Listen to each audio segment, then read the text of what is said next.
darkness and the pain. All of the ways we tried to break free from the night. You know we made it out, we found the light. I fly so high, light up the skyline. Let's do it this time, like it's a whole new vibrant world.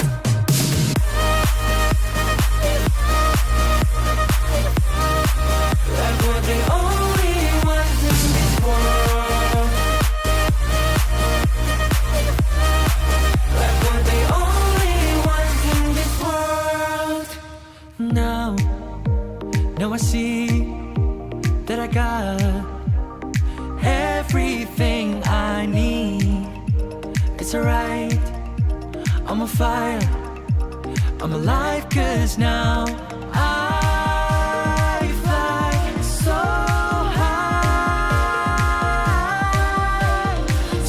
high, light up the skyline. Let's do it this time, like it's a whole new colorful world.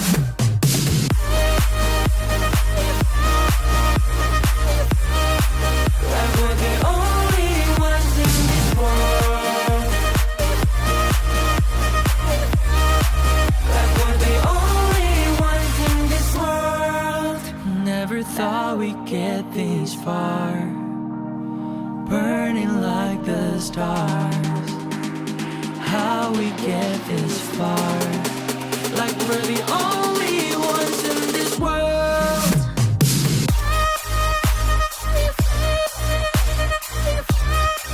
Like we're the only ones in this world. Like we're the only ones in this world.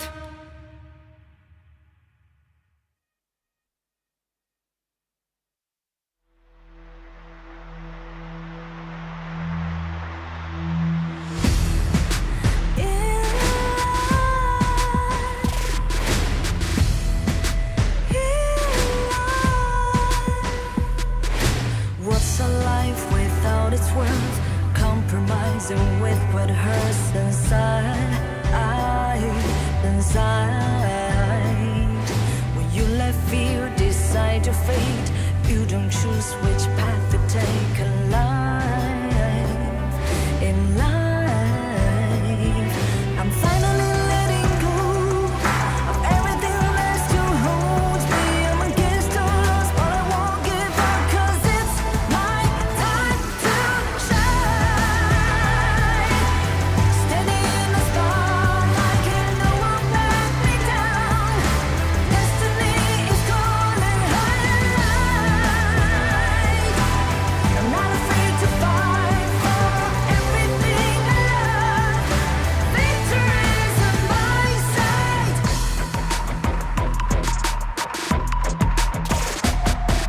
The more we lose, the more we gain. The more that nothing stays the same in time.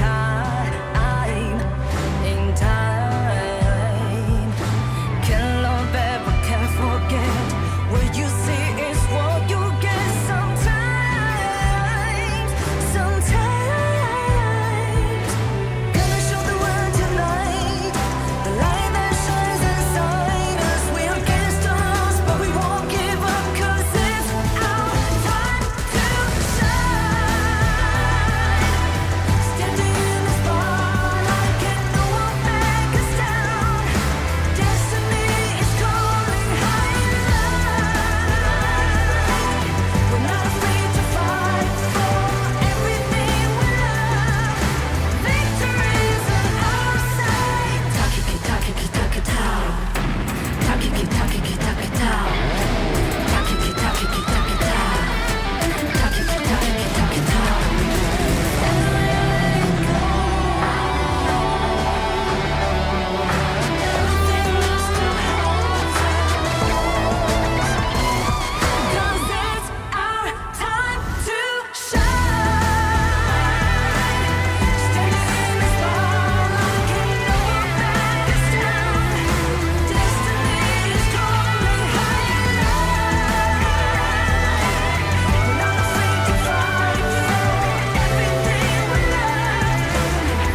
to the fallout.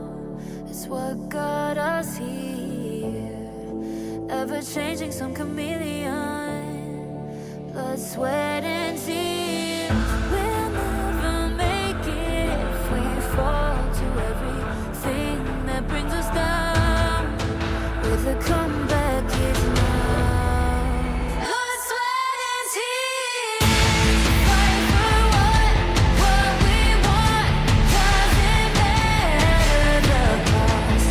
Every day, put in work.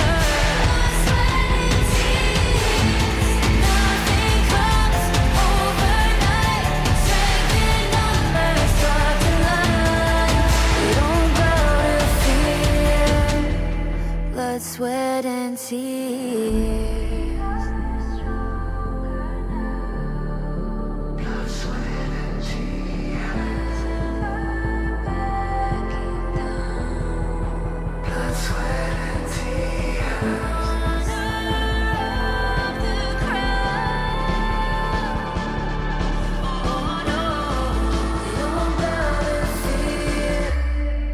Blood, sweat, and tears. Fight for what we want. Doesn't matter the cost. Every day, put in work. Nothing comes overnight. Strength in numbers start to lie. We don't bow to fear. Blood, sweat, and tears.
Sweat and tears.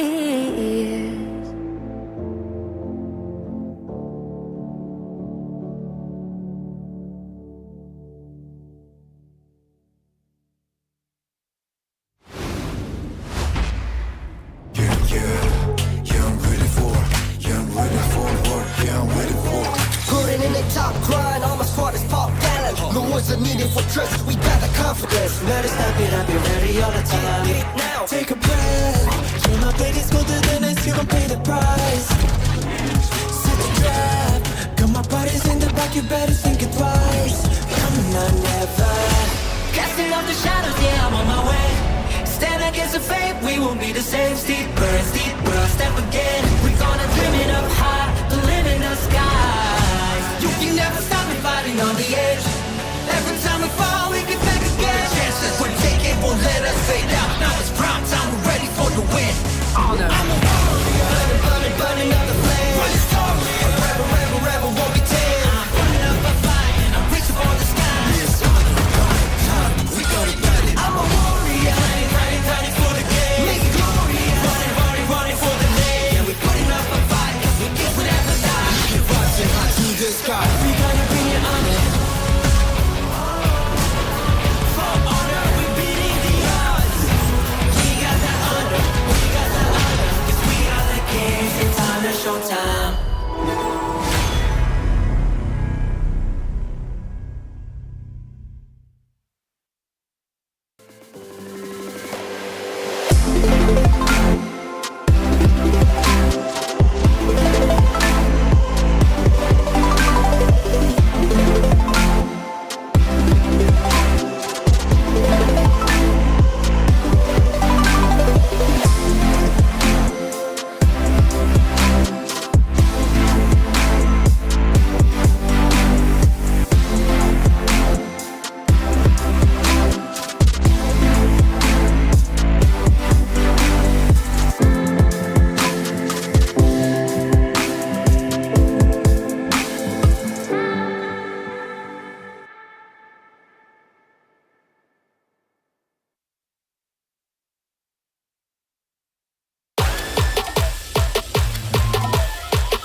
Saka realizing that they've only got 3 members. Nongshim now making a beeline for it. They want to contest this Overlord. Faye has already been there. The Overlord has not been taken out, but now the control, they've gotten Nev with that winner is here. That should be good, and they find Raven, an even bigger target as well with Nev.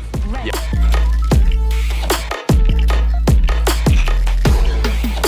That's a good trade. You need to stay alive, but here comes the Skyfall. The Overlord has already been picked off. Zanku with that Conundrum Souls. He's actually out healing things, but he gets picked off, and Danny is looking to go for this one, but Weisacer's been picked as well. Danny continuing on. They find Neil, and they go for Ormson, who's limping away, and they're trying to chase him. They're not able to get him, but Tough C trying to stick around. He's got the force field suppression, and he's all fighting 1 versus 3, but eventually...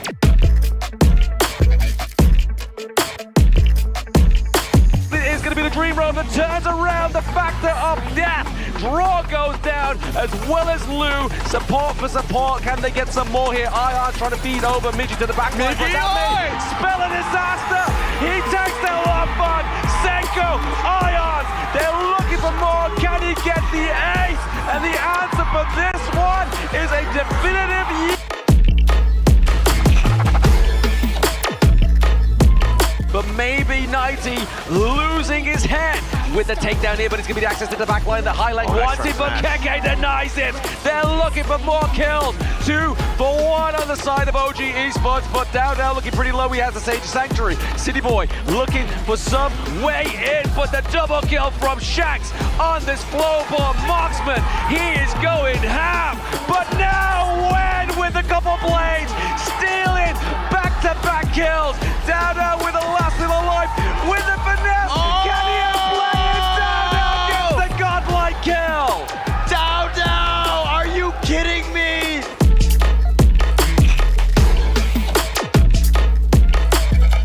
Oh, Ions with the truth there, coming through, but it's going to be unending sorrow. It's not going to get the steal.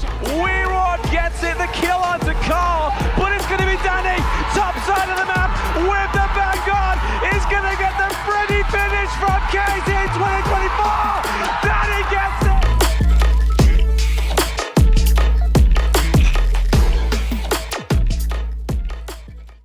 Warning, warning, arrest the intruder immediately.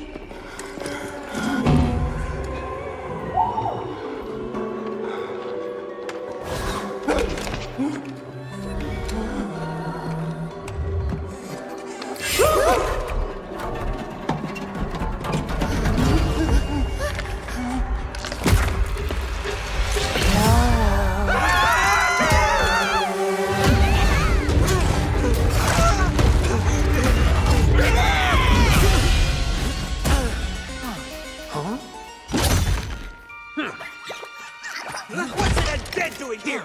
You should be thanking me for saving your lives.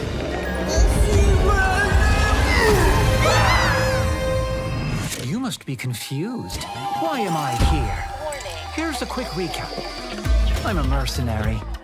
Not a lot of friends in this line of work. But sometimes you gotta take on trouble. Here comes the trouble.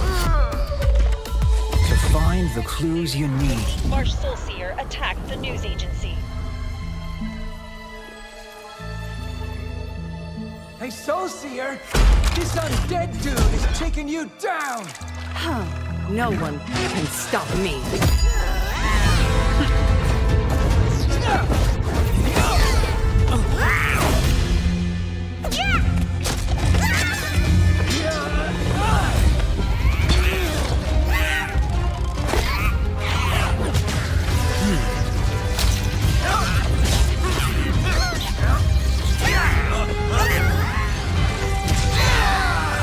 Kamel, finally, I can see you again. Over my undead body! Wait, is this my memory?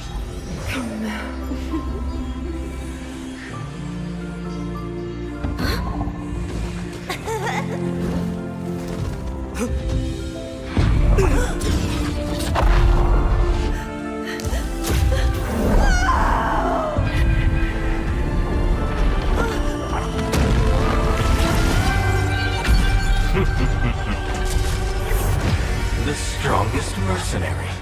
This is all you've got? What's your game exactly? 2 for the price of 1.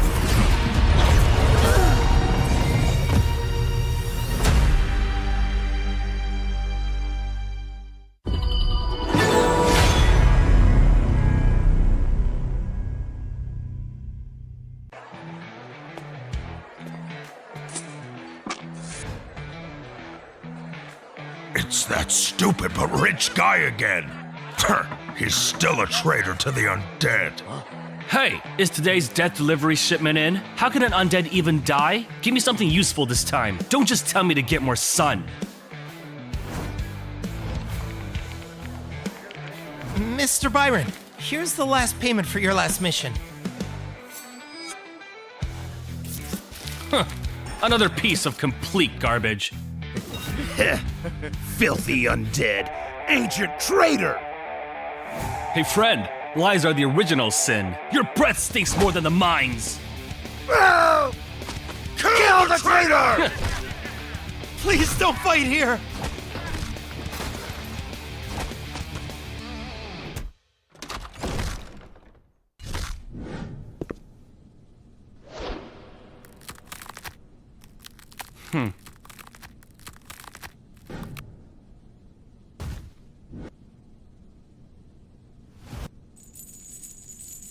This relic is from the dawn of creation. It holds so many truths. Huh?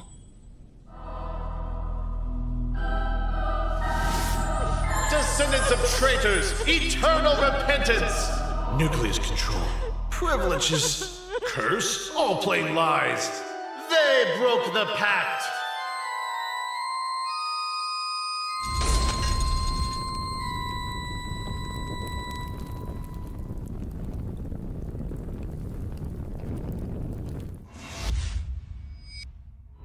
The history of the Wastes has been rewritten. The nobles fear the truth.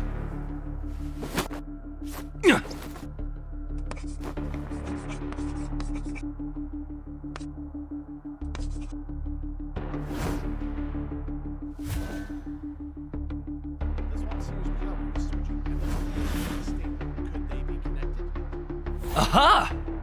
Immortality isn't a curse after all. These arrogant snakes think they can step on us? Your glory days are coming to an end! This dangerous man snooping around again. He's becoming a problem. No matter. He won't be a problem for much longer. I've got an urgent job. Here's the deposit. No rush jobs. I'm fully booked. I need to study new ways to die. Unless 3 times the usual, plus 1 solid lead to break my immortality curse. Done.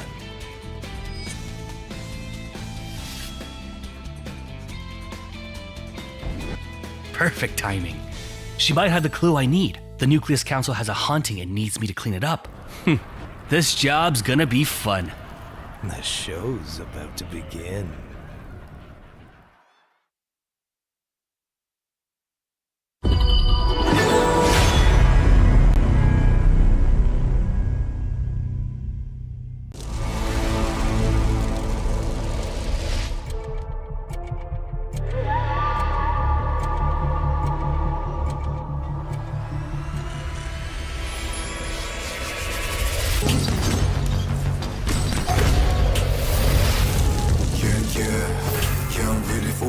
Tidak ada kata menyerah di kamus kami. Putting in the top grind, all my squad is pop gallant. The words are needed for trust, we got the confidence. See you flicking, slipping now, how you couldn't copy this. Magkakasama palagi, kami ang PKL.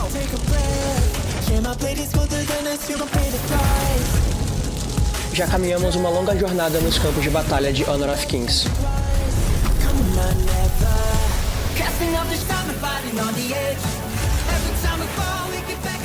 Semalam telah berlalu, hari ini kami buru kejuaraan.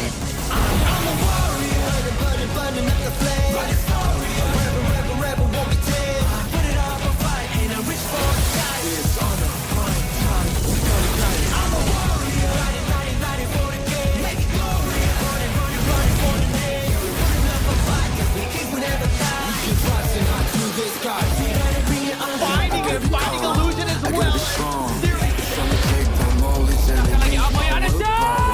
Santai!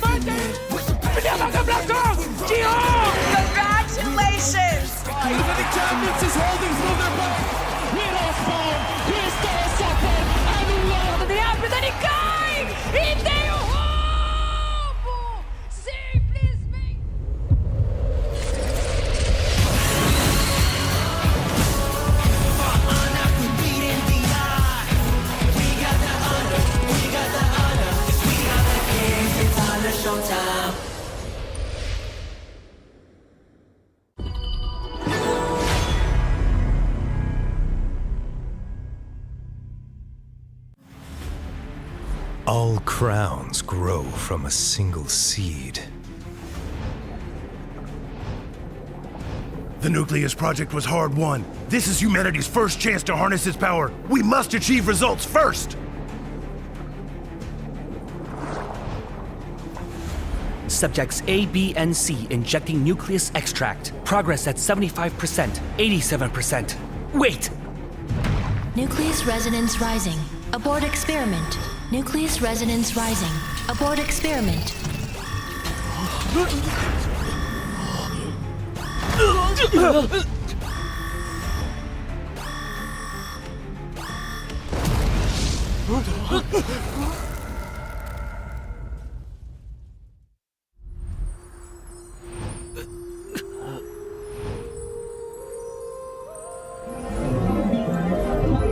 And truth is the seed most feared by those who rule. The nucleus was the beginning of creation. Jinnies and soulseers, chosen by the gods. With us here, the waste shall endure forever. If we lose the nucleus, will we turn back into beasts? Then let those who were once human remain silent forever. Mono traitors! You will atone for eternity with endless labor! Those who follow the Oracle shall gain immortality. The nucleus gives us life! The genies and soulseers are the chosen! All traces of before the core explosion must be erased. If they knew we were once mindless creatures. To keep the secret is to keep our human form.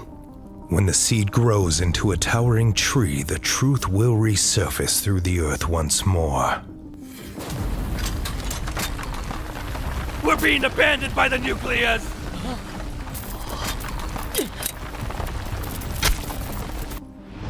I saw the symbol behind the council's wall. It's from the prehistory lab.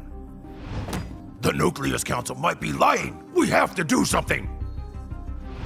The nucleus's power is growing unstable. The undead are getting restless. What do we do? Our power is fading too. We can't just sit and wait. Donghuang! This is the latest prophecy. When the cage begins to crack, the bird will peck the keeper's hand. 2 birds, 1 stone.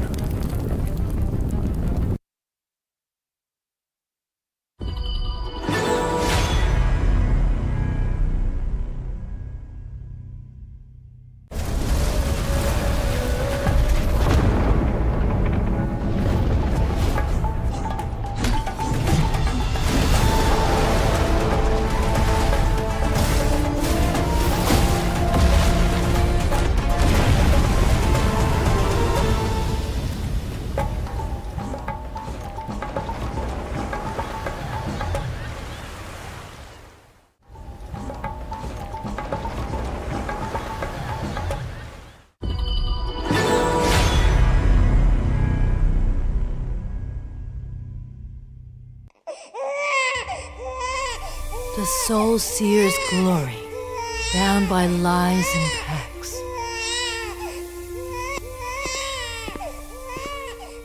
She will destroy our pact with the genius. The Coven leader's daughter, the one destined to end the pact. They said my very birth was a mistake. Monster! Stay away! See? The real scent of flowers is even braver! There was only Kamel. She was my only friend. Would a princess choose the sword or the rose? Roses are just illusions. Only the thorns are real. And it would be the princess's job to cut them down with her sword. This girl will end the marriage pact. Another must take her place. And so, Kamel took my place and married into elven nobility. Lady Kamel is with child! Lady Kamala's with child! I wished she could find happiness, too. The genie bloodline will endure! That half-blood soul seer won't last much longer. Get rid of her.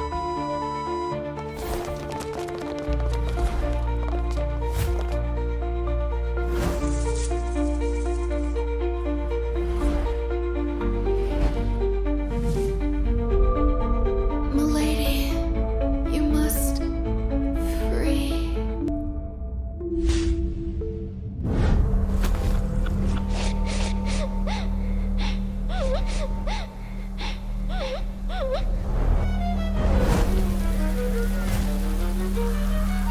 If it weren't for me, if it weren't for the Soul Seer's cursed marriage pact, Kamel would never have died. I'll change everything.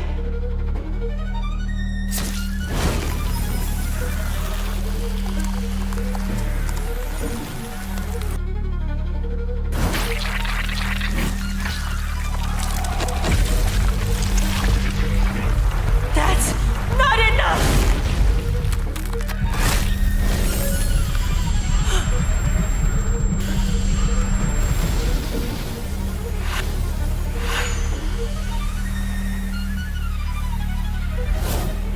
Only the nucleus can rend life and death apart.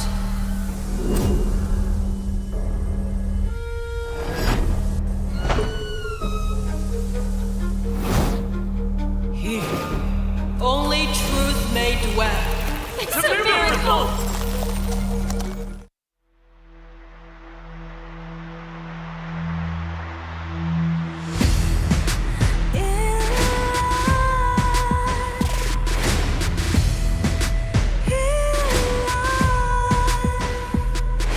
What's a life without its worth?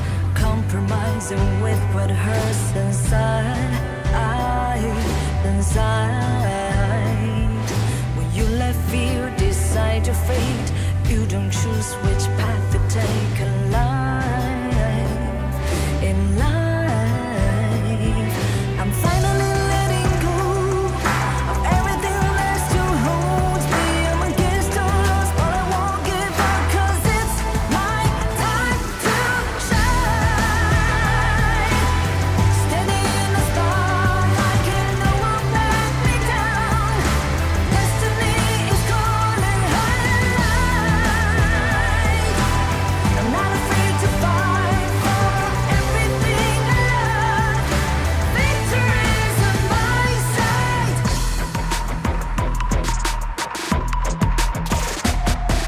The more we lose, the more we gain. The more that nothing stays the same. In time, in time. Can't love ever, can't forget. What you see is what you get. Sometimes, gonna show the world tonight. The light that shines inside us. We're against the odds, but we won't give up, 'cause it's our time to shine.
to the fallout. It's what got us here. Ever changing, some chameleon. Blood, sweat, and tears. We'll never make it if we fall to everything that brings us down. With a comeback is now. Blood, sweat, and tears. Fight for what we want. Doesn't matter the cost. Every day, put in work. Blood, sweat, and tears. Nothing comes overnight. Strength in numbers start to line. We don't bow to fear. Blood, sweat, and tears. Blood, sweat, and tears. Blood, sweat, and tears.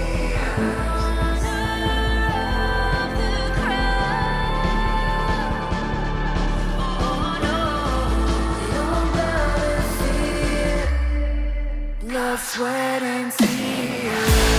Fight for what we want. Doesn't matter the cost. Every day, put in work. Nothing comes over.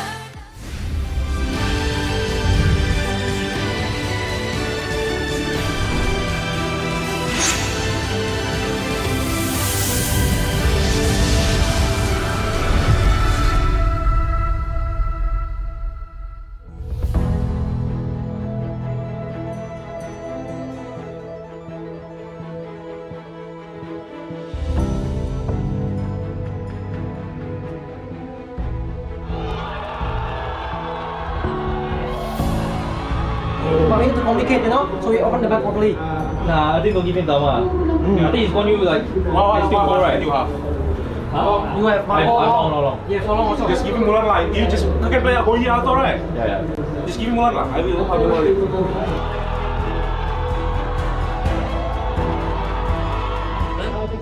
앨런 살려가지고 앨런이랑 마이랑 망쳐 나눠 먹는 거. 이렇게 가면은 적어도 많이 불려. With all 5 members looking to end this. Fuck, aku tuh kawan. Oh fuck. Kasi dah zombie first. Okay, go in.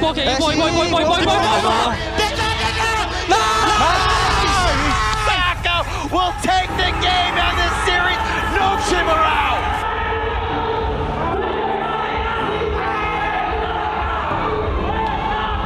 Terus ya ada banyak miskom juga sih. Ya dari situ ya kita harus mau gak mau kita harus reset lagi, terus bangkit lagi dan ya itulah hasilnya 3-2.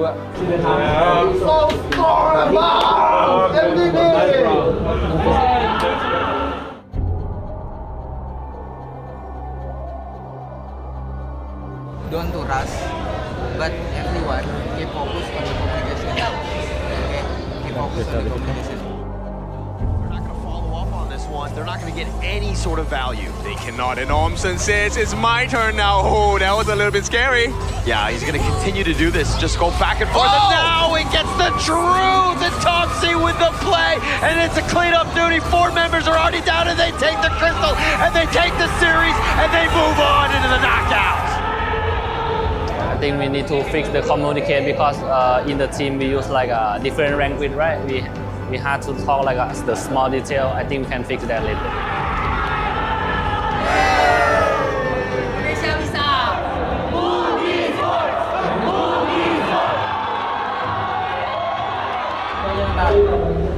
Pipilit na rin. Pag mumusin ako mo, pag tinip-tinip mas okay. Sobrang maubusan sila ng hero, pre. Pag nag-pick sila ng Lady Descent ay ng Liang tsaka Frost. Yung parang nangyari.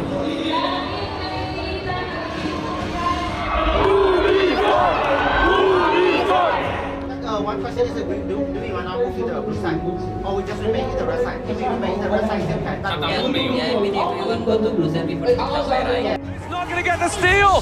Weirod gets it, the kill onto Carl, but it's going to be Danny, top side of the map, with the Vanguard. Is going to get the Freddy finish from KIC2025. Danny gets it, boom, into the knockouts.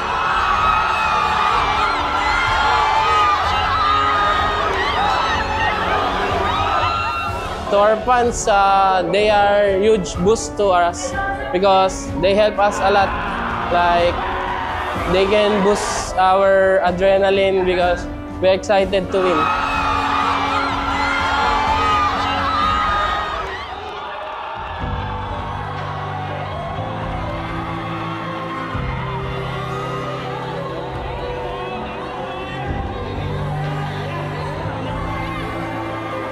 Careful, but at the same time, 90 going for the Danny push into the bot side of the map, going for a backdoor access. It's going to be Twisted Minds looking to take Crystal of game number 2. The Crystal falling short goes down.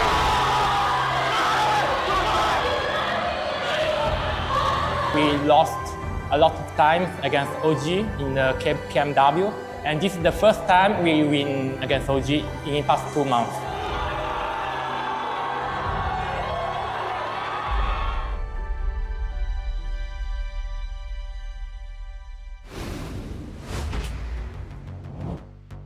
The pressure is on and heat is rising. I'm Mara Aquino and this is the knockout stage. 16 teams once filled this arena. All were hopeful contenders seeking for the crown. But the fate only smiles on the few as 8 have emerged. They have fought through adversity, eliminating their opponents, and are one step closer to claiming the throne. Buckle up, Kings. This is gonna be a bumpy ride towards the playoffs as we're about to start the best of 7. Who will destiny favor next? Welcome to the Honor of Kings International Championship 2025. Casters, lead the gorge.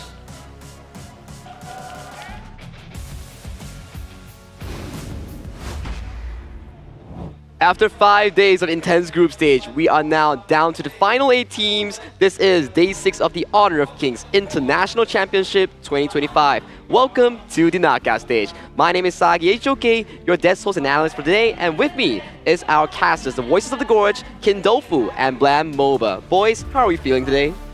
I am great, and I think today we will find out what champions are made of, right? Everyone is great when they're not tired, but it really is when fatigue sets in, we get to see the difference. Do you make the cut, or will you be cut? I mean, the most definite thing is going to be the teams have been making participations up until this point, but you just saw me there in the introduction. Mara told us to buckle in. That's what I was doing. I'm all buckled in. I've made my own participation come through. Well, at the end of the day, it is about teams and what the teams are playing for, and this is the $1 million total prize pool that these teams will be contending. We talk about the 16 all the way to the 9th place that they will be taking away 25,000 to 15,000 here, but right now, they are minimally guaranteed that $14,000 even if they are the tournament early exits in the knockout stage. Well, that's only part 1, right? If you enter a competition, the goal is to win number 1, right? It's the 300,000 USD you are aiming for. And only 8 teams now have that chance. They do only have that chance, right? Obviously, when they fall out at this point of the game, we'll be looking around about that 40,000 USD, right? But I mean, 2nd place is still going to get a huge 150,000. 3rd place, 110,000. 4th place, 80,000. And then 5th to 6th place, you're 60,000. And then obviously the teams they'll be dropping out soon will have 25K and then 15K for those teams that have unfortunately been knocked out. And talking about knockouts, this is the bracket itself here with match 2, match 1, match 4, and match 3 all within your grasp here. So today, we will be featuring APG Twisted Minds as our first opening series here, and then Nova going against Bigetron by Vitality here, and then we will have a faithful reunion of the PKL Grand Finals, Blacklist versus Boom Esports tomorrow, and also HBSC versus Osaka. That's right. So, I mean, if you haven't done your predictions yet, please go and do so now because there are plenty of coins to, win and also a lot of prizes to win as well. Exactly here. So definitely rack up those coins, drop in those predictions in the HOK app itself, because who knows, you'll get the best of the best prize eventually if you do get that perfect prediction. Exactly, but I mean, the one thing we have to point out, right, it's no longer a best of 5. This is a best of 7 format, and it's still double elimination. So if they do fall today in these upcoming matches of the day, as Ozzy just mentioned to us, is the APG going against Twisted Minds, first bout, and then Nova against BTR. Between these two games, guys, which ones are you more excited for? I think the opening match between Alpha Gaming and Twisted Mind, I think these two teams are pretty 50-50. Oh yeah. And the storyline coming in for both of these teams are pretty interesting. Yep, I'm very interested because Twisted Minds, they had their first breakthrough, the 2 days before, right? Where they finally won OG, but this time it is for them to beat APG, an even tougher opponent in the way I see it. That is correct, whereby I think the storyline coming in from Alpha Gaming and Twisted Minds, they have always been overshadowed by their own teams in their own respective region. When we talk about Twisted Minds, we often think about, oh, they are the OG rivals, and OG's, this team itself, OG Esports, they are oftentimes known as a crown jewel coming in from KMW. And for Alpha Gaming, from the first season in MKL to the fall season, they were always third, and their international performance hasn't been very eye-catching compared to the MKL local favorites, which is HBSC and also Nova Esports.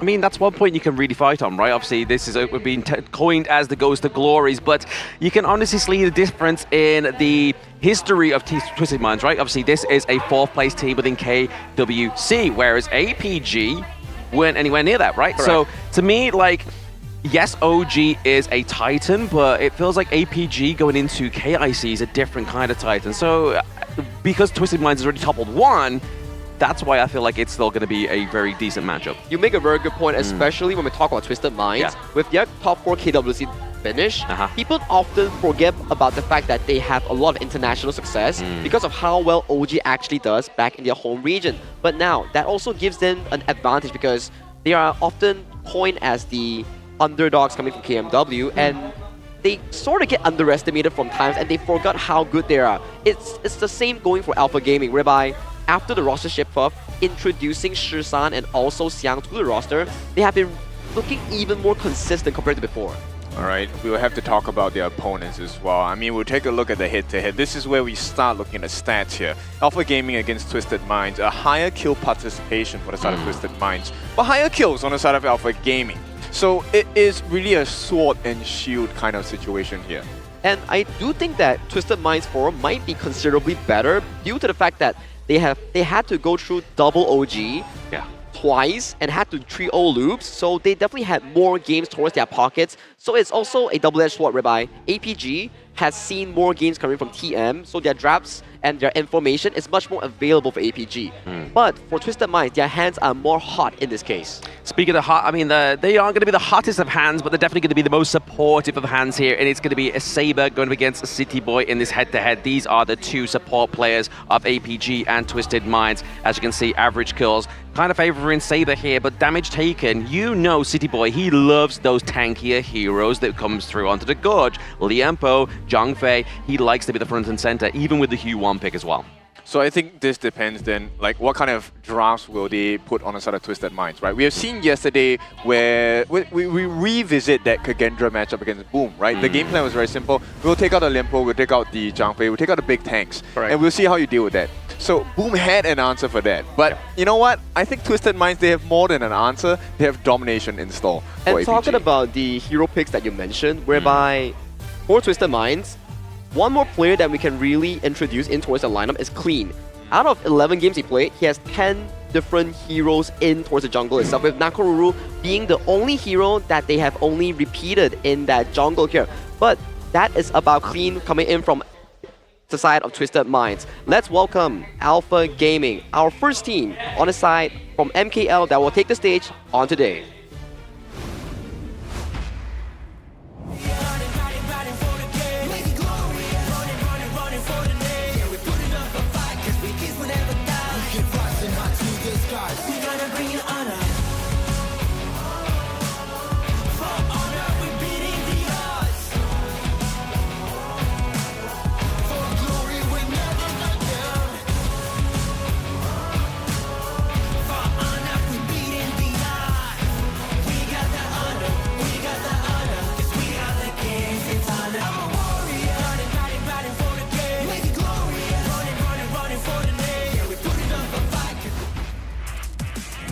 And here is the team from the MKL region looking to continue their domination up into the upper bracket of the knockout stage of KIC 2025. And they have definitely been doing it with a dominant fashion, right? Obviously, in their group, they did not fall to the lower bracket once.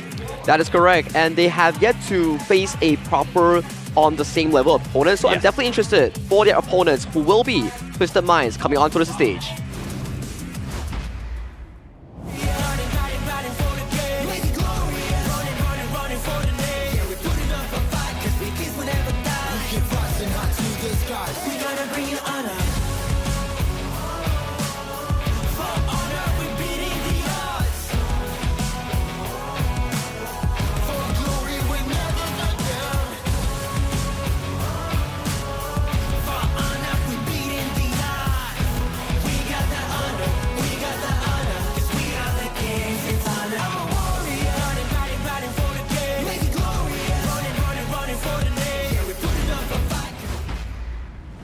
And we welcome Twisted Minds, the masterminds coming out from the KMW region. Let's see if they have the power spike. After breaking the hearts of OG fans, can they break through into the hearts of MKL fans? I think after defeating OG, they have removed a mental block barrier that they have always had against OG Esports, whereby you see them now, they are looking so darn confident coming into this best of 7 itself, because we have evolved from BO5 into BO7 and featuring Alpha Gaming as the first team. Yeah, their opponents for Twisted Minds is going to be Alpha Gaming here. It's going to be Yulong into the jungle, JD into the farm lane, Saber into the support role, Shishan in the mid lane, and then obviously new addition Siang in that clash lane. And as you were saying in the introduction, Sagi, the introduction of Shishan and Siang has really propelled this team. Exactly, whereby Shisan and also Siang, they have so much tournament experience coming in from Team Secret and also Blackstreet Esports coming in from 2024. So MKL fans, although they see this team as the forever third so far in this year, but the storyline for them has been amazing, whereby they have been consistently growing just shy of those international success. Which is really scary, because if you take a look at the journey of APG, you know that they have this huge potential still left to kind of gap, right? And if they do it today, they might make quick work of Twisted Minds. And I think that's going to be a very scary notion for Twisted Minds. So let's take a look at the 5 boys representing Twisted Minds. It's going to be Shanks in the farm lane, City Boy in the roam, 90 in the clash, Hailang in that mid, and Clean in the jungle. Now, they have proved a lot of people wrong in the past few days. Can they prove them wrong one more time? All the predictions that we had towards the group stage has been thrown out of the window, because I think a lot of the viewers and us casters, we were voting for Nova and also OG in that group of death to make it out. But defying all expectations is Twisted Minds. And right now, standing before us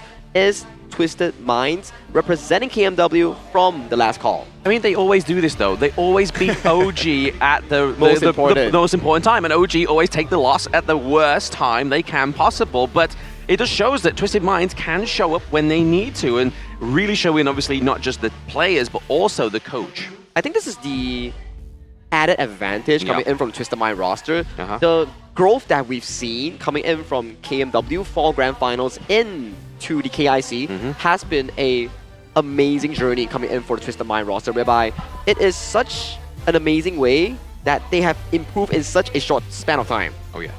It is. Absolutely. I mean, at this point, the improvement is really scary, right? But APG's one is the same as well, which is kind of like, hey, this is a battle of potential here. Everyone has potential, but only some realize it. To realize it is a difficult task. And the question goes back to the same thing. Alpha Gaming, they haven't yet got contested from their group, because if you look towards the side of Group D, it's much more difficult in a logical stance, because you have Nova, OG, Twisted Minds, and Loops, and all of them are the usual teams, suspects of teams going into the international tournaments here. And for Twisted Minds to make it out after a grueling BO5 full 5 games, and the 5 games, all the early games were in their pockets here, so I'm very interested to see how Alpha Gaming really contests against Twisted Minds, especially in that jungle department. And this is no pop quiz. This is the final year exam, right? Twisted Minds is one of the strongest, if not, I mean, at this point, the strongest team coming out from the KMW region. And with that test being set, APG now, yes, there is kind of a safety net for them where if they fall today, right, either one of them fall today, they will drop into the lower brackets. But with Twisted Minds on the blue side, I'm curious to see what is their first pick and ban going to be. Oh, only time will tell, right? Obviously between these, I mean, like Sagi was alluding to earlier, it was like, hey, do they try and obviously get the lockdown here onto the support, try and sort of get rid of those picks first. Obviously, Dolly has always generally been one of those, but now it's going to be the Mai Shiranui going over because obviously Shishan and Hailang are both carry mid lanes. Very good point here. This Mai Shiranui has to go, especially you don't want to give it over to someone like Shisan, who's a very emotional player. If they get a good footing in the BO7, that could give a lot of momentum for the side of APG towards the draft. I think Shisan is the one player that I really want to look out for on APG, right? This guy plays on adrenaline. I only know that because I operate the same way. And if you make his life difficult, you can be sure he's not gonna back down, he's gonna get even stronger. So we'll take a look at the second ban here. There's no way you give Yulong his specialty hero, the Luna here. So APG already being dealt the usual cards from the side of Twisted Minds. This goes to the same question that I had. Does Twisted Minds go for the early or the likes of the pay here? Because so far, back towards the series against OG Esports, they oftentimes put focus for clean to get those jungle counter matchups. Well, the answer is pretty clear here. It's going to be the 90 special, the Dharma. No, they're going to try and switch it up. Look, Clean has one of the cleanest pay games ever so far in KIC 2025. I think this is a great start for the side of Twisted Minds. But APG, they have been shown the way. So let's take a look if this Dharma for the side of Xiang is going to be the answer.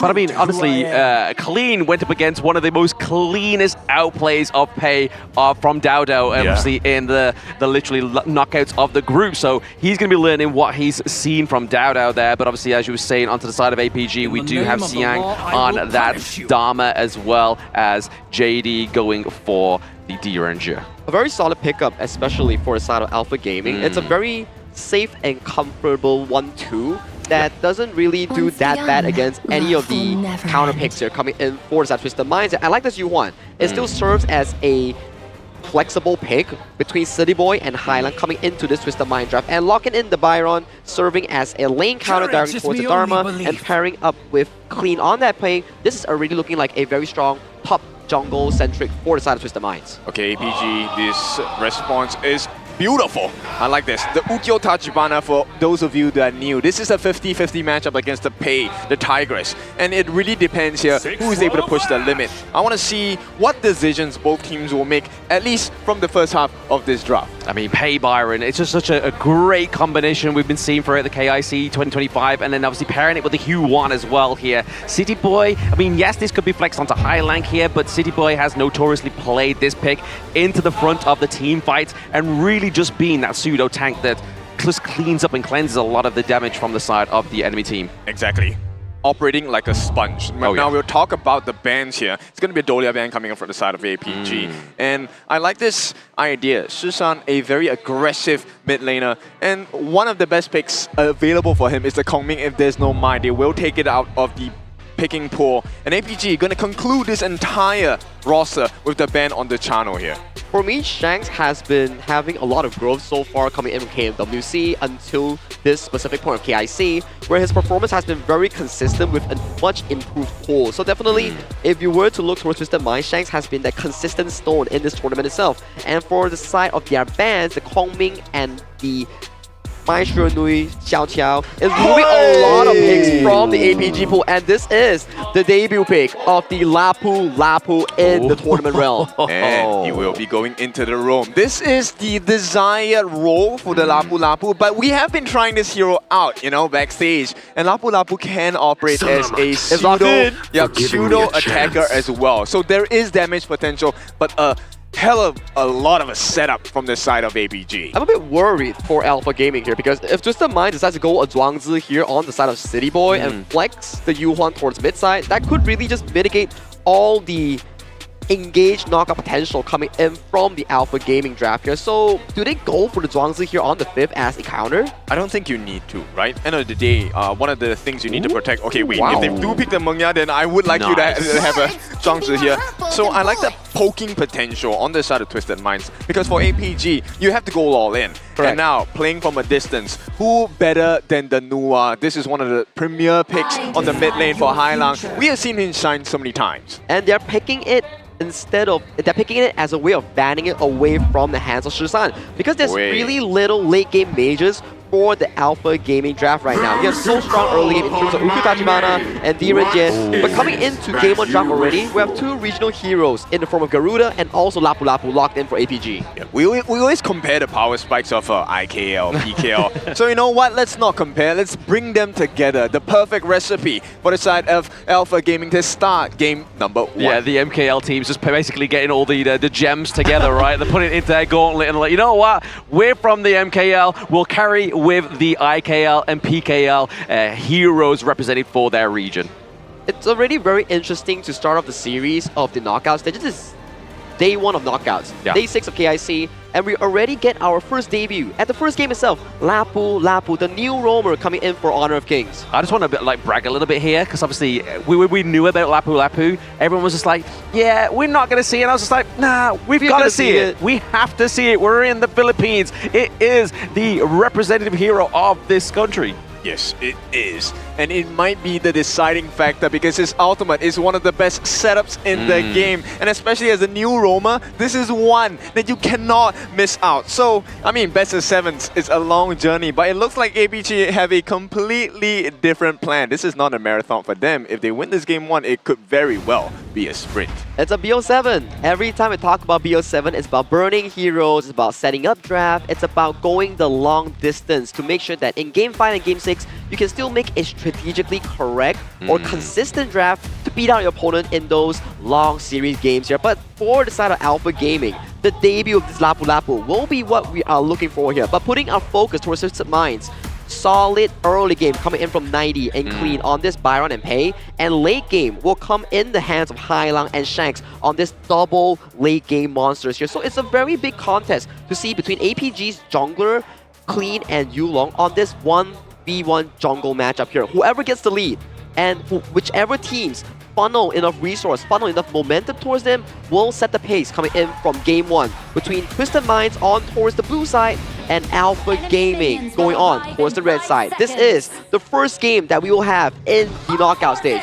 This is the KIC2025. Casters, take it live. Yes, ladies and gentlemen, welcome to the KIC 2025 knockout stage. It's the first game, as Sagi's just said there, and we are seeing Lapu Lapu with Garuda onto the Gorge for the very first time, but will it be the last? Yeah, debut picks normally don't perform as well, but we'll see. These teams have had experience with the Lapu Lapu already. They've had early access, so let's see if that training is going to pay off.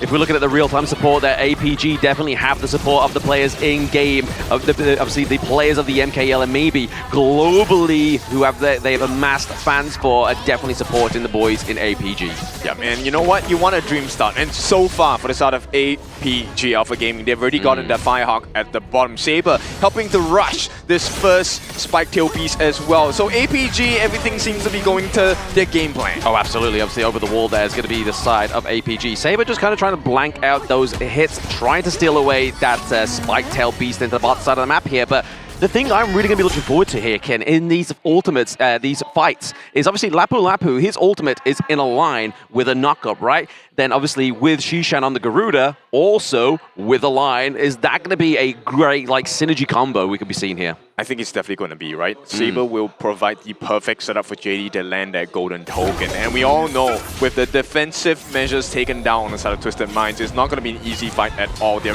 really squishy on their side. Yeah, very squishy indeed. I mean, already kind of seeing the APG kind of getting the gold lead into their favor ever so slightly to split it over to the side of Twisted Minds, but just getting that minion wave priority right now for these two teams is what is really being achieved here by the side of APG.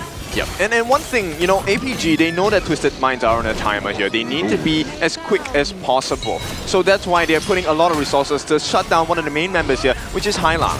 Yeah, Hailang, I mean, he's going to be one of the carry potentials here on the side of Twisted Minds. You're obviously going to have those Wings of Judgment to come through here just to clean out that minion wave. But pressure onto the side of Twisted Minds. Yeah, and we've already seen the usage of Garuda yesterday. If you time it well, you can actually use the final few shots from your ultimate to turn it into a Dread machine where you get the first setup of the game for 90, but it's not going to be too much of a trouble for him right now. Yeah, speaking of Dread, but we just saw the truth come through here onto the side of APG. Just trying to get the hit on down onto 90, but 90 took those blows like a champ, man. He was like, hey, 2v1, I'll take those any day. Yeah, but it's because of his passive, right? He's able to get that life back really quickly, and right now they have kind of pushed off the aggression from APG, meaning they get their first phase, right? They get their initial rotation, and 3 members on the side of Twisted Minds will benefit from the gold and EXP sharing. Yeah, you can currently see that JD's obviously having a better game in terms of just getting that gold lead over to Shanks at the moment, about 200 gold at this moment in time, but this could spell trouble for, obviously, for Twisted Minds, but if they don't finish this game out early, then obviously this is all going to kind of like switch over the focus into Shanks here. They need to get like a 1,000, 2,000 goal lead within the first 10 minutes, because if that does not happen, Twisted Minds will start to come alive. Right now, they're still brooding for their time. It is a timer that is not boding well for APG. Yeah, not quite just yet. They are definitely going to be a bit of a disadvantage in the early game here as well, especially with Highlang on this newer as well. Like, obviously, I have that emergent. Oh, no! He checks the rung brush. The Wings of Judgments come through. He's able to creation block through and save himself alive into the back line. It's going to be 90. Xiang goes down as first blood. Beautiful first blood, and Twisted Minds, they have twisted the whole script here for the side of APG. It was meant to be their first blood, but when you can't finish the job, it is thanks to the side of Highlang. What a beautiful mournful tempo to make sure that the finishing blow did not come through. Not only that, that creation block just gave him the movement speed to get out of that team fight. Like, if it wasn't for that, he would have died, and Twisted Minds would have got the first blood or that T1 top side of the map. Yes, but ABG, you know they don't back down. They don't get the kill. It's fine. They take a T1 at the bottom, and right now, the Tyrant, first one of the game, will go into the hands of APG. Yulong secures that for the team. Another Wings of Judgment, using it as a poking tool. Yeah, there's zoning them out there, trying to get the Dread onto 90, just force him away out of that team fight. But like you were saying there, Kid, obviously to get the Tyrant, they get the T1 down to the bot side of the map. They do lose the first blood, but now they have something that's going to kind of curtail that goal lead that Twisted Minds has now. Yeah, you can always recover the gold, but you can't recover the towers. No. That is one of the benefits that APG have gotten for themselves. Now, with that being said, I mean, the timer on Highlang as well as Shanks so far has not been slowed down, so this is good news for them. But they need to protect their T1s a little harder, I would say, for the side of Twisted Minds. It's where we've seen some of the groups fall within the group stage, right? Like where they just allow one lane just to get completely run down to the bot side of the map or even top side there. And it just constantly always has that pressure onto the team that are the victims of that one. But you can see here 90 and Clean are just trying to make sure that the minion wave here to the bot side of the map is naturally going to crash, because it seems like it's going to be a bit of a team fight playing up into this mid lane right now. So creating that pressure, maybe just try and convert APG's focus. Yeah, but APG, you know how smart they are. They're going to make the immediate trade. Less than 10 seconds, the T1 at the top falls as well. Yeah. And APG are well on their way to maintaining a successful control over the Gorge. Yeah, I think if they can keep like kills to a low and make sure that the gold lead doesn't go out of their favor as well, it can all come back in a moment's notice here for the side of APG. Yeah, and take a look at this. This is the first team fight. fight. Xiang into the back line there, maybe trying to just feint out City Boy. So obviously he's going to be the main sustain from the side of Twisted Minds. But you start to see kind of the difficulties that they have, right? APG, they have this very strong poke tool in the form of Shushan on this Garuda. Those Wings of Judgments really will be a deterrent. And until Highland comes online, that's only the first part, right? He may have the damage later on, but it still requires quite a bit of accuracy. Oh, absolutely. Accuracy, and if you aim it in one direction, you're not going to be able to change the direction of those Wings of Judgment. So you got to make sure it's the right call for your team, or it could be at the detriment of your team. Yeah, exactly. And you can see APG's game plan. Oh, there's a knock-up. Shishan getting a little bit lost in the sauce there. Crucial initiation thanks to City Boy. Getting that mournful tempo, keeping him in place. All right, they're getting faster. On the side of Twisted Minds, 90. Look at that movement. Ooh. He actually makes Saber waste a little bit more time just by being there. Annihilation did not hit the mark, but Twisted Minds are well on their way to recovery. Yeah, the runway wasn't quite taken off there for the side of Twisted Minds, but you've seen a big effort here for APG Siang at the top side of the map there, and obviously APG were able to get that Overlord, and oh, the stun onto City Boy, but it's going to be the Unending Sorrow. Shishan into the backline with the flash. Troop Mantra combo right now is definitely putting the pressure on Hailang. One of the main damage outputs of the side of Twisted Minds has been taken out. Yeah, they needed him so bad down there. They needed to make sure that Hailang was able to keep pace. But here is one reward that Twisted Minds absolutely love, and that's the T2 trade at the bottom. Yeah, putting that pressure down there is going to be scary, because now you know for a fact JD has to be elsewhere, getting that farm up for himself, or else he's going to be kind of like caught between a rock and a hard place. Yep, it's a risk, right? That's why you take the turrets, because the fog of war will come to your benefit at this point. And once the map gets a little bit darker, you will be... You have to take those risks. Oh yeah, take the risks and just kind of roll with the punches if anything, if consequences come from that one. But right there, top side of the map, we get tip for tap between Clean and Siang. But now we're getting the rotation from Saber and Shishan. Yeah, a little early from Shishan on their Wings of Judgment here, but Twisted Minds are definitely happy about that, because end of the day, they want to be able to take the T1 in the mid. That's the main prio for both teams. But you can see APG, they know what you're going for inside of Twisted Minds. They're making that split push at the bottom, which is going to be met by Clean. Met by Clean there, just cleaning out that minion wave down bot side, completely alleviating that pressure for his team as this next objective comes through onto the board there. Moonfall Tablock catches out onto Shishan, but it's not going to be enough there. The deletion of City Boy means that sustain into this next team fight is not going to be there. And this is the benefit of the Ukyo Tachibana, right? Yulong, once he gets in range, that first stun is probably going to spell the end of your life. And the T1 now under pressure as APG want to hype things up. Yeah, Tyrant, T1, that seems to be the combo here for the side of APG, right? They go for the neutral objective, they set up the lane, they get the T1s and the turrets as well. Yep, and when nobody falls, you know that is great news for the side of APG, showing Twisted Minds, hey, the early game is definitely in our favor, but that could really swing once we hit that 10-minute mark, which is less than 45 seconds away. Exactly, you can kind of already see the efforts being switched around here as well, right? Obviously giving Shanks the Crimson Golem there as well, just to make sure he gets online a little bit earlier. But you have the Shadow Ripper, you have the Eternity Blade. Is it going to be enough damage here to take down his T1 into the mid side of the map as well? Saber looking already like he's chunked a lot of his health right now,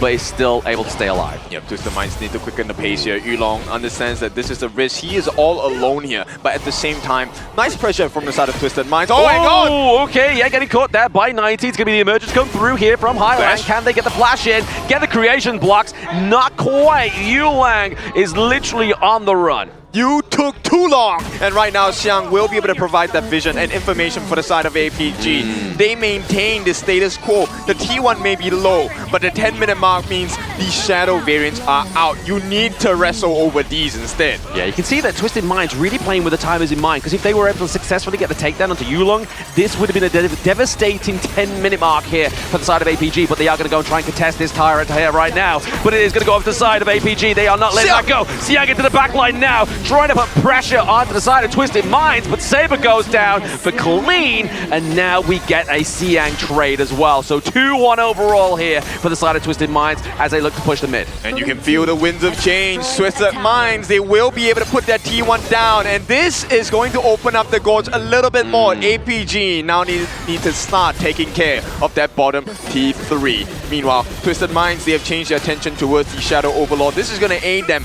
and potentially guarantee them another few more T2s. That's the scary part, right? Obviously, we were saying that Twisted Mind comes online a little bit more later into this game, and it's already showing as we get into that 11-minute mark, but that instant replay is going to show us what happened in that last team fight. Right, one thing you need to pay attention to is the stuns that are coming in. Xiang was doing such a good job of trying to control the rest of the members here, but unfortunately got stopped by a little bit of a stun coming in from 90, and with that knockoff on the Storm Strike second skill, it saved the game for the side of Twisted Minds, because not only were the rewards great, they got a T1 in the mid as well.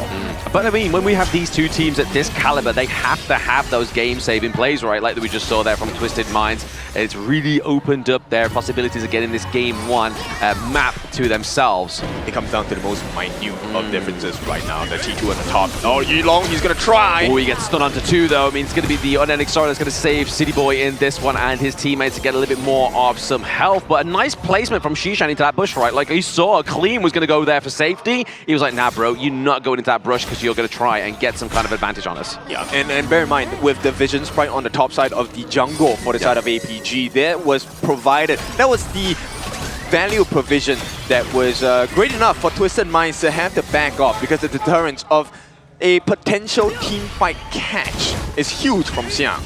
Yeah, absolutely. But I mean, in terms of team fight, obviously we are looking at Twisted Minds as we sort of scale into that later game, right? As you can see here, the Cuirass Savage being built here for Shanks. He hasn't died a single time, so having that extra bit of defense and offense right now is going to be clean, taking that Crimson Golem, but into the back line, he's going to be able to take down onto 90 already within that team fight. APG are just looking to get rid of their backline access. All right, we're scratching the surface here. APG, that's not just all they want more. They want the 4 remaining members on the side of Twisted Minds. And so far, you know, this new pick, the Lapu coming in, has not really shown his power spike just yet. I'm still waiting for that huge ultimate coming in from Saber. Yeah, man, we just need to see a massive ultimate from Saber here, maybe to turn the tide for the side of APG as they are behind around about a 1k goal lead at this moment in time. And to be honestly, it's a minute goal lead. It's very small, right? But the big thing is Shanks is getting all the gold. And right now, if you take a look at his goal lead, he's at 10,500 gold. He is 1,000 ahead of JD. And this lead is going to go even more because the potential of late game coming in. Hailang, though, is very far away. He's at 6.6 thousand. He needs a lot more gold. Oh, absolutely. I mean, he needs to get online, but I mean, maybe they're just kind of relying on the pressure of Shanks' ultimate, right? Just kind of get that artillery come through. Maybe it's going to be enough to kind of get some intel to the side of Twisted Minds, but at the same time, just enough splash damage to make the difference in that team fight, whilst we see that Mungia Shanks is going to be a absent place in that one. Yeah, right now I think it's also about Clean. And City Boy, a little scary here. Forced to use the ultimate early, and what a timing. APG have Pryo over the Tyrant Pit.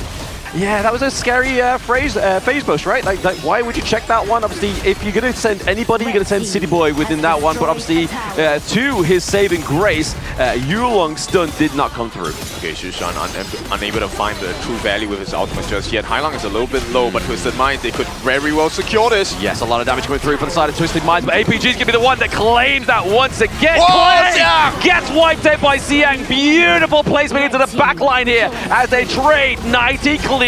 City Boy, they're looking for Shanks and looking for a little bit more, baby. Hailang's the only one alive in that base to try and clear out that minion wave into the mid lane. Yep, they're going to buy a little bit of time. Twisted Minds, they have to last for about 20 more seconds. But take a look at the damage that JD is able to do with the Spritelings tanking for his team as well. And Xiang as well. So a lot of damage on the T3s. APG, that base is starting to look like it has a lot of cracks. And they do get the crack in the mid. And they have 10 more seconds. Twisted Minds is a little scary. It is very scary. Hailang has to play some kind of miracle play here to keep them alive in game number 1. But you have to give it over to APG, especially Xiang in that one. He completely opened up the side of Twisted Minds. Yeah, I mean, the combination they have. You look at Yulong, Xiang, as well as Saber. The 3 of them have very far-reaching stuns. And with that being said, Twisted Minds now, they are on a timer, right? They need much more time because 8,000 gold only for the side of Hailang. Only one of the win conditions has been unlocked, which is the combination of Shanks as well as Clean. But they need better positioning.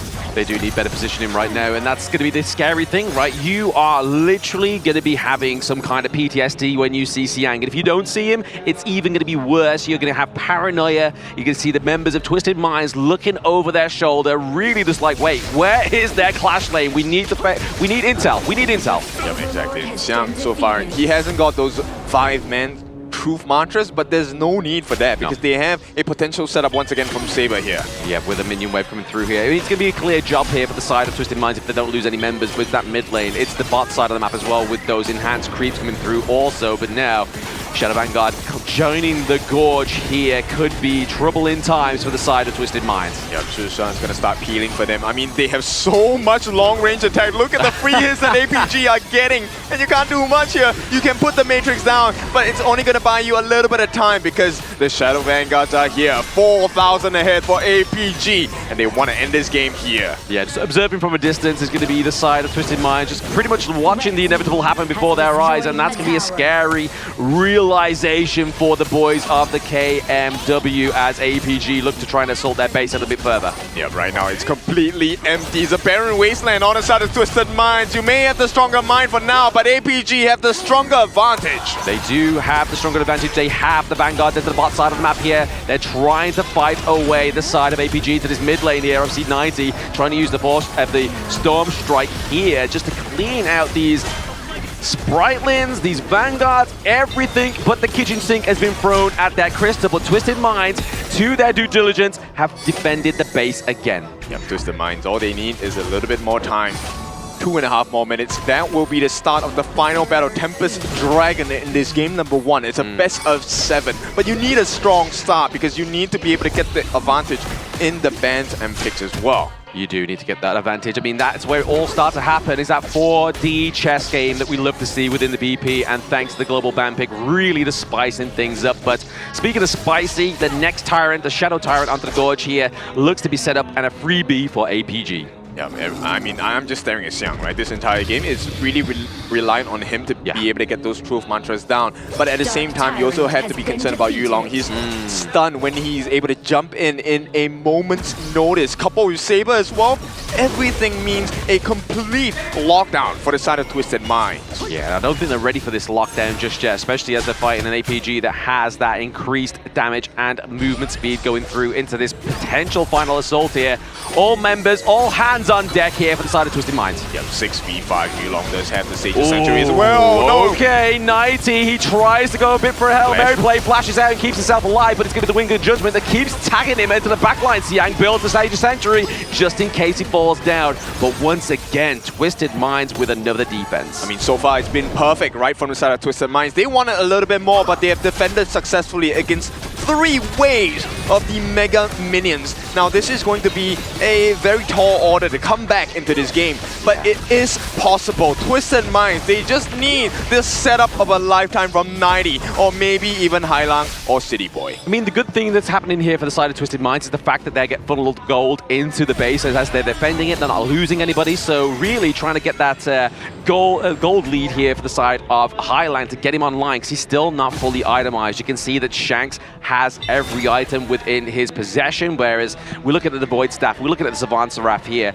we're looking at a little bit more damage. The Insatiable Tome comes through as well. Yeah, I mean, right now he needs the Tome of Wisdom, which he just got, right? This is the most damaging item within the Mage's kit. But for now, that's only part of the solution, because APG, they have multiple lives in the Sage's Sanctuary, and you have to plan the timing.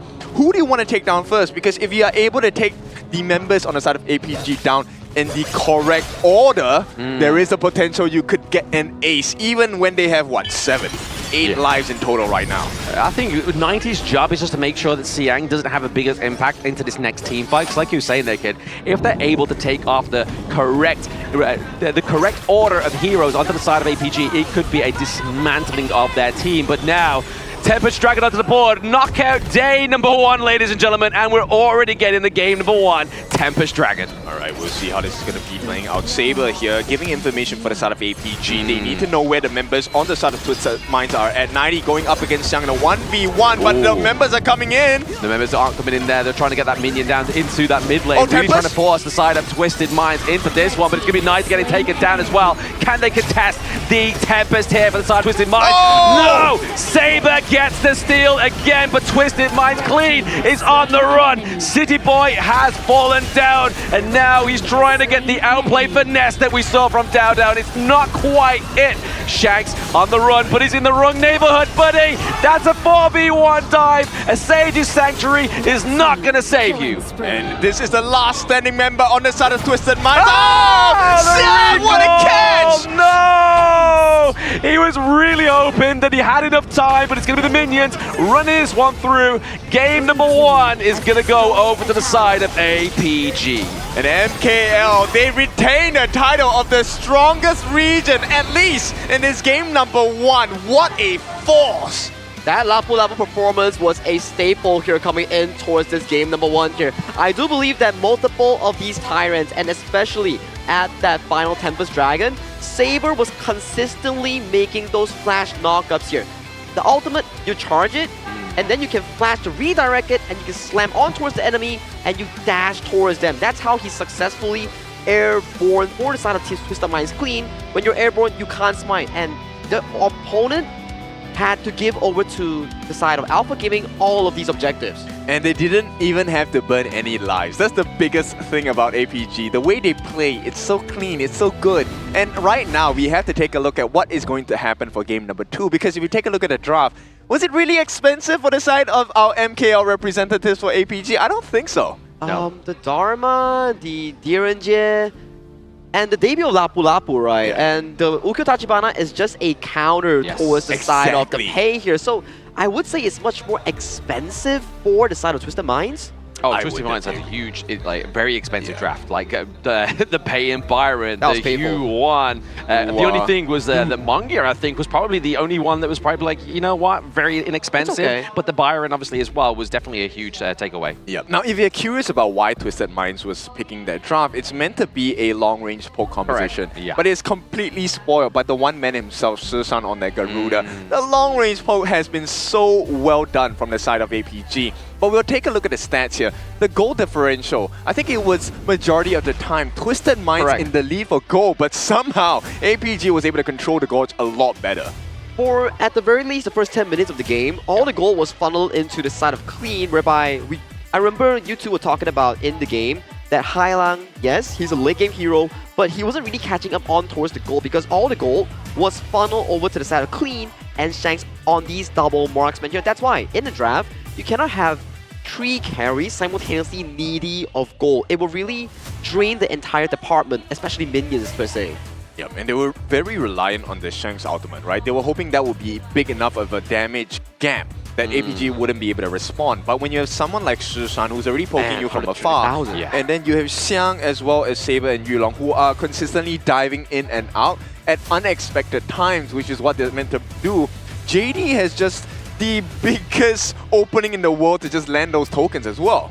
And that was a 20-minute game. JD only took 36,000 damage here, similar to Hailang on that mid lane here. You can definitely see that this game alone, Shisan and JD doing very consistent DPS. Wow, this gold lead was exactly like what Kin mentioned here. It was smooth sailing for the side of Twisted Mind in the first 12 minutes of the game. But the crucial engage coming in from both Saber and also Xiang sealed the big lead. All the 3 towers coming in from Twisted Mind's base. Yeah, a lot of people always question, like, why are teams taking fights? This is one of the reasons why APG is taking fights, because Twisted Minds has to deal with the waves. Yeah, I mean, if you just look at the neutral objective share as well, right? Like one Shadow Overlord to like Tyrant, Shadow Overlord, everything. They were collecting them all. And the people who are going to be collecting them all is this jungle head-to-head between Yulong as well as Clean. Clean not having the greatest time on this pay. He was always under pressure. This was the exact matchup that we featured as well during the pre-show talk, whereby the 2 junglers will be the focal point that we were to look at, because jungle is equivalent to the objective securer, whereby if they secure the objectives, it makes your team elevated from that pressure. And we can see in that 10-15 minute mark, it was always the side of Alpha Gaming and Saber with that Lapu Lapu debut here. Multiple good engages and crucial knockups to secure the objectives in towards their pockets. Yep, so this is something that you guys might not have. We didn't really mention this, that 33%, if we put it in actual numbers, it was over 115,000 worth of damage that this guy tanked for the side of APG. Now, why is it so useful? Not just the ability to soak damage. He had the most consistent setups during the entire game for the side of Alpha Gaming. And the crucial setup was the one at the Tempest Dragon. This one was the start of the one as well. So you can see Saber's positioning here on the Lapu Lapu. Ultimate charge into the flash, catching Clean, catching City Boy, and then Xiang comes in, swoops in the 2 remaining members for South Twisted Minds. So in HOK, when you are airborne, you cannot press smite. So that is exactly why all these objectives went into the side of APG, Yulong, with no contention. And one more thing, when one member on the side of APG catches you, you're stunned for days. Correct. Like, you will get knocked up by the Lapu Lapu, ultimate flash is a knockup, and then the spell 2 charge is a knockup, and then Xiang swoops in, punches you towards the wall, and more knockups here. And Xiang getting the final kill here, leading the 20-minute game. The first one that we have in the knockout stage already on the first series. Yeah, I feel like with this one, it's kind of already setting the tone of the knockout stage within the KIC 2025, right? Obviously, first game of the day. first Tempest Dragon of the day. And we get in, obviously, the first Lapu of the day, and it's going to be an MVP performance from APG Saber. Yep, already a very amazing one so far. So Alpha Gaming, they put the correct foot in this best of 7 here. It's no longer a BO5, just like the group stage. We have moved from BO5 in the group stage to a BO7 now. So if we were to go to 6 games, the 7th game will be an ultimate battle. Oh, I love that. I think we will be getting some ultimate battles today. Yes, we only have 2 games for today, but I think it's going to be really interesting to see whether these teams can edge it out, because Twisted Minds, they need to have this recovery. But I feel like, to me, like, Twisted Minds, I mean, even if, like, this is a possible, like, I don't want to paint it for those Twisted Minds fans at home, but APG in that game number 1 was so dominant that even with a very expensive lack of draft there, that could knock Twisted Minds down to the lower bracket. But Twisted Minds always do come back in that lower bracket kind of pressure.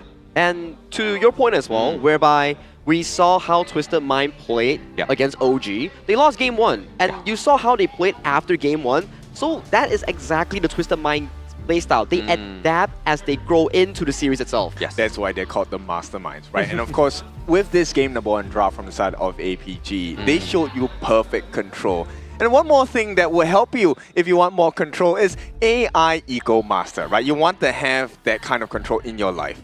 Talking about that, kid, it has to be Mightiest Feel here. So smart control anytime, anywhere with energy management and AI technology features. AI Eco Master here. Need cooling, find Mightier. Yeah, we need that cooldown. I mean, I requested for more aircon from the production house today because I feel like it's going to heat up today. And so far for game number 1, it's been pretty spicy, but I think it's going to get even hotter right here. I think this is the least of our expectations here, especially when you look at Twisted Minds and Alpha Gaming. It definitely has to go a certain range. Game 1 going to the extent of a 22-minute game is really what us as casters and fans are expecting here. These two teams are so neck and neck in this matchup. Yeah, and I mean, it goes back to the point you were making earlier, right? Obviously, APG, they wasn't really truly challenged in their group stage, and it's good that they haven't been complacent, because sometimes that can happen within tournaments, right? Complacency is the thief of joy within the competitive scene, and now APG is like, you know what? We're actually not. We're sick of actually being 3rd place. We want to get higher in the standings, and they showed that in game number 1. Yeah, and I like the confidence, right? You need to have confidence, but you also need to be able to back it up. And so far, APG has been backing it up. Very consistent stuff. And check out the pick and bans here that has been expanded in game 1. Even in the best of 7 settings, we still carry on forward with our global ban pick rule. Whatever you pick on your side cannot be used in the same series until we reach that ultimate battle where everything will be refreshed and cleaned up into a blind pick draft.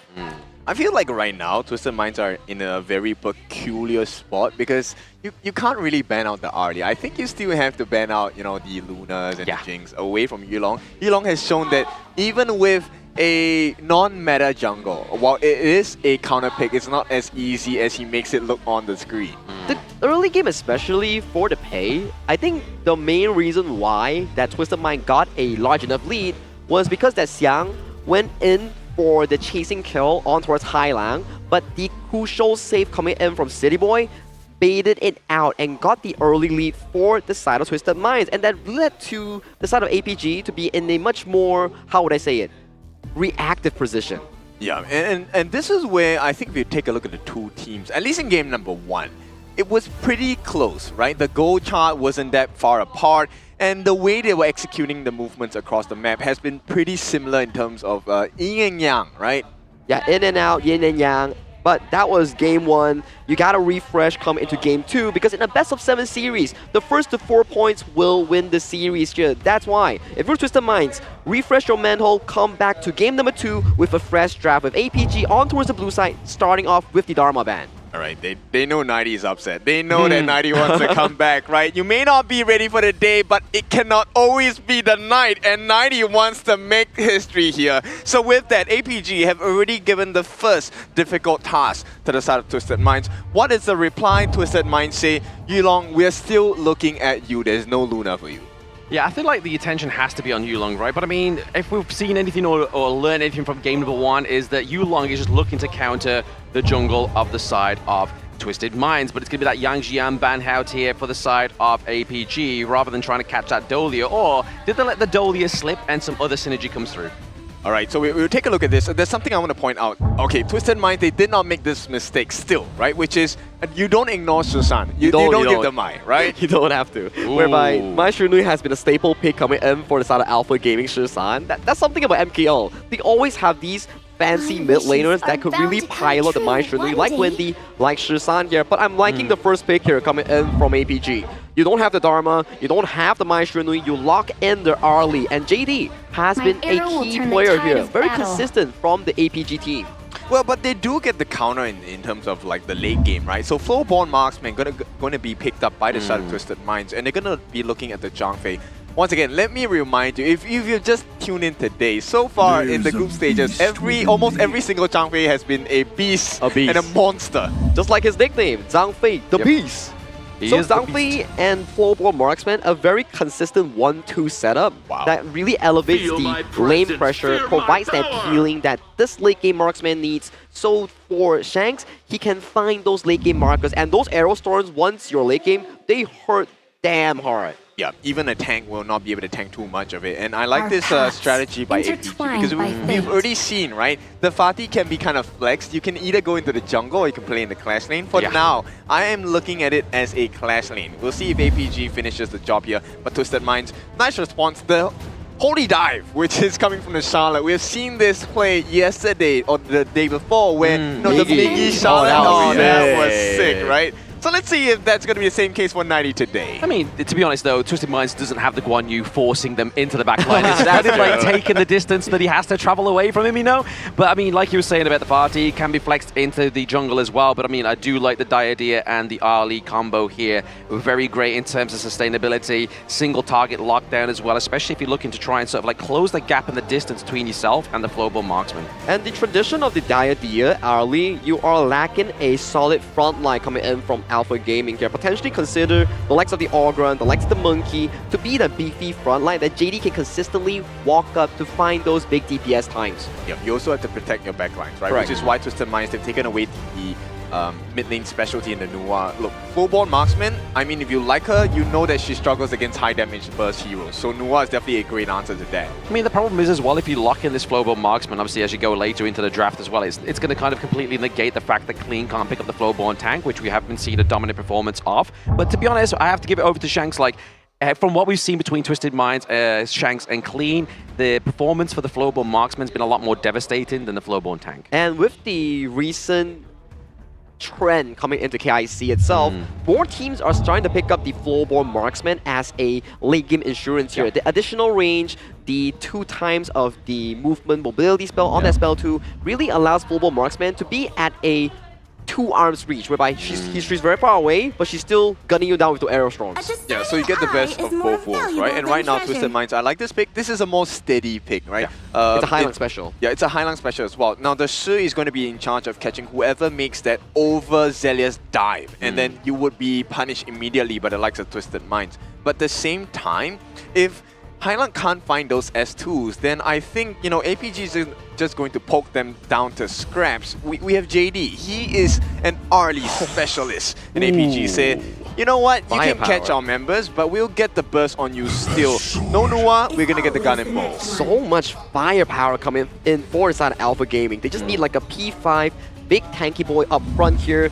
And there we go. The Dun here being secured for the side of Alpha Gaming, rounding up the comp with 1 fighter, 1 tanker, and 2 big damage dealers here coming in from APG. A very comfortable draft towards the side of MKL's 3rd seed. For Twisted Minds, they still need a jungle pick here, and it's a carry. And who can you count on towards the carry? It's definitely Clean in that jungle. I love this pick because, look, the Dun, great counter to the Shi. If you get caught, you can actually use your Unruly Blade to escape because you're CC immune. But because Dun plays with shields, Faye is the perfect answer because it's based on your health.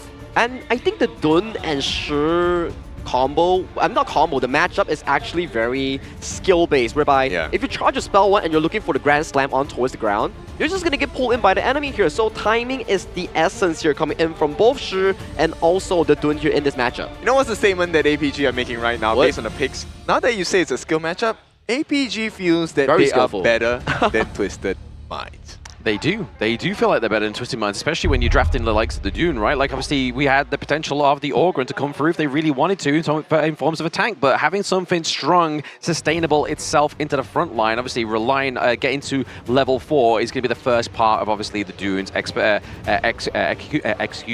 But then it's going to be the itemization that comes through that's going to, like, enable and further that sustainability for this hero. That's correct. When we talk about Dune, when you get that Eye of the Phoenix here, the lower you go out of that, I think 50% health, you start getting that healing buff. Yes. Whoever you whack with Eye of the Phoenix and your passive, you just heal so darn much. So if you are Highlang on that shirt, the moment that passive procs on Dune, you start pulling him away. Make sure that he gets isolated from minions, from enemy heroes, and then you burst him down. Then if the tank is gone coming in forwards out of APG, your entire formation shatters immediately. I love this conversation because we make it sound easy, but you get to see the pros do it, right? This is why you're watching Honor of Kings. This is why you're watching KIC2025, because you want to learn from the best, and maybe we'll see you in the future where you are competing to be the best. But for now, the best of both regions, APG and Twisted Minds. Let's see this matchup. As they head towards the Gorge, this is game number 2 with Alpha Gaming,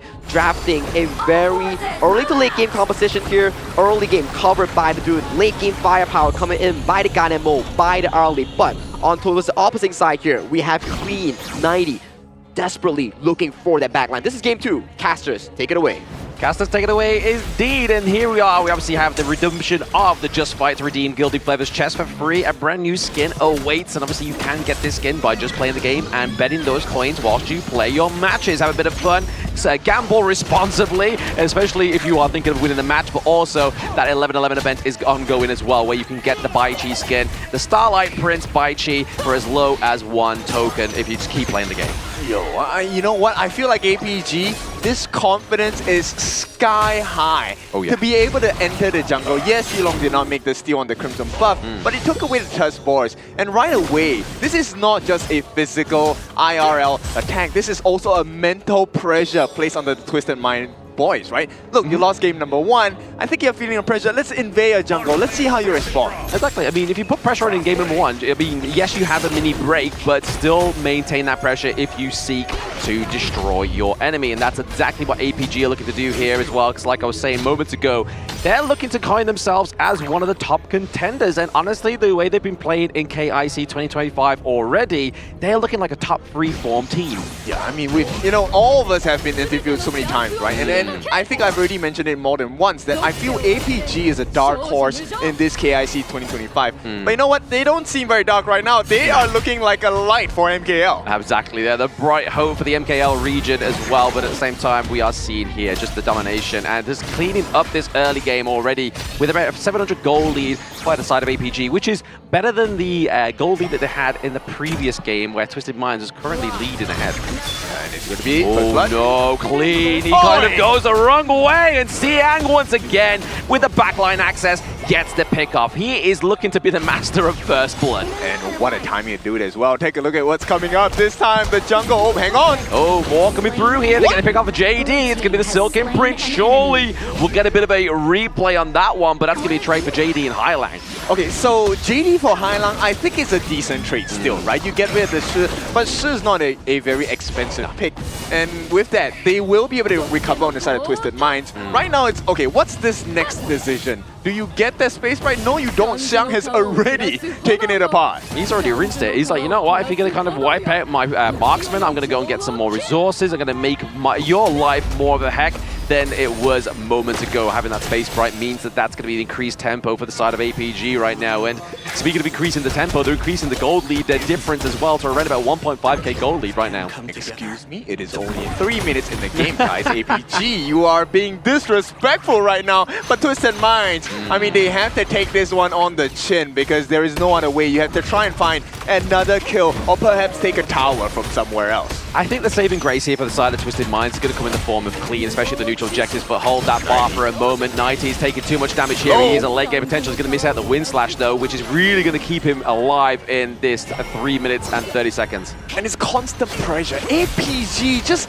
undeniable at this stage. 2-1 in terms of kill score, but look at the gold lead. It is close to almost 2,000 gold already. Yeah, I mean, at that point of the game, obviously we're looking at where that gold is being funneled into. We're going to potentially see it's either Yulong, JD, or even Xiang here potentially as well, but into the backlines with that wind slash, and it's now going to be the Unbridled Outburst, but compared with the Destined Encounter into the backline as a poke mechanic is clean here for APG as they go and take the shutdown onto Highlang. They get clean as the neutral objective is online. We thought game number 1 was a strong performance, but the 1-on-1. Okay, yep, the ultimate's been popped here. It's going to be hard to take down Xiang all on your own. And the IT, he's a late game hero, but they save him. This is really close in terms of like how close APG are to really dominating this game. 4-1. I mean, look, even Saber gets a kill. Oh, absolutely. Saber's getting the kill here. Everybody's getting killed. Whoa! Couple blades. Please, an order from Shishan to be calming down. I mean, he's carved Twisted Minds into bits and pieces right here. And Shang's falling down. Look, they already have a goal lead, but APG don't want just that. They want the lives of Shanks as well. Yeah, he basically just turned Shanks into Sisig, you know? Like, he was just minced. Yeah, I mean, the recipe has been posted online multiple times across our social media platforms as well. But for now, with a 5-1 lead, it is now a 3,500 weight catch. But there it is. It's going to be the bit of well connected onto Highlang with a completely mitigating that Unbridled Outburst. I mean, yes, it was devastating. It catched onto 3, but even more devastating is going to be the T1 takedown into the mid lane. And of all the towers to take, T1 is the most important in the mid. And right now, Twisted Minds, this is access into the jungle on both sides. T2 under pressure as well. Yep, T2 is now under pressure with that Arrow Storm. Tried to kind of like take away Saber and Yulong there, but Yulong's just like, he's a tank, baby. He can take those blows. Yep, and it's only, what, 5.5 minutes in. T2's in the mid are taken down. T2 at the bottom under pressure, in trouble as well. Twisted Minds, they need to recover. They do need to recover here, but I mean, I did say like moments ago that maybe Clean can try and get like the Hardened Jade Steel onto one of these neutral objectives, and if you look at this right, I think this is probably like the first game in a very long time where the 4-minute mark come around and nobody is bothered with the Tyrant or the Overlord. I mean, end of the day, you want to be able to push the advantage, right? Just clear the jungle, get the waves in your pressure, and then, oh, hang on, Clean may be caught out as well. Yes, he may potentially be, but he's going to parkour. He can get onto the wall. It's going to take some hard CC to get him off that one there, but the pull coming in through for Highlang is still not going to be enough. But until you can pull Yulong under the tower, he is unkillable. Dune right now is going to be able to be that turning factor for the side of APG, and right now the dominance is complete at the 6.5-minute mark. The next Tyrant of the game, or rather the first Tyrant of the game, will go into the hands of APG. 6 minutes in, we're about just under a 6k gold lead for the side of APG. They're looking at about a 1k gold lead per second, but here, mind over meta, during the group stage, Clean played 10 different heroes across 11 games. Nakaruru was the only one he brought out twice. With a hero pool like this deep, can he twist the minds of APG during the draft? And so far, the answer to that one is no, but it still could be the case a bit later on. But there, T2 takedown, bot side of the map.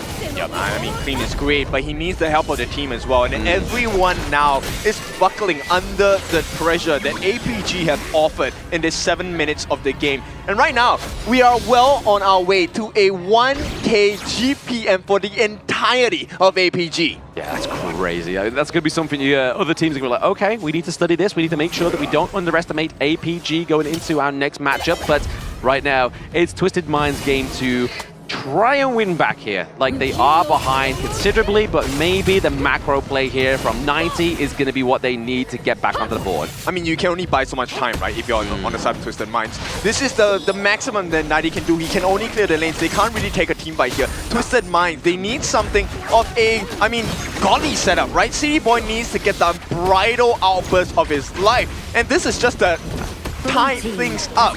So for this point onwards, APG, they see the opening on the T3 on the top. They're seeing that. Oh, they're obviously pulling in on the side of JD, trying to get him caught out there, but he's going to be able to escape out, and the Heartlink's going to get him back into fighting fit shape as they get the T2 top side of the map as well. The Azure Golem going to be cleanly taken away here as well. Like, the congestion of this jungle onto the side of Twisted Minds is completely non-existent. Yeah, and you can see the difficulty, right? Yes, Twisted Minds, they can get the setup, but in the midst of the setup, Clean is already being taken down like down to half health even before the actual fight starts. And if Clean can't enter, it means they can't finish. Yeah, he can't get that clean cut and obviously the execution into the enemy team there with the hardened Jade Steel for that finish of the enemy team. But right now, it's going to, you just see 90 just trying to just focus the back line. He does get obviously hit with a bit of farewell, but there's a Destiny counter as well. He's taking too many shots, maybe a back shot or two right now. It's going to be 90 getting taken down into his T1 territory. He went in too deep, no protection, and that is the cost of his life. Twisted Minds now have to defend at the bottom side as APG. They cover the entirety of the gorge. Right now, it is all blue. Yes, he was unsheathed and unprotected there, 19 top side of the map. He needed some protection from his teammates. Definitely a bit of a glove for his hand to warm him up. Yeah, they need the wrap around, right? Right now, Twisted Minds, if they can get the wrap around APG, that may be the solution. City Boy jumping in the back lines, getting that burst onto their faces and pushing them back. But for now, it is not going to be the case. Twisted Minds are struggling to defend, and APG, they're looking so strong right now. JD faking it. Yep, cover your faces, Twisted Minds, as we are looking to push the crystal a little bit more here with a lot of pressure to the thighs of Twisted Minds. Yep, structural destruction here from the side of APG. They get a T3 at the top. And Twisted Minds, they're still trailing by 10,000 gold at this point. The 1k GPM for APG stands strong. And right now, what time is it? It is 10 minutes. It is the Shadow variance. I thought he was going to say it's Chico time, but no, it is going to be the Shadow variance time here as well with the Overlord and Tyrant come through. I mean, as if APG need any more damage to come through to put pressure onto the side of Twisted Minds. They are behind by a whole 10k gold. That's a huge load of gold. Yeah, and it's what, more than close to 2,000 in terms of gold advantage for the side of Yulong against Clean, which means there is no jungle contest. There is no re-comeback for the side of Twisted Minds, because if you choose the wrong position, you will be melted down. It's an instant delete button from the side of APG. Yeah, if you overextend or get caught out here by the side of APG, if you are Twisted Minds, it's going to be a hard fight to go for. I mean, already being a 5v5 is seeming like a bit of a difficulty here for the side of Twisted Minds, considering the draft as well. But it's just been that early game domination into that mid lane that really put the pressure onto the side of Twisted Minds. Okay, but you take a look at that. Shanks has provided them a little bit of a lifeline, right? He just needs 5 arrow showers. 5, right? It's not too much.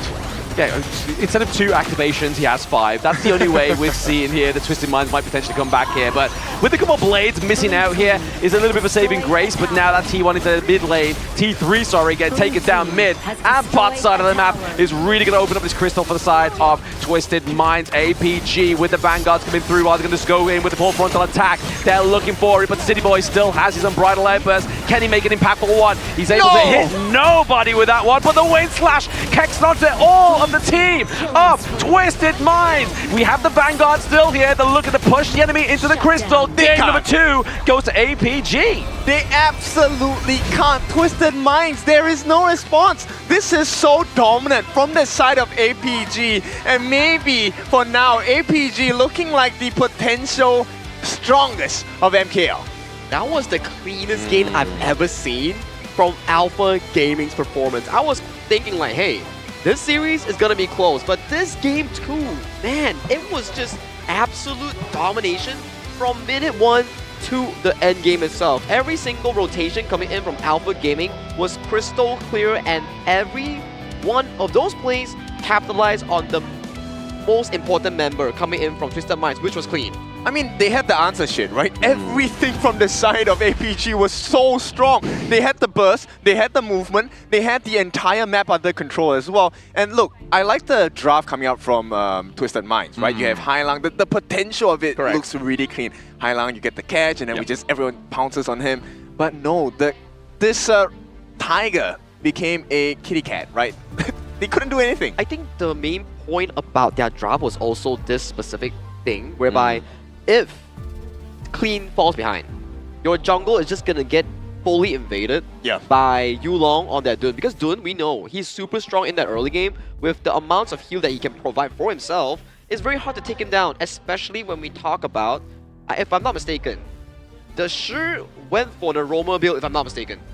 Yeah, look, you want to always have an unfair advantage. Correct. So when you have heals, that's a really advantage in the lane. So we will talk about how this progression was, but I'm so curious about the gold on the side of APG because they were 10,000 gold ahead. This was 1,000 gold per minute for the entire team. And Hailang didn't even go for the roamer build here. He just went for the standard one because they know they need to rush out the venomous staff due to the fact that the early game was in shambles coming in from Queen. The moment he got caught out in that mid lane, it spelled doom for their entire game plan. They needed Clean and Hailang to find those big plays to funnel their early game weakness points. But due to the fact that their early plan has already shattered, the input coming in from APG was just so darn consistently strong that choked out Twisted Mind in this game too. I want to point you in one direction for the side of Alpha Gaming as well, right? Most teams, okay, if you're playing rank, you're having the lead, most people think, okay, let me itemize even more damage. Correct. But the entirety of APG, they had a different thought process, right? Because they were tanky, they were already ahead, they bought more defensive items on every single member, so you couldn't even kill them, and they had the heals to back it up as well. Yeah, I mean, that's the beauty of this one, right? Especially when you get the more defense as you're kind of getting that damage come through as well. But here, you're seeing just everything going into the favor of APG. Objectives, gold lead, literally everything. Zero across the board for the side of Twisted Minds. Only managed to secure one tower due to the macro play coming in from the side of 90 Charlotte here. And you can see this blue graph towards the top side. 11 minutes 40 seconds, 12.7 thousand gold lead at the very end. This is more than 1,000 gold lead per minute. It's super crazy, right? It's crazy. Now, we'll take a look at the comparison here between the Clash laners. Xiang on this Fatih against the 90 Charlotte. I think 90, let's give the props to this guy as well. Yeah. He was doing all he could, right? Yes. The split pushing coming in, he was trying to delay and slow down the aggressive wave management from the side of Alpha Gaming. But Xiang, he was on a completely different mission. He was on a hunt for Clean. Once they found Clean, it was doors open for the mid, right? Shishan, hey, let me get the blades in onto the back lines, and for JD to just jump in and out. Exactly, and this is why, like, when I talked to Xiang, he said he really wanted this rematch with Twisted Minds. But Shishan on that gun ammo, crystal clean with those freshly forged. He was just roaming across the map, casually like, oh, Shanks, you're there. Next second, poof, you're gone. You know, one of the moments as a Gun & player that gives you the most adrenaline is when you get the one shot. Yeah, and many a that felt times, good. this guy got it. He may have only one kill, but the amount of blades that he landed onto the entirety of the side of Twisted Minds really activated the entirety of APG. And this is the starting play that spelled the doom coming in from Twisted Mind Queen, whereby yes, we got Hailang kill on towards JD, but Hailang is a utility mage. Even though you get kill, it doesn't really matter because Clean's jungle tempo has already been shattered as of this point. Falling before Tyrant, falling before the objective, and this is the adrenaline pump that you talk about here. That felt so good. Yeah, I mean, that was the win condition, right? Shishan, like you said, very emotional, but he operates. If you give him that adrenaline, he will carry the game for you. Oh, absolutely. I mean, just carrying the game, carrying this crystal takedown as well, right? Just obviously a couple of blades into the backline, just keeping away Twisted Minds for that one. But very well played here by APG. Very dominant. They are literally 2-0 at this point in the series. So really, I mean, at the best case scenario here for APG, it's just another 2 games. Yeah, so for them, they're really bolstering the defenses, right? Which is kind of scary. Now, let's give you an update onto the knockout bracket. Once again, if you're new, you've just arrived, welcome to the knockout stages of KIC2025. We are in the matchup between APG and Twisted Mind. It's a best of 7, but for now, it may not look like it's gonna last too long because APG, they're halfway there. BO7 needs you to win 4 games in the series here. And with a 2-0 lead here, Blam, how does Twisted Mind come by? What do they need to do in Game 3? I mean, to be honest, it's not a clear answer, right? Like, they have tried to obviously formulate themselves into the Gorge. Didn't quite work. Yes, game number 1 going against APG, they gave off a bit more of a better fight. Then we was like, okay, let's try and beat them in the draft, even though game number 1's draft was very expensive. They tried it again with this one, still very much more expensive picks coming through in the draft again for Twisted Minds, and they just got run down by APG. Which is kind of crazy, because right now, if you're...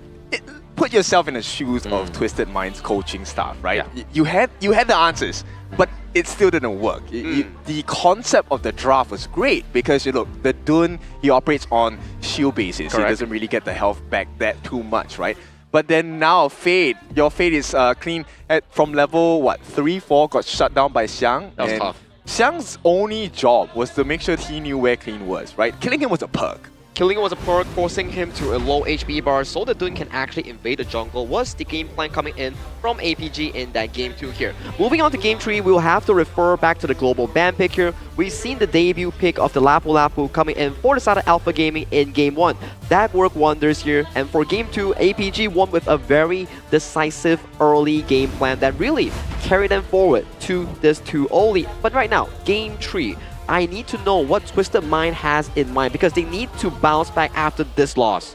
Yeah, they have 2 minutes to kind of reconsider their options at this point. And here's, as we go deeper into the stages of KIC 2025, yes, the games are longer, it's a best of 7, but then this begs the question, you know, we normally ask ourselves for all the competition between teams, hey, we had 2 games down, what kind of picks do they have, right? You start to think, maybe this hero pool is not sufficient, blah, blah, blah. But it's APG and Twisted Minds. You know they can play almost if not every single hero in every single lane. So does this go worse for Twisted Minds?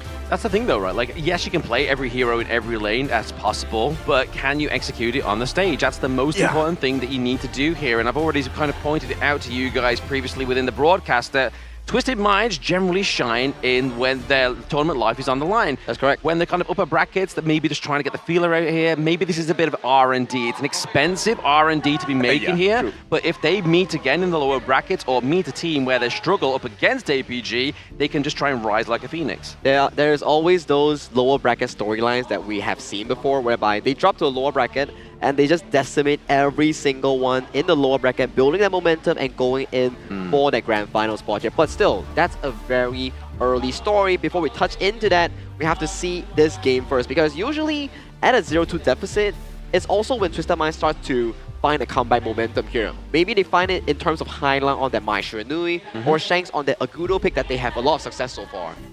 It's going to be something of a challenge for sure, right? Twisted Minds. Whether they can do it today, the reverse sweep, we've already seen it twice, I think? I think so, yeah. Yeah, twice. Not too many times, right? That's the main thing. But Twisted Minds, as you guys said, when the tough situation arises, they arise into the cause as well. So we'll see. Twisted Minds, can they make this 2-1? They gotta try. Obviously, if they don't try, it's gonna be a quick series for them, right? And I mean, that's something you don't want to be kind of known for when you start off in the knockout stage of the KIC 2025, is that you are gonna be one of the quickest and finished starts here for this 2 teams. I mean, me personally, my prediction was this is gonna go the full best of 7, and still could, but there's a lot of work to be done on the side of Twisted Minds. Can the blue side be the answer? Blue side here, starting off the ban with Baluna, potentially looking for that Mai Shiranui pick on the side of Highland, allowing Highland to be unlocked from that mid lane and look for those big plays across the gorge. What does APG answer with here? It will be the Arlie and potentially Lelong on that 1-2. Yeah, I think you really need to put Shanks out of shape, right? So far, they've managed to bend Shanks out of shape, not by, you know, getting the kills on him, but just making the gorge entirely unsafe for him, right? There's no place for him to roam around. Now, Twisted Minds are going to take away the Guan Yu here. I mean, perhaps we're going to be exploring the #1 Dolia Yangchen combination, or maybe the Liang Princess Frost. We'll see, right? APG, they open up everything. They take out the Dharma.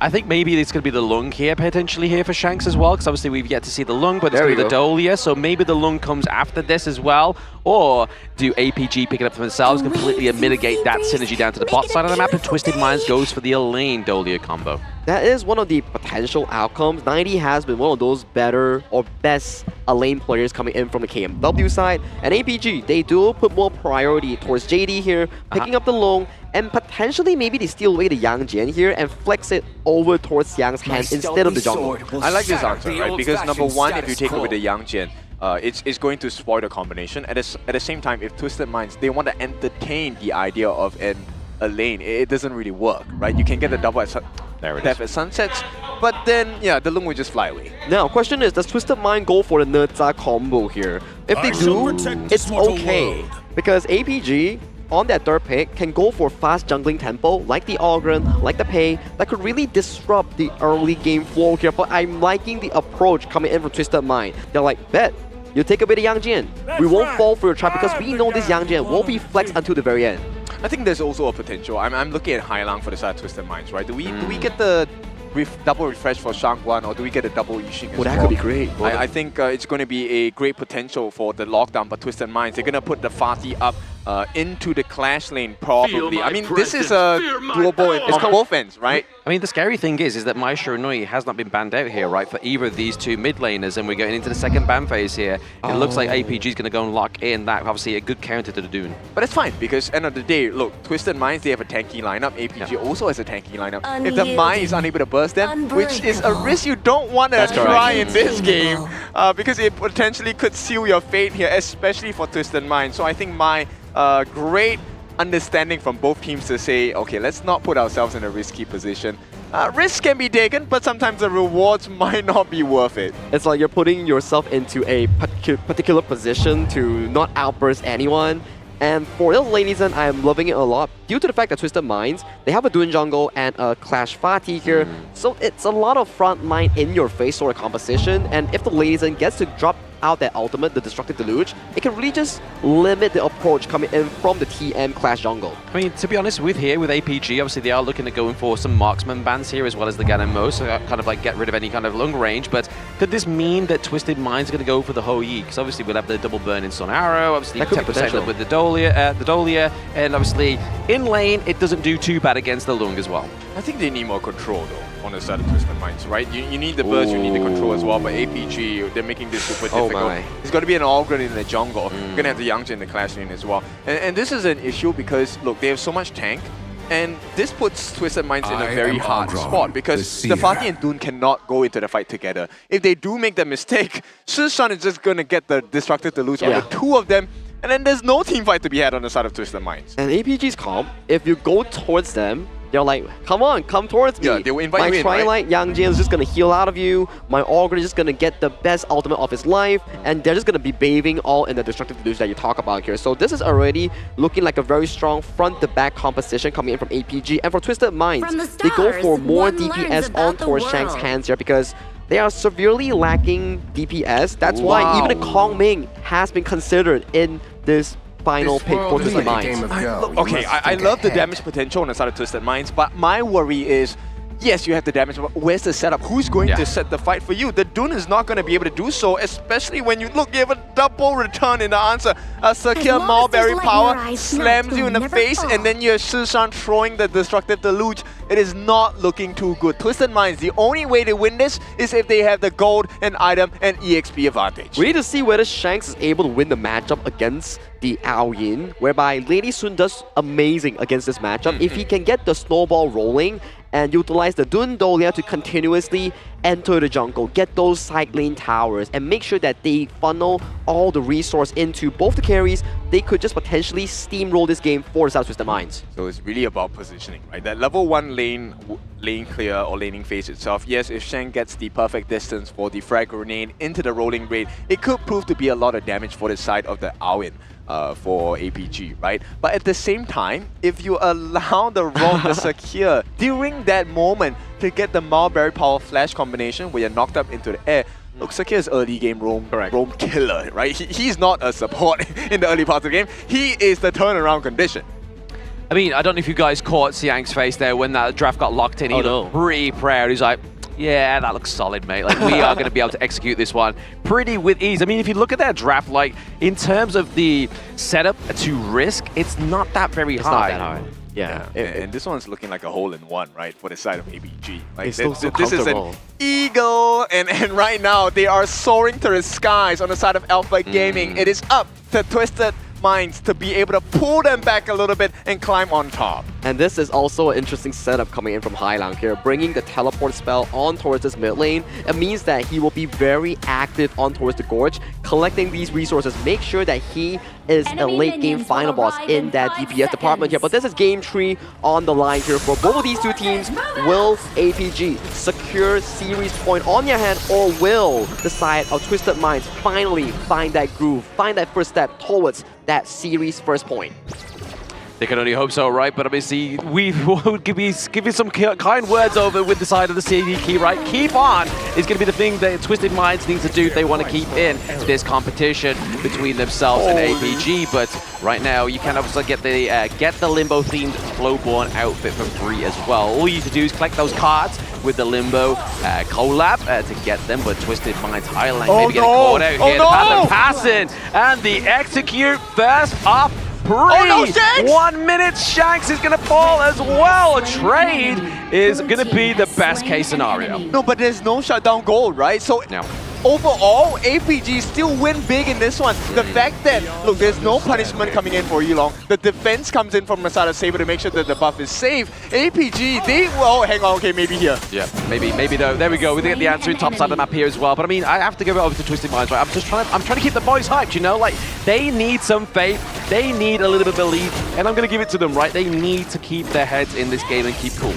They need to shut down Yulong. That's what they need to do. This guy has been on the terror so far. And Game 3 looks no different for the side of APG. I mean, the audacity of this man to just step into the jungle to steal the Azure Golem, obviously crafted by the presence of Saber and Susan in the mid, where it felt like, hey, you need 3 people to deal with us because Sakir is an early game monster. Oh, absolutely. I mean, it's not just the healing from the Mulberry Power as well, right? It's the damage in the early game, especially when you got such sort of like squishy heroes like the Lady Sun and the Kong Ming. Yeah, so look guys, in our rank, and if I'm Sakir, just go with me, we will win the team fights. Yeah, exactly that may be the case here. It's going to be 19 to the backline, doing a lot of damage onto Shisha. I mean, that's one way to get rid of a destructive deluge, is just do way more damage before it comes through, before it gets you. Yeah, beautiful work from side of Twisted Mind. They get the life of Shishan. This is nice in terms of the gold recovery, EXP as well. They're keeping close with APG, even though they did lose quite a bit in the early game. Yeah, you can see here Twisted Minds is definitely like, they're sick of losing, right? They're down 2 points. They want to come back in this best of 7, and they're showing it in this game number 3, right? Like, they are definitely brawling toe-to-toe, brick for brick with APG. Yep, and I like the position of City Boy, right? So it is a bit unsafe, but in the river, Nolia does have a little bit more benefits in comparison to the other roam heroes here, especially. So Twisted Minds, they have some information. They know that he's alone, so JD. He is alone now. He has to make sure that he doesn't get caught out as well. He does have, obviously, not the infinite fastness, but he also has the flash on pretty much speed dial if he needs to get out of there, but it's not going to be as useful as the infinite fastness. We are around about 3-minute mark now as well. Should be back in time for that team fight for around the neutral objective. For sure. But you saw the potential of Twisted Minds, right? In a all-out battle, if Clean is able to get that win/slam onto APG, buy enough time for them, there is enough and definitely sufficient damage from Twisted Minds to be able to get those knockdowns onto the side of APG. And in the numbers advantage, Twisted Minds will win. Exactly that. With a number advantage within the team fights, they have pretty much the firepower, the front line, and they just need to make sure they're maintaining that sustainability with that Dolia as well. But now we are seeing around about a 17-second timer on these neutral objectives. APG, they got to kind of formulate a lead here, as you can see down to the bottom side of the map now. Kong Ming comes with the teleportation. Yeah, lovely move. It doesn't seem like much, but because they have the wave pressure now from the side of Twisted Minds, APG have to answer. They cannot allow a T1 to fall when there's no protection. This also gives them fire over the pit. But for now, APG, they're able to recover and looking for a fight. Looking for a fight there. Clean tries to get the win slash. Doesn't get anybody, but there's going to be Siang into the backline as well. A takedown onto Clean at the crucial moment as well. You saw there, JD was like, I'm going to go and back up my team, and it's just like, actually, we've taken down the jungler, we don't need the backup, and now Saber is looking for the prowl. And just one play, APG now reward themselves with everything. They take the Crimson Golem, they take the T1 at the bottom as well, and while all of this is happening, the Tyrant is still available for the side of APG. Twisted Minds, one wrong decision, and now APG is guaranteed the golden EXP lead. Hey, sometimes you say 2 wrongs don't make a right, but clearly here, 1 wrong makes 3 rights onto the side of APG with those 3 pickups of the Crimson Golem. But at the same time, Siang is going to put a lot of pressure into his top side of the map. He is the expendable pony in this draft. Yep, and Saber, the value this guy has. Look, the Mulberry Power coming in with the 9 different stacks of heals here, all going into the life of Xiang. You can't take down Yulong, you can't take down Xiang. Who do you want? Are you really going to waste your resources on Shishan? Maybe, just to get the Destructive Deluge off the board here and get rid of that Venomous Staff effect onto the healing of the Duan on Clean, potentially. Yeah, I mean, it's a difficult choice, and APG's choice now is to try and take a team fight. They're going to try and do something around that kind of formulation here, obviously using that Path of Passing to make it kind of believe that it's going to happen, but it's going to be clean. Taking the lead here because now he has to go ahead with 90 to the back line. But now, can they run down Yulong at level 10? The answer to that one is no, because Xiang comes through, flying onto the enemy team there. JD! But that is going to be it. JD with infinite fastness tries to get that on, pushing them to that T2. So maybe the takedown here. T1 topside, T1 into the mid. I'm pretty sure Hailang was screaming internally because that was a little bit too scary, right? Potential with the flash as well for JD to get that finishing blow. But APG, they're not done yet. The jungle is available for the taking. The T1 in the mid is available. Oh, there it is. The critical soul being placed down, as well as a destructive deluge here is definitely going to drive away Twisted Minds in this mid lane. And once again, it's not happened as fast as game number 2, but it's definitely the same kind of story. Yeah, for sure. This time, look at the funnel here. JD gets the Crimson buff as well. Right, Hailang, there's nowhere to run. I mean, he has the teleport, so there is. He gets out of there, right? So that's why he was doing that one, just freezing the minion wave because he had that in his back pocket. Yeah, but now Twisted Minds, this aggression is going to be muted. They can't do anything, right? So for the next one, 90 seconds or so, this is going to be a tight situation for Twisted Minds. They're going to try and attempt this Overlord, but for now, APG, they sniff it out. They do. Obviously, you see Saber there, he does have the intel, but I mean, it's going to be too long for Yulong to get there. He is getting the Azure Golem. I mean, honestly, at this point in the game as well, especially for a hero like the Orgarin, you're going to prioritize the Azure Golem over that Overlord. Yeah, I mean, APG, they throw a bone to the side of Twisted Minds because they definitely need it right now. Throw a dog a bone, but City Boy gets frozen there, and there it is, the execute, the Seer from Orgarin gets the lockdown there onto the side of Twisted Minds, and now they are running away with around about a 3k gold lead. Yeah, right now, APG, this is the perfect time to take the fight, right? There is no Celestial Melody, no refresh from the side of Twisted Minds, and clean. This is going to be a difficult fight for him to take, so JD says, I'm not going to take a fight, we're going to take your tower. The wraparound does come from 90 though. Yeah, no Melody, no problem, but now Twisted Minds has to answer in their own jungle, but oh my goodness, those flaming palms, those winning strategies are all hurting, but now it's going to be 90 trying to get a bit of an access into the back line here onto Yulong, but he cannot run him down. Conductor of Souls comes through, completely changed the landscape of this team fight right now. Twisted Minds on the run. Yep, and APG are feasting right now in game number 3. T2 for the taking as well. You may have the Vanguards, but we are going to take your T2 nonetheless. And APG, they have all the answers. And even with the Vanguard at that T1, right? Obviously, Twisted Minds was like, hey, maybe the T1 will fall here thanks to the Vanguard, but it just fell at the right time. APG, a little bit of a Nostradamus play, was just like, you know what, lads, we know what's going on. We've seen this happen before. We know how to play against this one, and they're just putting the pressure on. Very hard, very heavy, very thick.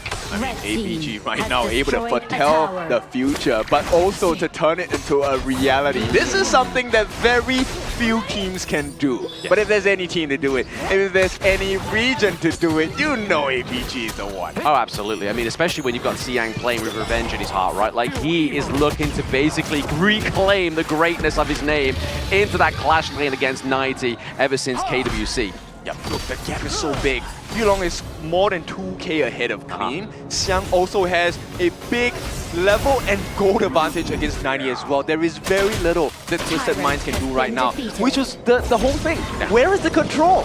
Yeah, no control. There is no control at this moment in time. Obviously, that top side of the map was a little bit of a small control play there for 90. He finds himself recalling back here to try and give over aid to his teammates, but Kong Ming, we do have Hailang. He has the teleport to get back very quickly, and now he does, but he teleports into his own fate. He gets taken down there by the side of APG Saber. I mean, Xiang, that was a big play. This is going to be Hailang out for a bit. That's a massive amount of magical damage gone from the side of Twisted Minds. Yeah, not only that, obviously it's going to be a lot of burst. We're really counting on to Shanks here. I mean, he's not going to have the itemization going into that 10-minute mark. Like, we're seeing a 5k difference here in that lane alone, and it's really showing with that singular 1v1 takedown there for JD going up against Shanks, and now we see it flying in. Yang Jian come through, City Boy falls down to Shishan as well. It's literally Clean, Hailang and 90 with the final embrace here into game number 3. Crystal into the back line, just forcing Clean away from that Crystal. 90 was trying to keep away APG, but it's not going to be enough. They're looking for the Crystal. Game number 3 goes over to APG. third time's the charm. You have heard that so many times, but this one was an absolute show of brilliance from the side of APG. MKL, stand up. The games are getting faster and faster in the favor for the side of Alpha Gaming here. Not looking good for Twisted Minds. They need to pull every single stop in their playbook to find that comeback victory in the series here. But so far, the Alpha Gaming growth has been insane.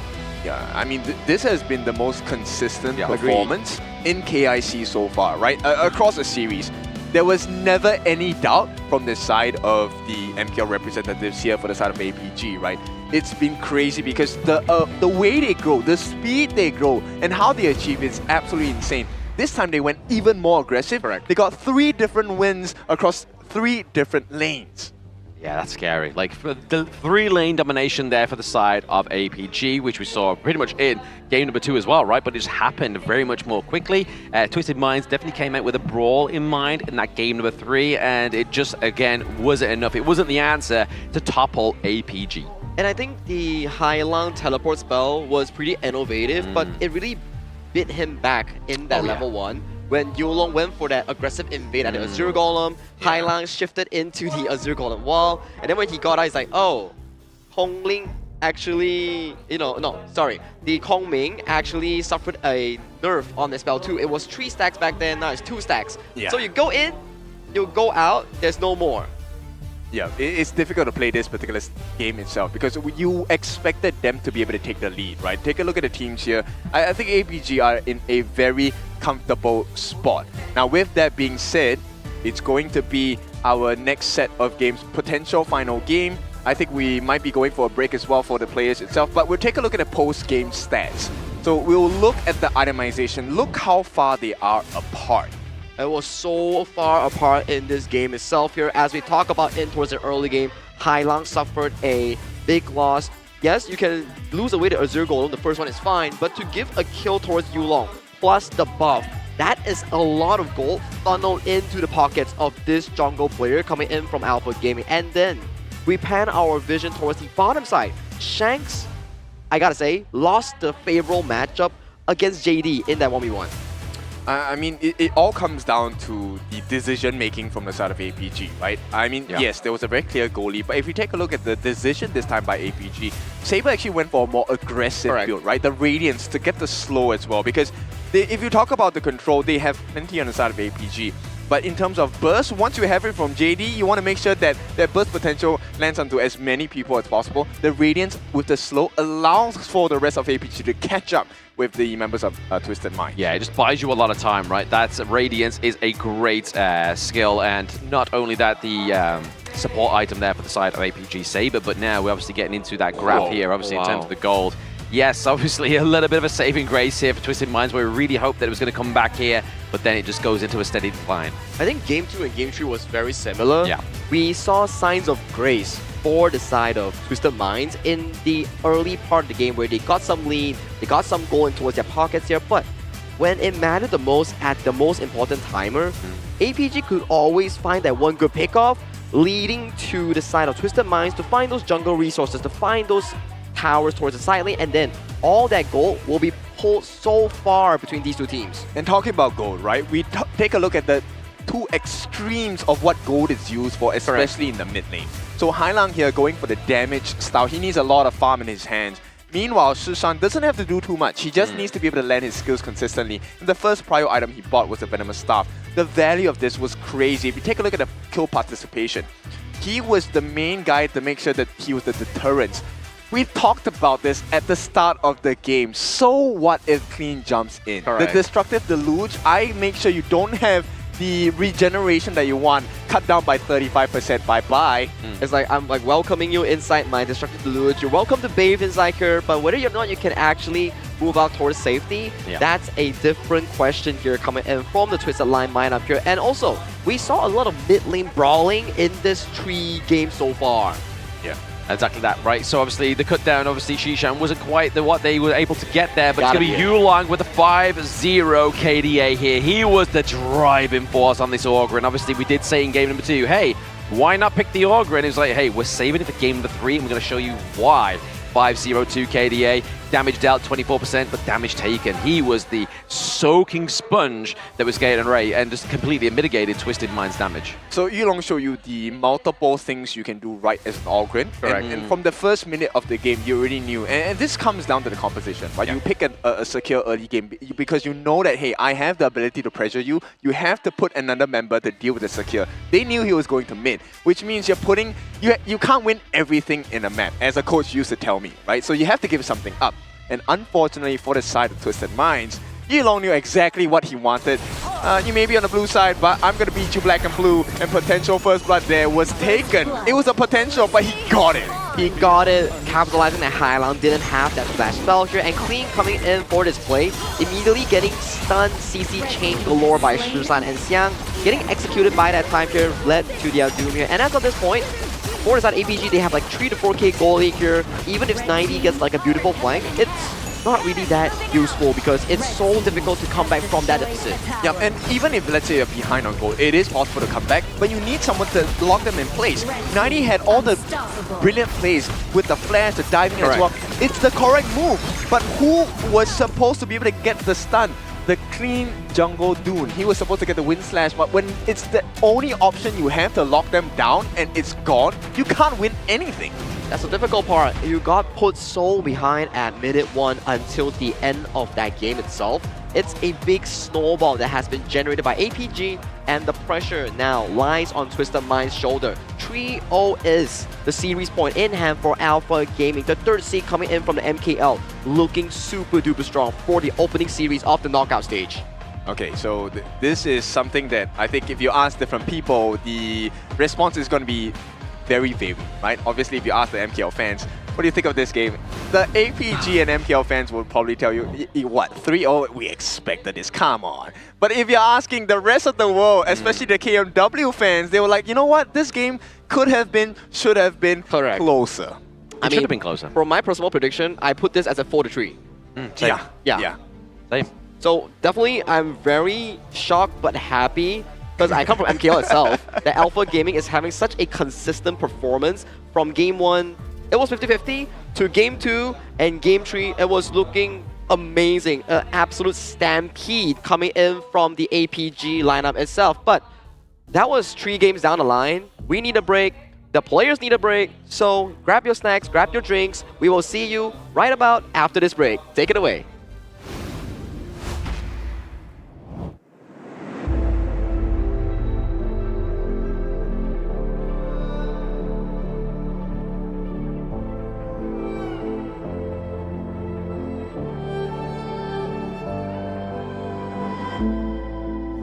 Strangers to the fallout is what got us here. Ever changing, some chameleon, blood, sweat, and tears. We'll never make it if we fall to everything that brings us down. With a comeback is now. Blood, sweat, and tears. Fight for what we want. Doesn't matter the cost. Every day, put in work. Blood, sweat, and tears. Nothing comes overnight. Strength in numbers, start to line. We don't bow to fear. Blood, sweat, and tears.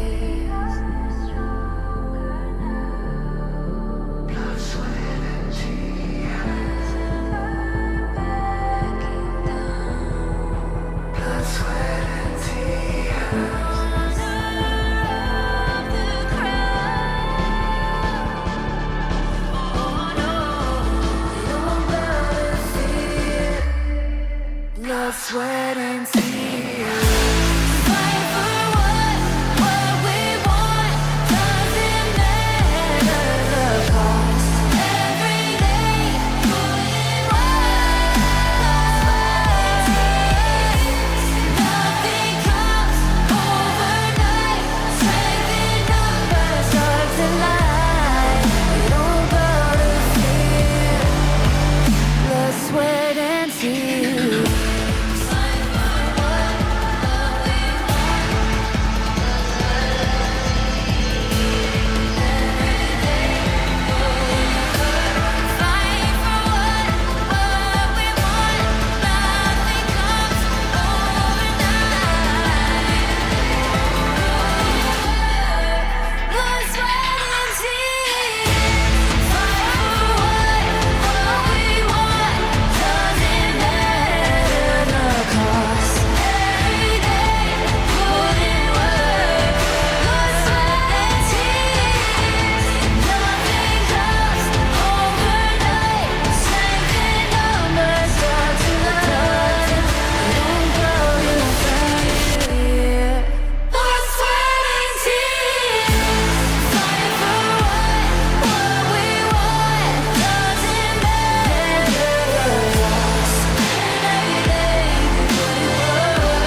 the darkest nights. You've heard the crowd, felt the blinding light. You were standing there when your heart comes alive. It's a dream of a hat, and it never dies. Right here, right now, give it all to get it out. Never a surrender, I fight and never fail. I am a contender, a challenge I can feel. The smallest lies become the brightest enemies, relentlessly. And even if you fall, you gave it everything to be a king.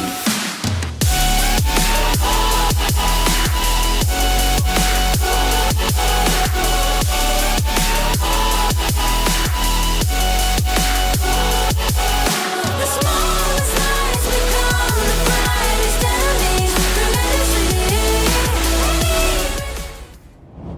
We are back to the Honor of Kings International Championship 2025, and this is the first series of the knockout stage featuring Alpha Gaming, the third seed coming in from MKL, going up against Twisted Minds. But it is looking like a landslide coming in for the Malaysian squad because they are now 3-0 in the lead in this best of 7 here. Yeah, it's a difficult position to be in, but I think a lot of teams have experienced this before. So you can place some hope that maybe there is a potential of a comeback. We've seen this not too many times in the global side, right, where there is a complete reverse sweep of a 4-3, but it has happened across the entirety of HOK Global before.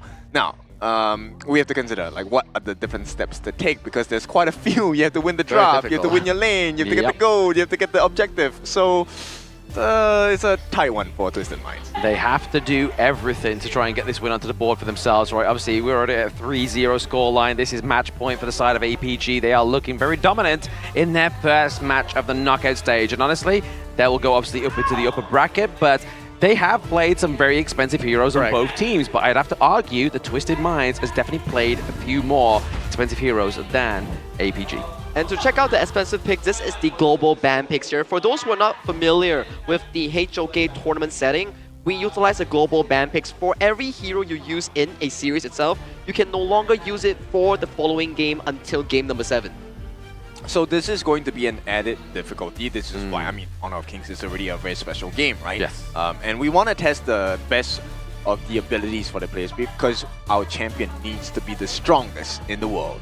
Absolutely. I mean, as well, it actually gives a highlight over to heroes that wouldn't necessarily get played. So obviously, if we take the blind draft from last year, it was kind of just like the same like rotation of maybe like 15 heroes when there's so many great heroes within Honor of Kings that you should be trying to make work within these scenes and within your ranked games. That's correct. Whereby global ban pick allows for more variety of heroes, more varsity in terms of the draft itself. And talking about draft here, in this decisive game, Twisted Minds selects the red side to be defaulting to and to look for those reactive red counters.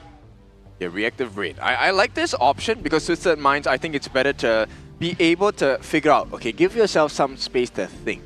But so far, based on just the first few bans coming in from the side of APG, I feel like, look, they already have a huge advantage. This is not just a physical challenge, but a mental one, at least for the side of Twisted Minds. That's correct. So coming into this game itself, to step on the right foot in towards the series, it is very dangerous. That could put you into the lower bracket, but we have seen what Twisted Minds can actually do when tournament lives are on stake here. So we can definitely bank onto them to find that winning formula, especially when they're against an APG squad that is looking so dominant in this game number 3.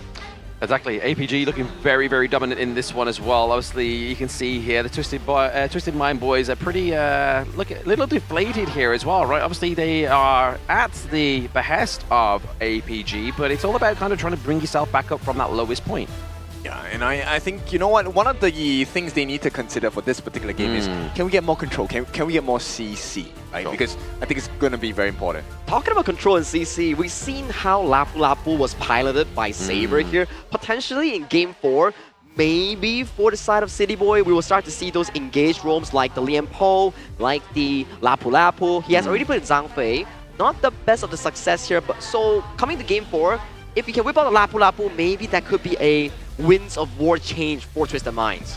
They definitely need it at this point, right? Because with enough CC control, you will be able to turn the fights, even if you are behind. That is one of the beauties of having crowd control, right? It gives you more time, it gives you more space. And you can be more proactive with those spells. And talking about being proactive, to start off the draft, APG will be on towards the blue side and Twisted Minds on towards the red side here. With APG already expending picks like the Long and Arlie, I do believe that they will be removing these from the pool.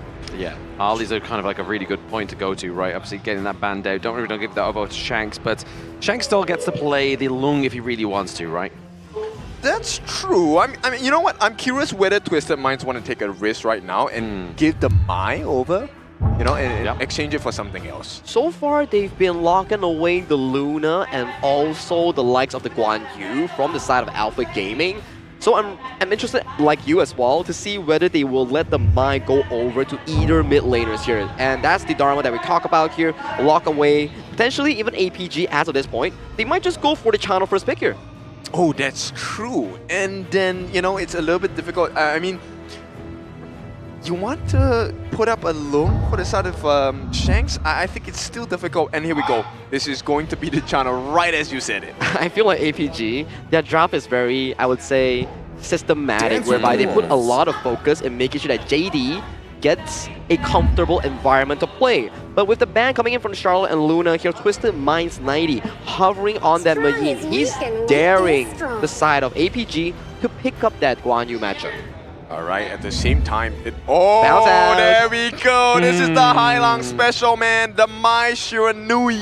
Let's see if this is going to be the winning formula. Hey, I mean, he hasn't played a carry hero yet into the jungle, the mid lane. Obviously, we had the Kong Ming, but he was basically being used as kind of like a macro kind of push mechanic, right, with the teleport, but now he gets the Mai Shiranui. So maybe, just maybe, Twisted Minds maybe get onto a bit of a banger here, but APG, they do lock in the Dolia. Do they decide to go for another Dolia combo here with the U1? Yeah, has to be. The traditional counter, especially against the Mai Shiranui, and it's also one of those early to mid-game strong tempo mages that give you that leeway of that double Indig Sorrow pressing in and out of team fights.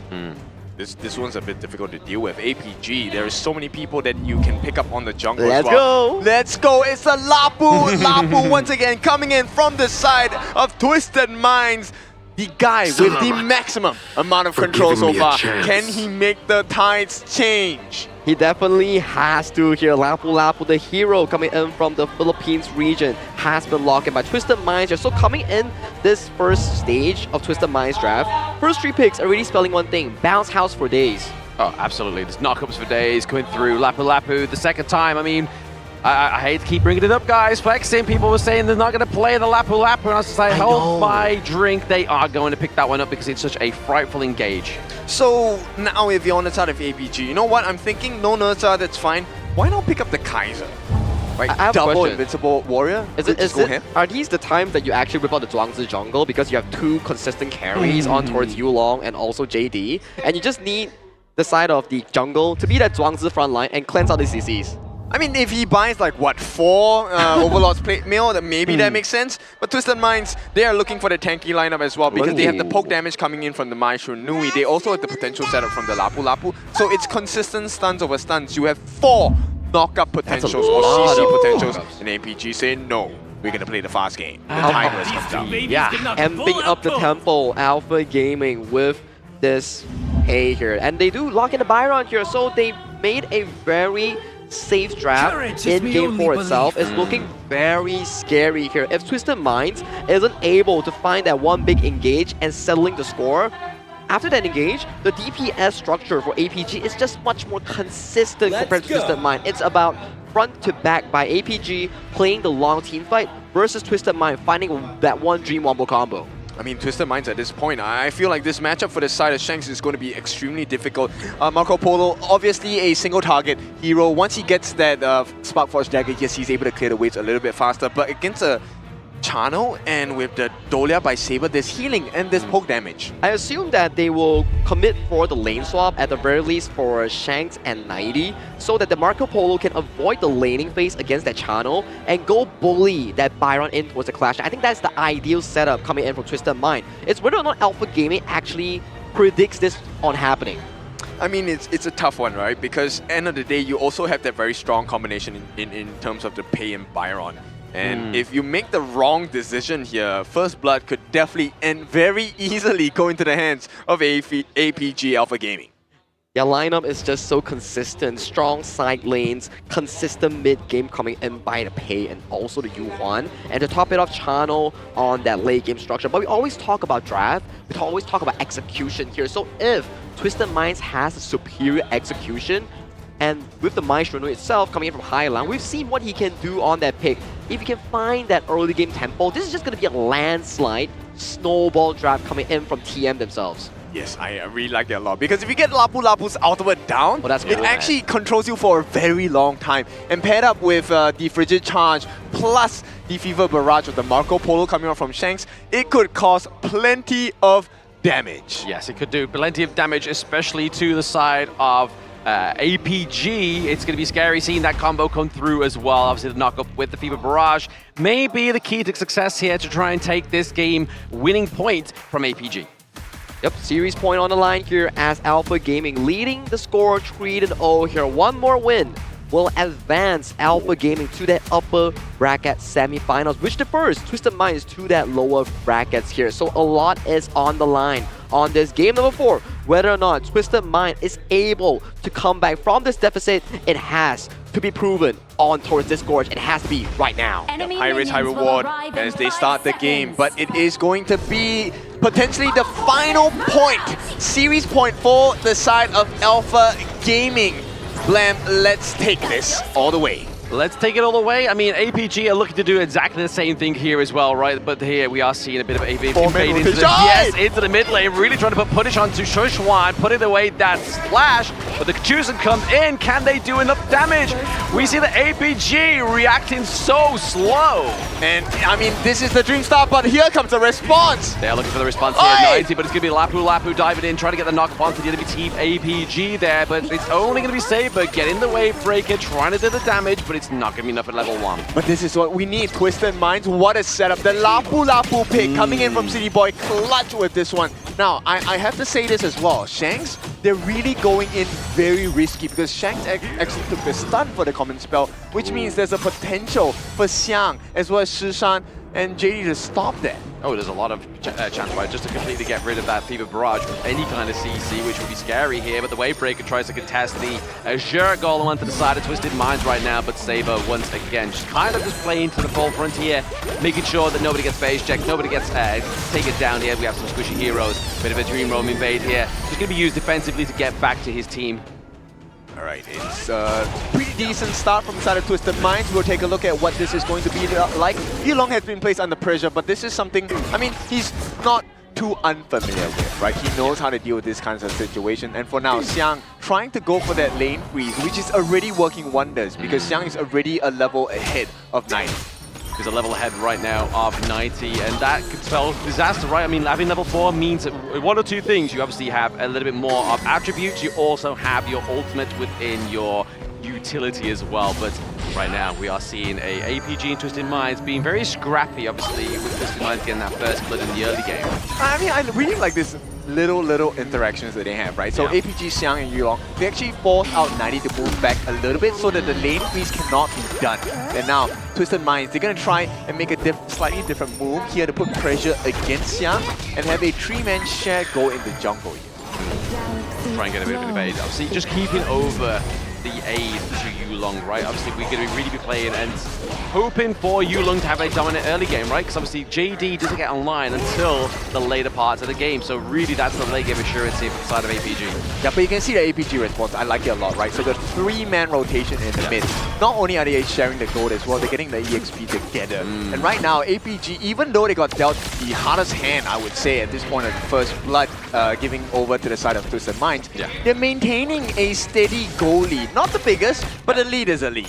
A lead is a lead, absolutely.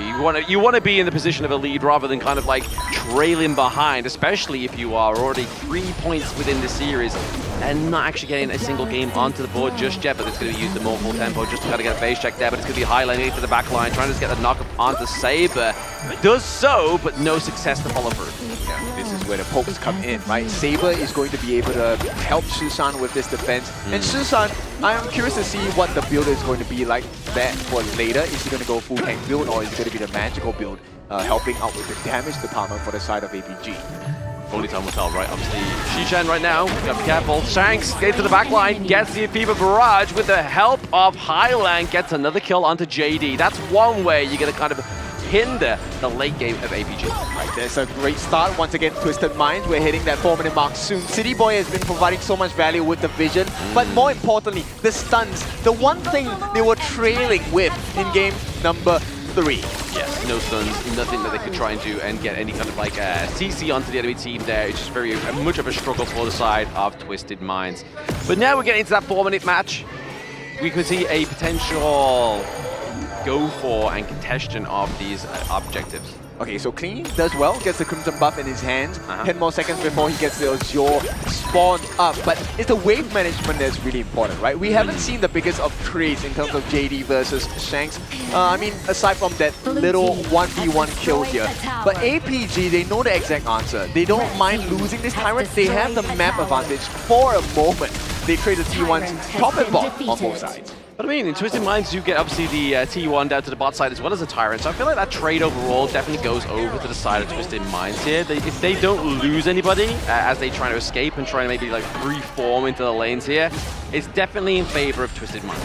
Yeah, for now. Island giving pretty good information right to the side. And one of the benefits, Clean is getting tankier and tankier. Oh, there it is. Shishan getting taken down once again. This is spelling disaster for APG in the early game.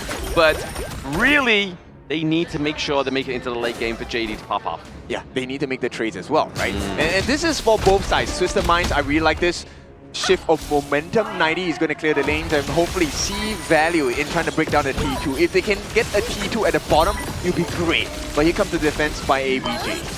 Defense, also a access into the enemy jungle as well, right? As you can see here, we did use the Spirit Wolves, so JD put in that trap there to get some intel, but you can see down to the bot side, Shanks is just formulated and got a minion wave there just to try and get that push of the T2, but into the mid lane, we have a little bit of tip attack going on, so T2 top side of the map does get taken down there by the side of APG, but can they get a solid team fight? We do see that Siang is on the prowl, he has the flash, he has the storm strike, he really wants to go for it, but it is going to be the more full tempo just to catch down Clean here, but I don't think there's enough damage to run down that monkey. I don't think now's the time to fight, right? APG, if they want to take the fight now, and if they lose the overlord of going over to the side of Twisted Mind. So I think it was a great decision to kind of tread back and make sure that they explore other options against Twisted Minds. Exactly, you don't kind of commit one option and then fail here, but at the same time, Siang is taking a lot of damage, but he can do, right? He has the sustainability, he has the shield, he's going to be fine right now, but just making sure they keep them in that mid lane, making sure they don't lose that priority is going to be APG for now. Yeah, I mean, Xiang also has the Pure Sky, so that 30% damage reduction is going to come in handy, right? Meanwhile, APG playing the macro game here, trying to get some damage on T1 on the bot. Do remember that APG have gotten a T2 at the top. So this is a little bit of a pain point for the side of Twisted Minds. Bit of a pain point, but now it's going to be a bit of a nuisance here for the side of Yulong, as obviously we see the flash in from 90 once again. They're trying to get it. It's going to get serious with the Mai, but still, it's going to be Shishan coming in with a bit of a helping hand here with Saber as well. Trying to just keep Clean out of this engage. Yeah, Twisted Minds, finally they have gold advantage. It's not the biggest, couple hundred only, but APG, if they are unable to defend this T1, it could spell problems. It could spell a lot of problems here. The T1 takedown into the mid lane from the side of Twisted Minds, but it's going to be a big engage here for the likes of APG, but can they come out on top? It's going to be the Fever Barrage into the back line that gets wiped out, but he gets Siang, he gets Shishan, so 2-1 trade for Twisted Minds. Valuable, because they are the most, the only ones that will do AoE damage besides Yulong right here. Now with that being said, APG, they have managed to fend off. Oh, the flash in with the Ryujin is going to be the takedown of the Yulong. It can now potentially get the setup here of that Overlord for the side of Twisted Minds. 90 does get phase checked there by the Spirit Wolves thanks to JD's trap, but it's going to be the contestation of that Azure Golem. going over to Clean. All right, Clean finally has Walker up. This is perfect for them. He takes away the Azure Golem from the hands of Yulong. The CDR, the lack of CDR is going to affect this Tigers quite a bit. At the same time, they also funnel this Crimson Golem into the hands of Shanks. So everything looking positive for the side of Twisted Minds. Yeah, they actually have a dominant hand into this game number 4, right? And they needed it. So yes, it may be a little bit late for that to happen right now, but the fact is that they gave over the carry potential to Hylang as well as Shanks here. Kind of gave Clean a little bit of a daybreak for this time around. Just be Monkey, just be in the front line for the side of Twisted Minds. Okay, so Twisted Minds, I think for now, for Shanks, he's the one guy I want to pay attention, but the fight...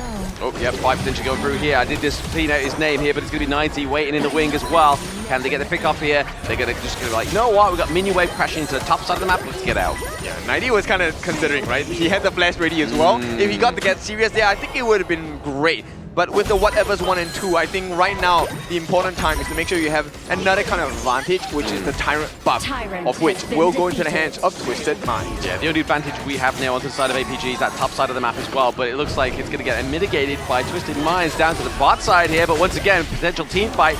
Mournful Tempo being used here to try and check in. Clean in his place, doing a lot of damage, but just no kill. Yeah, I mean, what's crazy is that they've had 6 kills, but Clean is still losing in EXP against Yulong. Yulong is at level 13, and as the game goes later, this is really a battle about positioning and stunts. Yeah, exactly. Trying to get the pick up onto Shanks is going to be pretty huge going into those team fights, but at the same time, Yulong's doing the same thing as what 90 was doing for the past 3 games. Just freezing those minion waves in between towers. Yeah, now they're going to be able to take a T1 at the bottom, unless 90, he's going to show up, should be in time. No, he's not. The chase down, Yulong. They're looking for the chase down here for Yulong onto 90, just keep him away, making sure that T1 does get taken down there, which is a nice play by the side of APG. But they are looking to try and fight around this Shadow Tyrant for now. Mournful Tempo being used, dragging the Tyrant, hopefully get the reset that the side of APG are really looking for here, and it is going to be the question, the answer that APG wanted. All 5 members, JD, careful. Oh, Dream Run with the Ryujin onto the back line of APG. JD goes down, Yulong, Shishan, and Saber. They're looking for the ace, but Siang is not going to go down without trying to trade up low, but that's Twisted Minds with the minion wave down to the bot side, looking to win this one. And this is an ace from the side of Twisted Minds. This is why we say when it gets difficult, Twisted Minds will come back. They're looking to come back here. They have 1 cannon minion and a Dream, but that might just be enough because JD has 5 seconds to come back, but no! Twisted Minds with game 4 point. All right, beautiful recovery from the side of Twisted Minds. This is exactly what we need to see. KMW stays alive, but only for the moment because it is still series point for Alpha Gaming. It is still very good news thus far because you can see the focus coming in from Twisted Minds hasn't dwindled down. That Mind Shooting performance from Highland was just so darn nasty. From start of the game all the way to the big setup at that Shadow Tyrant. That was a 5-man knockout, if I'm not mistaken. Yep, and the timing of it was perfect because it was at the 10-minute mark, right? So this is where maximum value is extracted for the side of Twisted Minds. They already played the first half of the game really well. They got the financial advantage. They got the kill advantage as well. But more importantly, the map advantage. Yep, yeah. The pressure generated by the Maestro itself, getting those early kills, transitioning to those team fights at the side lane, and punishing JD on that aggressive matchup. Hylan gotta be MVP in this game for me.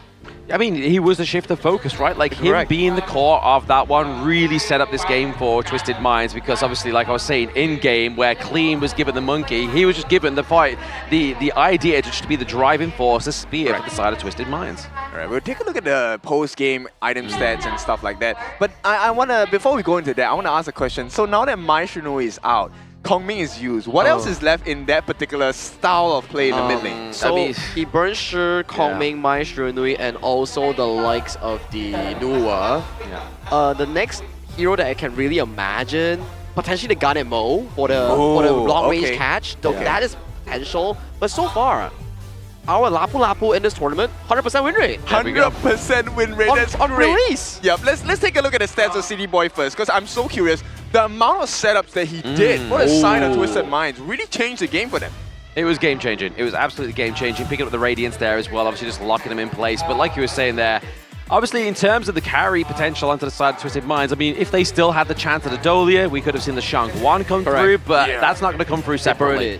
They burn it, I think, during the Dolia and also the other combination in the previous game. So for Twisted Minds, drafting pressure will start to skyrocket in the following games, because this is, I would say, decent, but due to the fact that you have expanded the Mai Shunui, the Mayin, and also the Lapu Lapu, the next engaged roamer that is available for your plate is potentially the Lianpo. Yeah.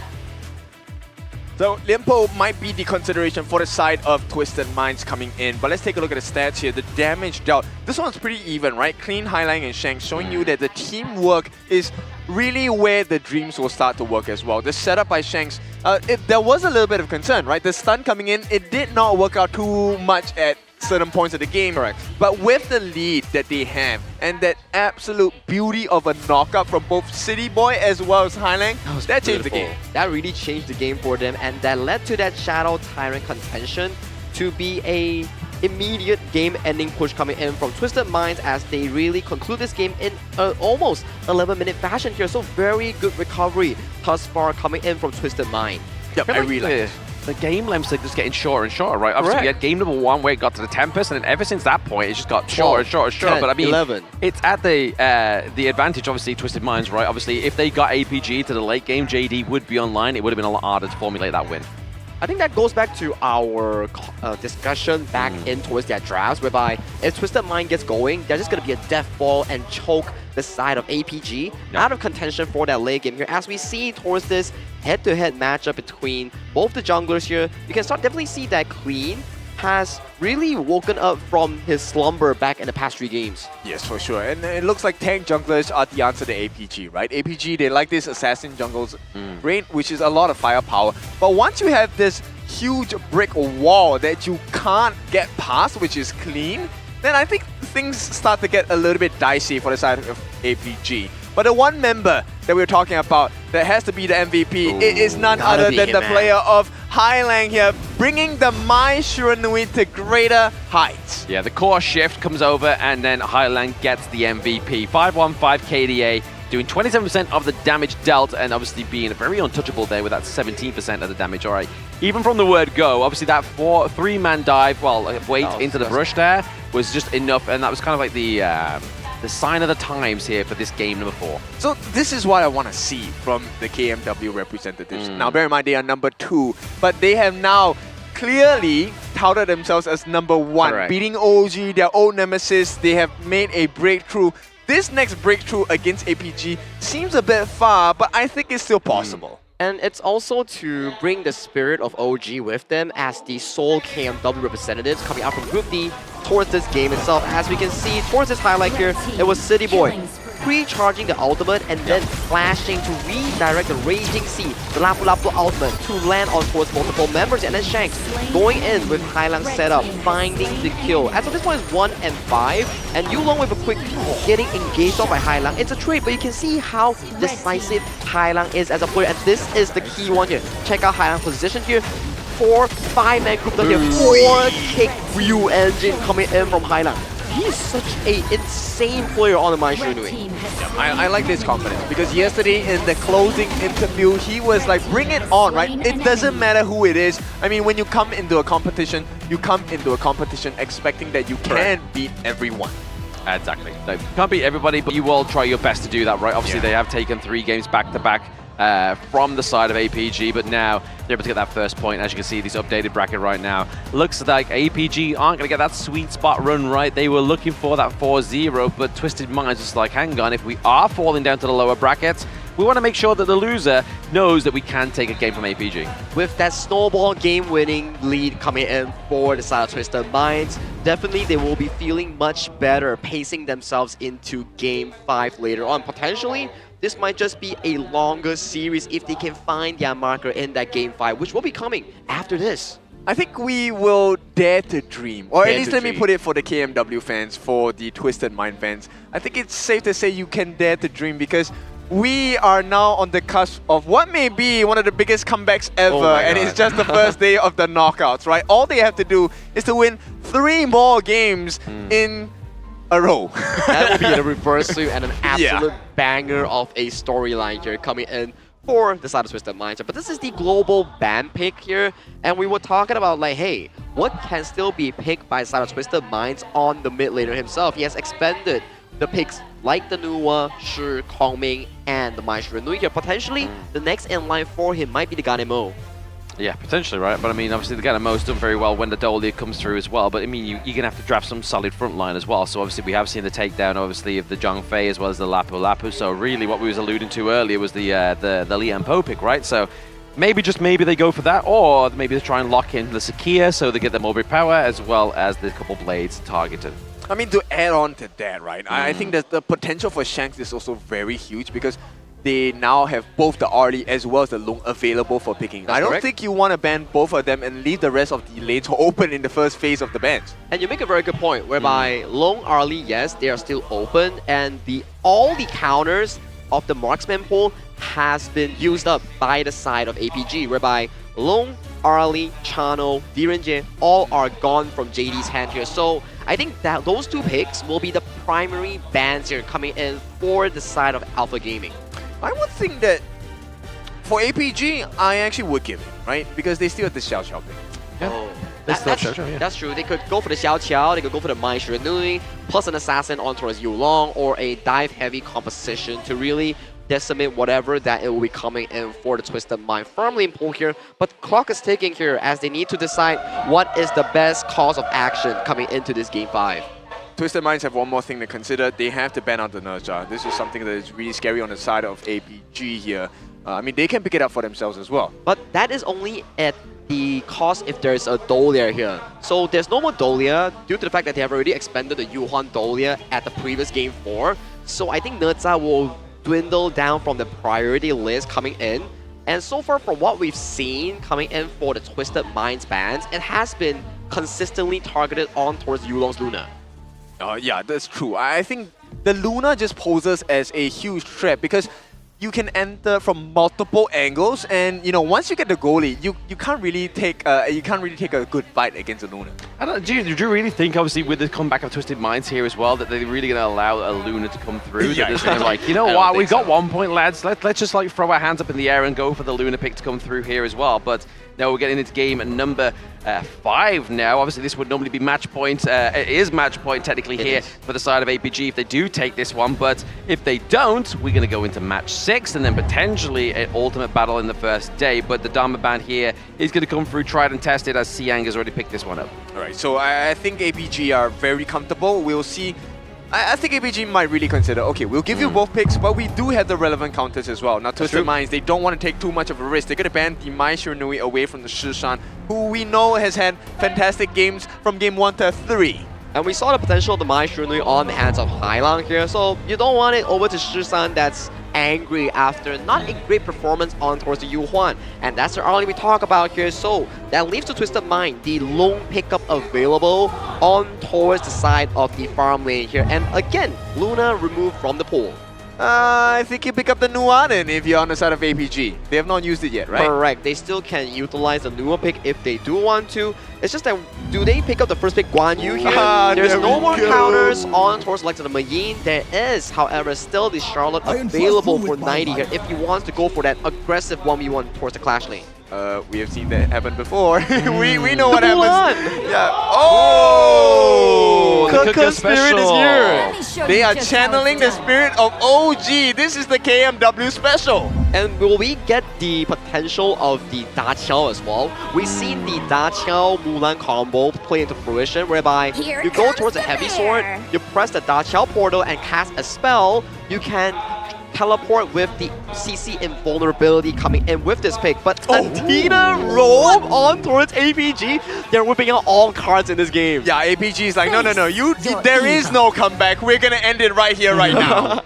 Yeah, just looking for obviously maximum intel with this Athena, right? Obviously, give it over to like a Nagudo. It's not really going to scale too much into the late game. It's more so just a early game, just kind of like a siege hero, right? But I mean, at the same time, that could actually be flexed into the farm lane. But Yulong is going to make this Jing appear. I absolutely love this. Both teams, there are no shields. These are all swords. We are diving in. This is going to be a face-to-face fight out. And loving the Ganemo pick as well. We were discussing this about the side of Twisted Minds mid lane, whether he can bring this out, and he in fact brings it out, and especially it serves as a very good counter against the Athena roam due to the fact that the spell 1 passive of Ganemo can stack magic damage up to 20 kills and assists. That is about 300 extra magical power. They should ban out the Hoi, right? On the side of APG. I mean, yes, definitely you want to get rid of the Organ here because, look, they can potentially still flex this Agudo into the farm. Yes. I think this Agudo will go to the farm here. The reason why this Athena even showed in the first place is to forbid this Agudo from channeling the release spell on his might to release the jungle and then get the buff for himself. So when this Athena goes towards the jungle side, it's just gonna make this Agudo's life very difficult. So he's going to the farm lane, right? I think it will go to the farm lane. Okay, we are in agreement then. Correct. So I mean, we have the double knockups as well now if he goes into the farm lane, right? Gorge mobilization with the Mulberry power, and that's going to really kind of give aid to Highlang in that mid lane for those couple blades. But APG are taking a leap out of Twisted Minds, Buck. They're going to go for the Flowborn Marksman because we was talking about, hey, they've gone for all the high tier ones. What's left? And it's going to be the Flowborn Marksman with the potential setup here of the Suya. They're gonna do it here. It's gonna be the Tsuya, and this is going to be a very scary potential sanctification, a level break cap for the side of the JD Flowborn Marksman. But I like this. Just cut through everything with the Dian Wei. Yeah, cutting through everything with the Dion Wei, but I mean, the Suya as well is going to be a good counter towards the Agudo as well, right? Like, obviously, being able to get those orbs from those critters, it's going to basically max his, it's going to pro-max his XP. Yeah, I'm just so curious. Look, Clean, he's so tired of being like the guy that's going to soak up the damage. He wants to deal the damage as well. With the Leap of Fury, that, by the way, deals true damage, cuts through a lot of tanks. Not that they have much here on the side of APG, but yo, this one is a spicy one. It is a spicy one, and considering the fact that Dian Wei, if I'm not mistaken, also has the passive that allows you to stack physical damage when you take down the enemy. So that is also another stacking mechanism coming in for the side of Twisted Minds. They're just daring the side of Saber on that, you know, like, hey, come on in. 3 stacks for me and 3 damage for my pockets. He's also able to cleanse himself from those catches by Guan Yu or even the Athena and Jing as well. And that's going to be a very scary potential, right? Because he gets stronger every time he debuffs himself.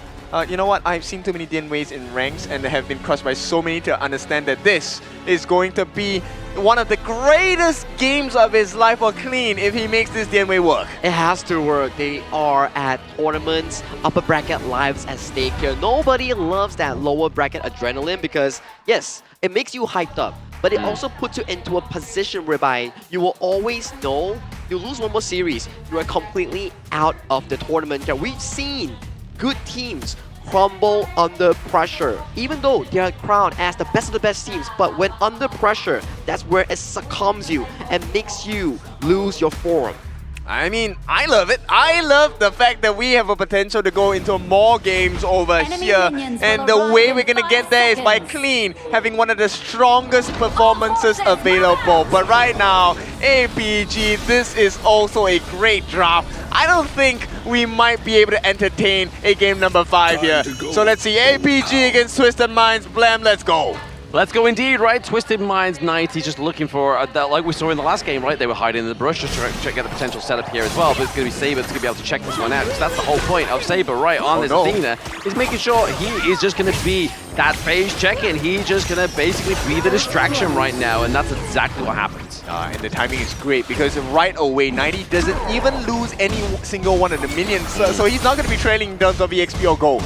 Exactly. He's able to kind of just get all that safely in his own pocket right there. But at the same time, we are seeing Saber maybe trying to get a steal up here because he doesn't have the smite. Can he outsmite it? He does actually get it. But I mean, if they actually get this kill transferred over to Clean, it's only the matter of the gold that wasn't transferred over. And you get to see the strength of the Dian Wei as well. He actually has a lot of chase down potential as well. Oh yeah. So yes, you do have the steals from Saber. He does have the ability to run away. But the chase down, I mean, he is one of the scariest. If you do have the POV of someone being chased by the Dianwei, yeah, you'll be freaked out. Oh, absolutely. Second skill slows you down as well, right? Like, if he gets that off on you and then you leap a Fury in, it's going to be like, good night, Irene, unfortunately, for the side of APG. But right now, the problem they've got to kind of like face here, and like Sagi was saying in the draft, is the fact that obviously the distraction Athena, right, is meant to be given played into somebody that's not going to scale. But this Dianwei, if it keeps getting the kills, it keeps getting that physical damage from those stacks.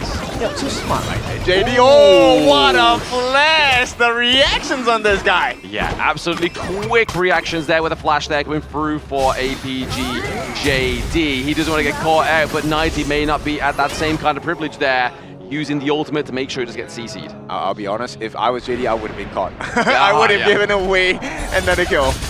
Absolutely, yeah, absolutely. It's like a very difficult one to kind of like contest there, especially with the dive and the flash, when you don't know it's coming. Yeah, man, we'll see. Twisted Minds, they have a very, very small advantage at this point, but an advantage still right now. If they can get another kill onto JD or Susan, I think that will be fabulous, because it does double the damage. If you shut Susan down, he doesn't get the 15 fast. No sanctification that you want as early.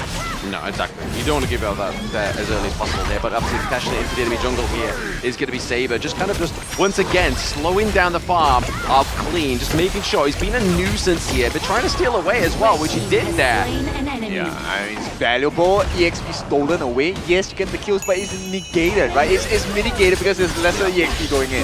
Exactly there, but at the same time, there it is. Yulong into the back line, onto City Boy, and now the Guan Yu.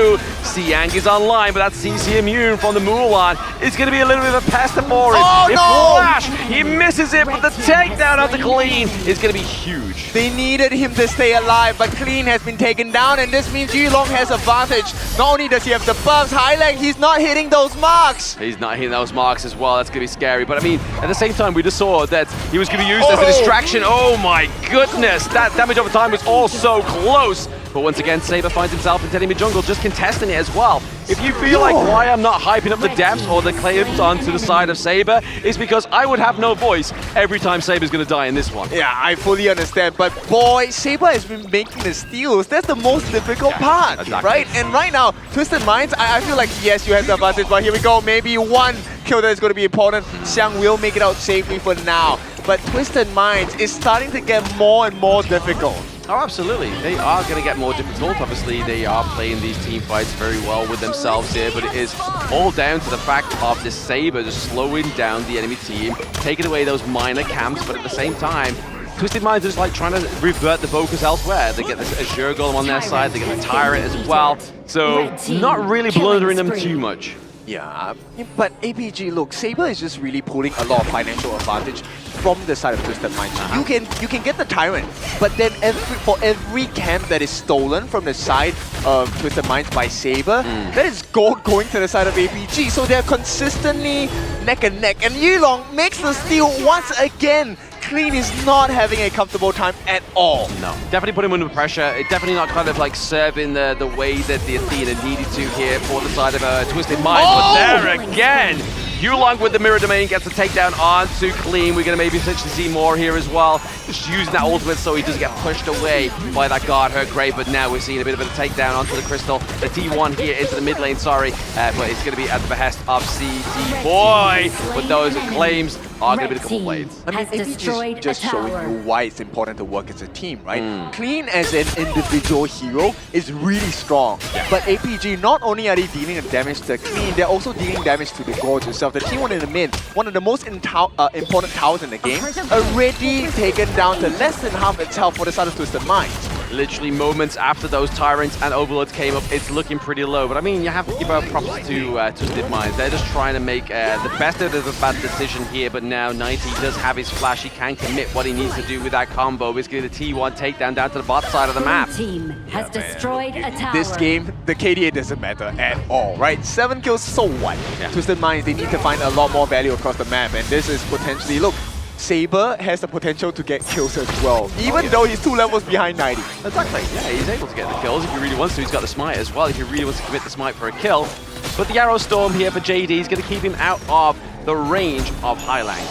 So it's going to be a T1 trade across the map, right, for both teams. 1-1 right now. Saber, once again, if he steals this, he may be able to steal it. He's able to get it as well. Clean not having a happy day, especially on this Thursday, where he's trying to get some Crimson Golems for himself. He's just like, oh, I'm going to take that one away. And this is the reason why the Athena comes through. And it's not just the buff being taken that it hurts right now. The Universal Law, can they get the shift here for the Mulan hit? It is going to come through onto Saber, but it means that T1 top side of the map maybe getting taken down as well as Highlang. The mirror domain has been placed around him, but now Clean is here trying to answer the calls. But fair play to Shanks though. He's been completely left alone down bot side of the map to do whatever he wants. That's good. That's a lifeline that they need because Clean is not going to have a comfortable game at all. Look, Shushan now has taken away the trade in terms of getting that Crimson buff. And Clean, he was searching for the Crimson buff trade, but there was none because JD had already taken it. He already took it, exactly. It's going to be left to try and find any scraps that it may be later there, but Xiang into the back line. Pretty huge play here.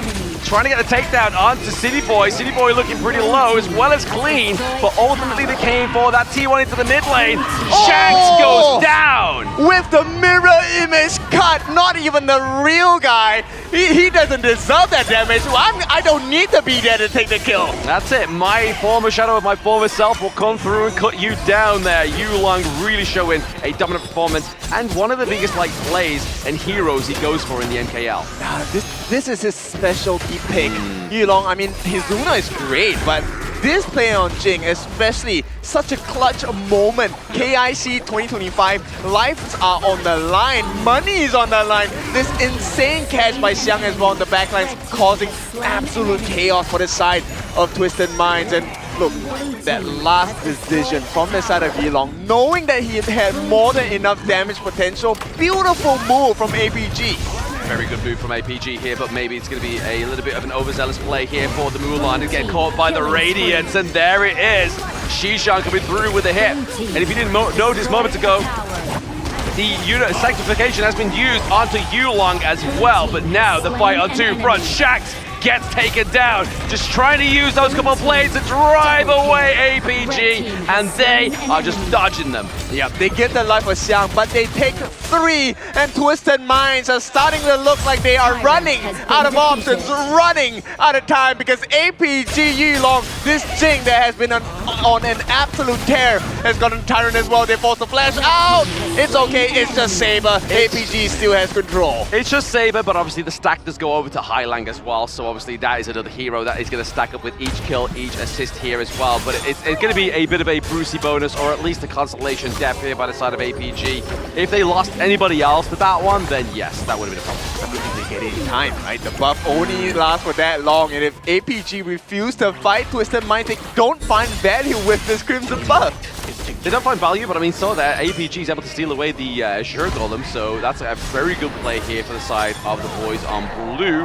But now we see minion wave being created, top side of the map here. Focus has been averted onto the side of Twisted Minds, down to the bot side. Yeah, JD is going to hold the defense for the side of APG against the side of Twisted Minds. 90 with the Mulan did try to go for the split push, but this just puts more farm into JD. Yeah. And already Shishan has that level cap break, but here's the cool part.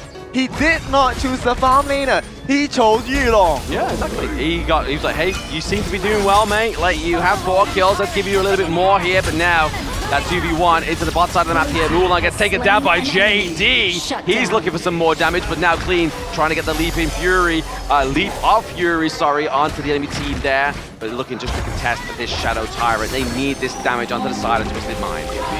10 minutes. Oh, they can't go back, right? Why are they going back? I have no idea, but into the back line, it may be scary, but it's going to be Saber. He's going to be able to set the whole motion of the ocean here for the side of APG. Double kill going over the side. Triple kill for JD. He is the man with the plan. They got their backs shot here, and it's going to be 4 members down on the side of Twisted Minds. Potentially a T3 open for the side of APG. Alpha Gaming, they take a T2 in the mid. They're going to be looking for the T2 on the bottom side as well. 90! Yes. Oh, he absolutely dominates that. Creaming from JD there. It's going to be 90 with a potential takedown here. Maybe looking for some more onto Xiang. I mean, the sustain from City Boy is not enough to keep him alive.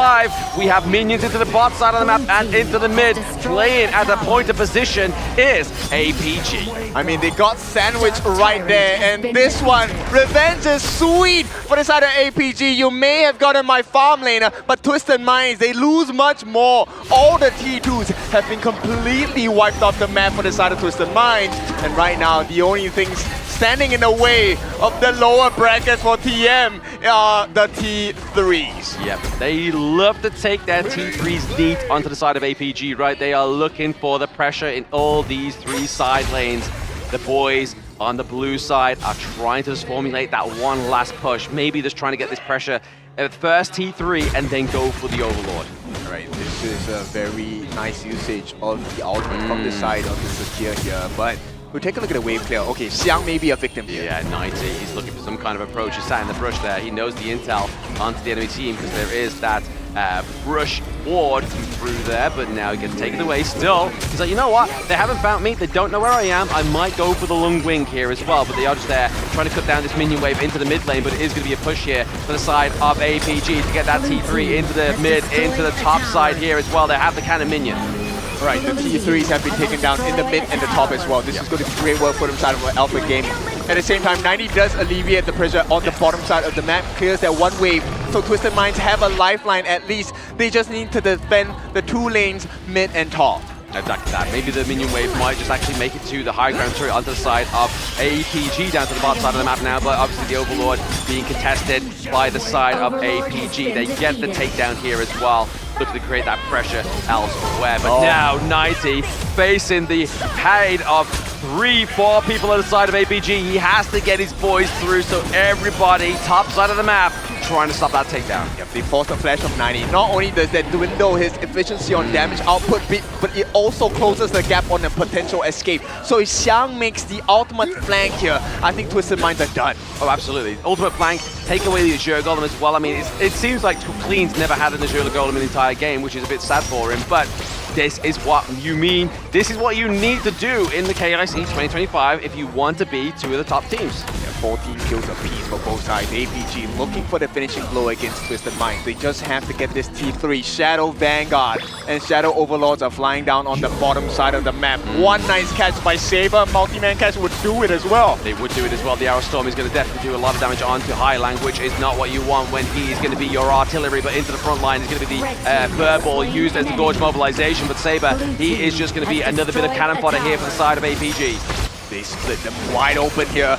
The base is empty on the side of Twisted Minds. Only the crystal remains. APG, they just have to have one good play, and that good play could happen in 25 seconds. Even the same exact thing could be said for Twisted Minds, right? They just get one good play, they just look to put the pressure down to the bottom side of the map, just basically get their way into APG's crystal. I don't think APG's going to allow that. They might not allow that, no, but I mean, Saber here, just trying to get the intel, just making sure they know where majority of Twisted Minds are, even just trying to find 90, man. Like you say, hey, we found 90s in a brush, don't worry, don't come this way. I mean, okay, let's try and see this from Twisted Minds' perspective, right? If you were to have a Twisted Minds complete turnaround ace, what needs to happen? A complete dismantle of the side of APG, right? Obviously, Saber needs to go down first, then maybe the potential focus onto the backline, especially JD. JD's going to just do too much damage as well as Suya, but it seems if Yulong and Siang are alive, I don't think they're able to take the team fights, but they'll be able to do a lot of pressure onto the lanes. I love that you said that, because if you take a look at the win conditions on the side of APG, it's so hard to take a fight. Yeah. Xiang is consistently going to flank you. Yulong is able to dive the backlines instantly, by the way, and we have JD who's going to be shooting you from afar. So you have all three options. You can play close, you can play from the brushes, and you can play from far with the JD arrow towers as well, or arrow storm. So this is something that Twisted Mind, I think it's really reliant on Highline. He needs to land those couple things. All roads currently lead to Twisted Minds Crystal here, trying to get that push down to the bottom side of the map. City Boy has to be careful with Yulong. He is into the back line. He does have the Sage's Sanctuary. Actually, no, he doesn't. He gets taken down, sorry. But now, this could be the dismantling, but 90 goes down as well as City Boy, thanks to JD. JD needs to get out of this one alive because he does not That's a huge task to the side of APG. Yep, now they have one responsibility and one responsibility only, which is to get rid of JD. Right? If JD is gone, there is no more push potential, and I think APG understand this fact. They will not take the risk. They're going to start to back off. Right now, it's about an 8,000 goal lead going to the hands of APG, of which, you know what? That goal differential doesn't really matter because Twisted Minds, they have a completely barren wasteland that they call a base right now. Exactly. I mean, it's negligible as well to the fact that it's like, hey, yes, they do have their round event, that 7k gold lead for now, but it's getting to that point of the game where itemization, it's all slowly but surely catching up. It's all about how you take these team fights. Yeah, APG, you know what the game plan is? Xiang has the buff, right? So they are going to try and pull Twisted Mind members close to this Overlord, and then Xiang is going to make a play of his life. I mean, you've already saw that Shanks build that Ominous Premonition. He knows that Yulong is going to try and get the dive onto him, but as soon as he gets in, that Ominous Premonition is going to slow him down. Alright, this might be the longest 30 seconds, 40 seconds of your life if you're on the side of Twisted Minds, but it could also be the 40 seconds that change your fate here. If they're able to deal with the Shadow Overlord push, maybe APG might be broken. They could be broken here, but now Twisted Minds, they have everything to lose if they do not take this fight in the correct manner. We've seen them time and time again with the defense of a lifetime. They defend the first wave, right? This is where the next Vanguards are coming through. And this is one of 3 potential waves coming out from the side of APG. They have summoned the Shadow Overlord in the mid.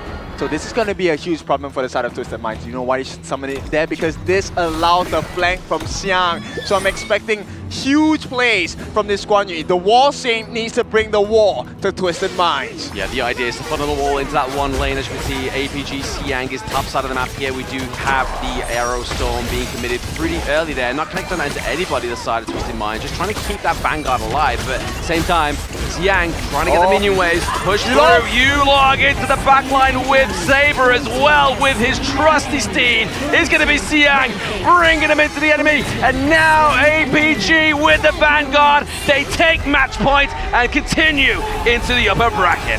4-1, not the result we expected, but APG, we expected to move on, and they will carry on in the winner's bracket. They will carry on within that winner's bracket and look to push even further for this team. APG, the 3rd seed of the MKL, seem dominant. I mean, they were very dominant, right? This was a crazy way to end the series. It was looking like they had some hope. I really like the DNWay pick, but Saber, this guy's MVP. He has Saber continuously disrupted the jungle tempo, although yes, you give away the stacks towards the gun and mode for the magical power, but take a look at what Yulong and Xiang is doing, consistently flanking the backline and giving hell for anybody coming in from the backline, especially Hailang and also Shanks in those exchanges here. So the backline pressure, very immense. And in the jungle, Saber was just like, okay, you wanna play the Smite game? I got you, because why? Smite on Athena, based on her passive, gives her 25% more damage here. Then you think about it, it's like, okay, Sprite Link defense in your jungle is like -10. So I still have 15% over you on the level 1 Smite. Yep, and not only that, right? Besides stealing the buffs, I think the more important part that Saber was doing was the stealing of the camps all around. And this is all valuable information. If you have missed the games, don't worry, you can always rewatch it. All you have to do is actually just follow us on all the different social media platforms, of which we have plenty of rewards for following. It's all free, and you get free rewards as well. But yeah, rewards are heavy here for the side of Alpha Gaming because they took down Twisted Minds, the hope coming in from KMW, and KMW is sent down to the lower bracket here. Fortunately for them, they are not out of the tournament. They still have one more chance at that lower bracket. Oh yeah, and I like that, right? Yeah. I would think that it's kind of cruel if you lose here straight away, you're sent home out of the knockouts. But with that being said, APG 4-1 Twisted Minds to make it forward. I want to take a look at the build of Saber here. He was immensely troublesome for the side of Twisted Minds to deal with. And the benefit of the Athena roam, aside from stealing camps, utilizing your passive form to be the CCTV in towards the enemy base, you have one more thing. Your base stat is actually very high, and your skills actually does a lot of damage towards the squishy heroes like Hailang, like Shanks. If they disregard you, you're gonna get chunked out 50% of their health before the fight even starts. Yeah, and Saber was ready to go like double down onto chasing Hailang as well, right? This was a Succubus cloak in the middle of it, so they were looking for that final build. And Saber, you know, he got a couple of kills, and I'm really curious about the damage that they dealt, because look, Shishan, insane value. We were focused on Yulong, we were focused on JD, but Shishan was the one that was consistently poking in the middle of the fights with not just the Universal Law, but also the Divine Punishment as well. Yeah, exactly. Getting obviously that damage reduction onto the enemy team, as well as obviously that burn over time, which is kind of, it's scary, right? Because you can kind of see your health bar just kind of ticking away, and then if you're fearing that, and then you're like, where's Yulong, where's Siang, and then you just get pushed further into the team just to take even more damage, it's a hard one. And to put on more glory on towards Shisan, you went for the Roamer Zilia build as well, because of the Athena strat. You don't want to have 2 Roamer items, hence a lot of the gold was funneled over to the side of Yulong's pocket here. So this Roam Zilia dealt that much damage. You know he's hitting those spells. Yes. Insane value, right? And we'll take a look at the comparisons here between the mid lanes, because once again, it's the complete opposite. One utility mage and then one damage mage. Damage obviously for Hailang, he was doing quite well, but due to the chaos, how do you deal with a team that comes in from what?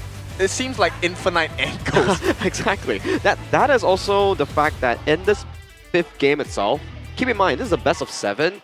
We saw how aggressive Twisted Minds was burning those heavy picks in game 1 to game 3, which led them to this situation whereby it was a pretty big outdraft coming in from Alpha Gaming's coaching staff here, but MVP, we have to award to none other than Yulong himself. He was styling on that Jing. Oh yeah, for sure. I mean, you want to see the definition of a style? Look at that mirror image kill onto Shanks onto that mid T2. Yeah, we're going to see it in obviously the highlights here, but we see the 427 KDA, the 21% of the damage dealt, but also taking a lot of the damage as well. But the beauty of the Jing pick is that she can reflect that damage also within that mirror domain. So it may seem like a lot of damage, but you are reflecting it back at the enemy team. It's so insane. I mean, okay, I think Jing is obviously one of the most difficult heroes to learn, pick up, and play. But if you need the information on how to play this well, take a look at what Yulong does in this game. Obviously, you can't control your teammates in rank, but I think I can't control my hands while playing. That's the problem here, man.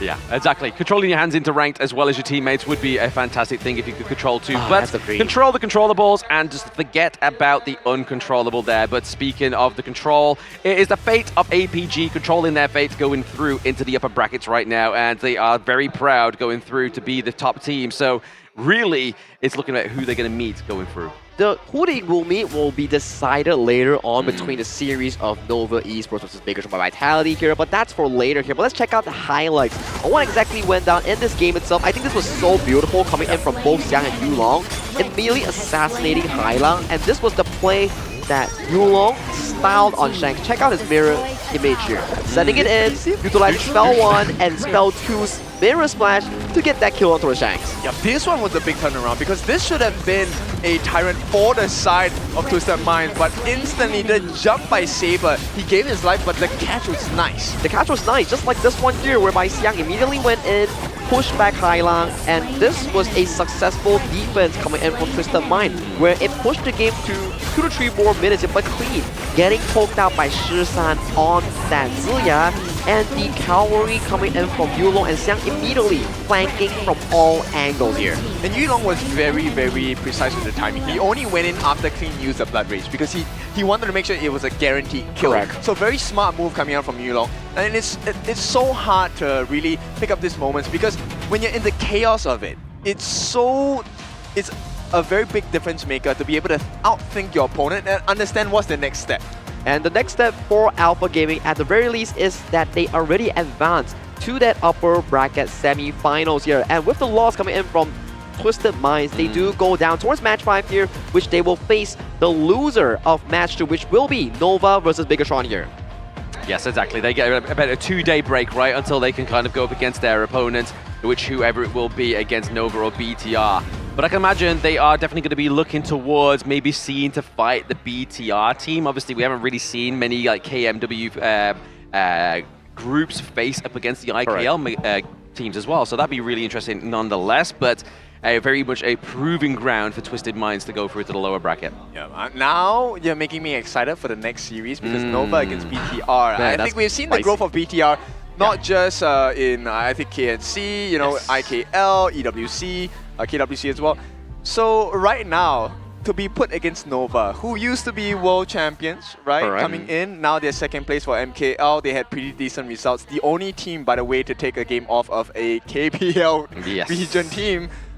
So I think this mountain is pretty tall to climb. I think both teams have one goal. For the side of Bigetron is to prove that they are a world-class team coming into KIC itself, as they are representing from the IKL as their champions. And for Nova, it is to prove to the world that that performance back in KWC wasn't a fluke. It is what they look to achieve, and if they can really bring back the performance, they could just maybe be top 3 or champion in this tournament itself. But that's the latest stages of the next VO7 that we will be covering. What we will be covering will be the interview with Mara and the player, MVP one, from the side of the winning team. Let's take it away, Mara.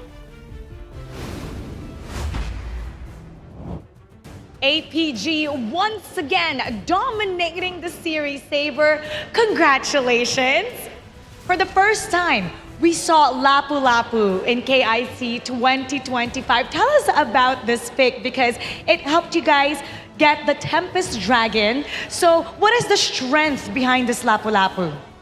I think the Lapu Lapu is good in control and easy to play and really fun. Good in control, easy to play, and really fun. So everybody, maybe you can pick that in your ranked games to help you out as well. Now you finally got your revenge against Twisted Minds. Quick recap, back in KWC in Riyadh, they stopped you from getting that top 8. But now, with this win, you are now guaranteed a top 6 in KIC. What has changed with APG since then and now? We already slowly improve and try to get the best result. You have been improving, and it was evident since day one in this tournament. What can you say to all the doubters out there to show that APG is one of the top teams that they should watch out for? I want to show to world Malaysia is a top team. You want to show to the world that Malaysia is a top team, and you know what?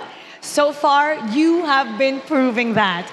A lot of Malaysians are so proud of you, and you can hear all the claps in here because they really see what you guys are showing. What would you like to say to all the Malaysian fans? Good luck for all Malaysian fans and terima kasih. Sokong kerana sokong APG. Malaysia boleh. Malaysia boleh. Terima kasih once again, Saber. Congratulations, and keep putting up that great fight because we are all entertained. Congratulations to you. Thank you. That's just the first best of 7 of the day. We have another one coming up, and you better not miss it. So stay tuned, only here on KIC 2025.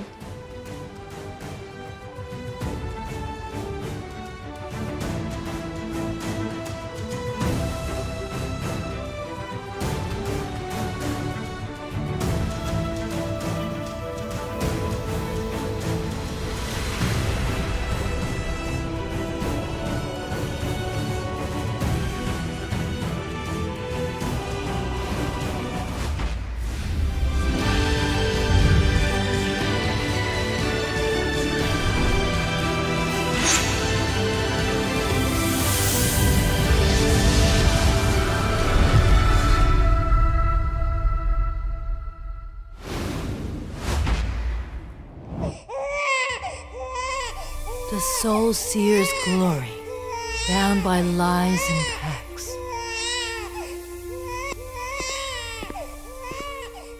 She will destroy our pact with the genius. The Coven leader stopped, the one destined to end the pact.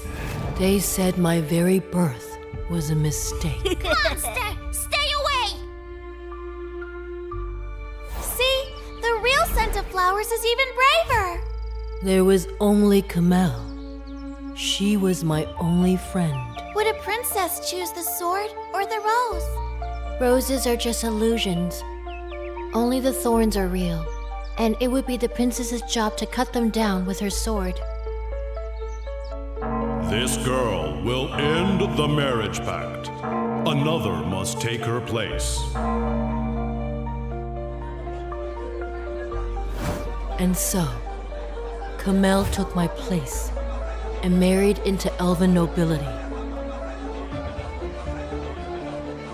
Lady Kamel is with child! Lady Kamel is with child! I wished she could find happiness, too. The genie bloodline will endure! That half-blood soul seer won't last much longer. Get rid of her.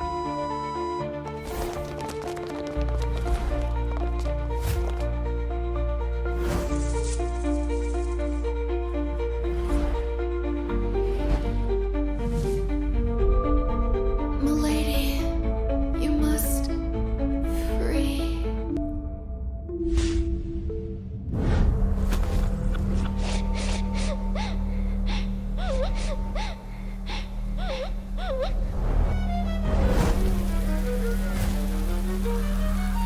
If it weren't for me, if it weren't for the Soul Seer's cursed marriage pact, Kamel would never have died. I'll change everything.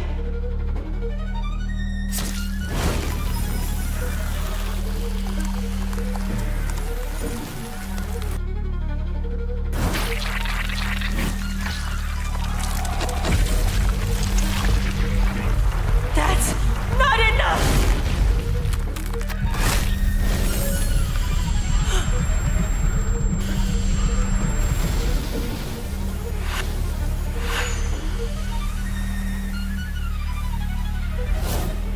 Only the nucleus can rend life and death apart.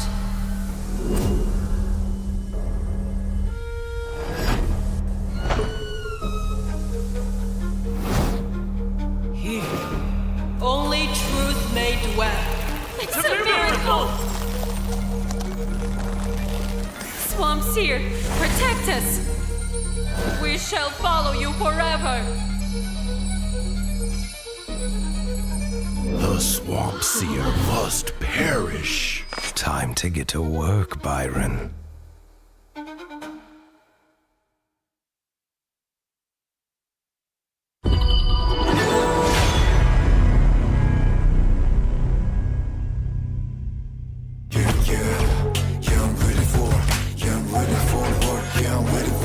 Putting in the top grind, all my squad is pop gallant. No one's a needing for trust, we got the confidence. Let us step it up, be ready all the time.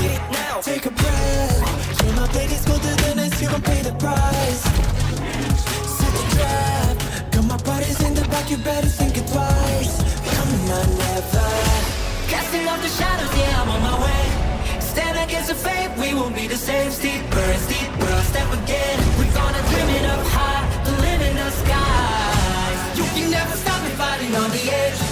Every time we fall, we get back again. The chances we're taking won't let us fade out. Now it's prime time, we're ready for the win. I'm a warrior, burning up the flame. A rebel won't be tamed. I'm burning up a fight, and I'm reaching for the sky.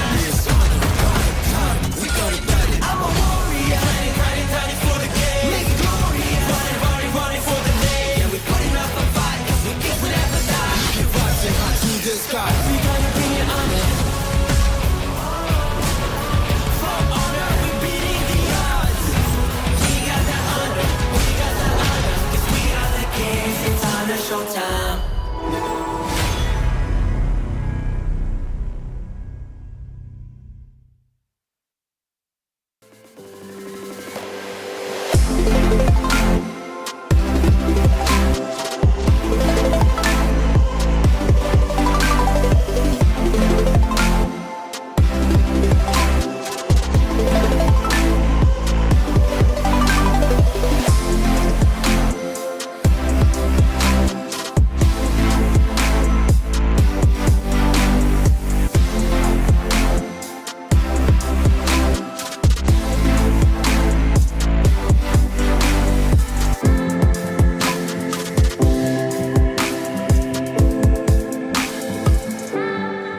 Visaka realizing that they've only got 3 members. Nongshim now making a beeline for it. They want to contest this Overlord. Faye has already been there. The Overlord has not been taken out, but now the control, they've gotten Nev with that winner is here. That should be good, and they find Raven, an even bigger target as well with Nev. Yeah.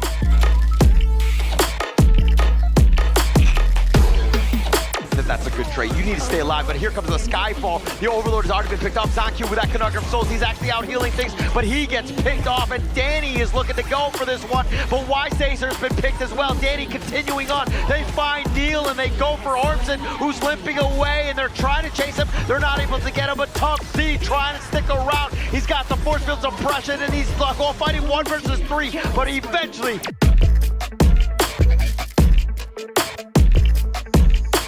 Is going to be the Dream Road that turns around the factor of death.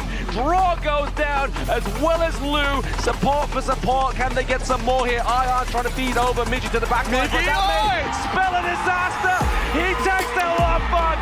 Senko, Ion. They're looking for more. Can he get the ace? And the answer for this one is a definitive yes.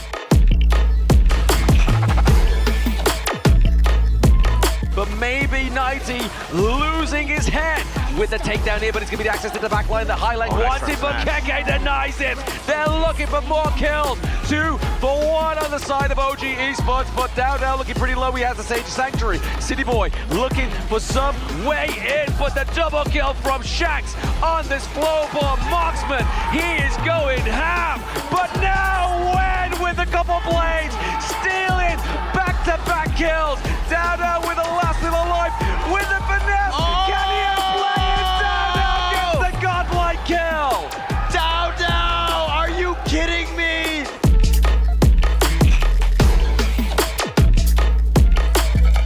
Oh, Ions with the truth there, coming through, but it's going to be unending sorrow. This not going to get the steal.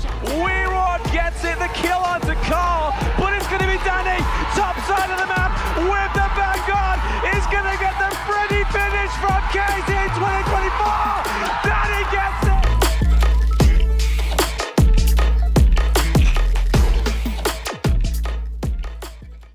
Warning, warning, arrest the intruder immediately.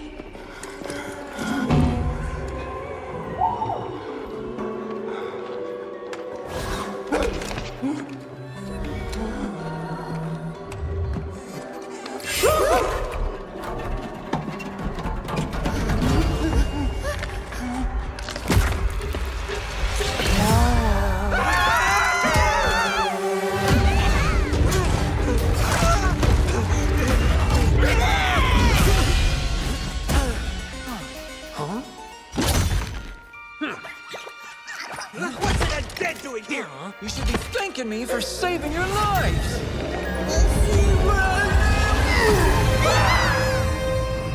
You must be confused. Why am I here? Here's a quick recap. I'm a mercenary. Not a lot of friends in this line of work. But sometimes you gotta take on trouble. Here comes the trouble. To find the clues you need. Marsh Soulseer attacked the news agency. Hey, Soulseer! This undead dude is taking you down! Huh. No one can stop me.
I can feel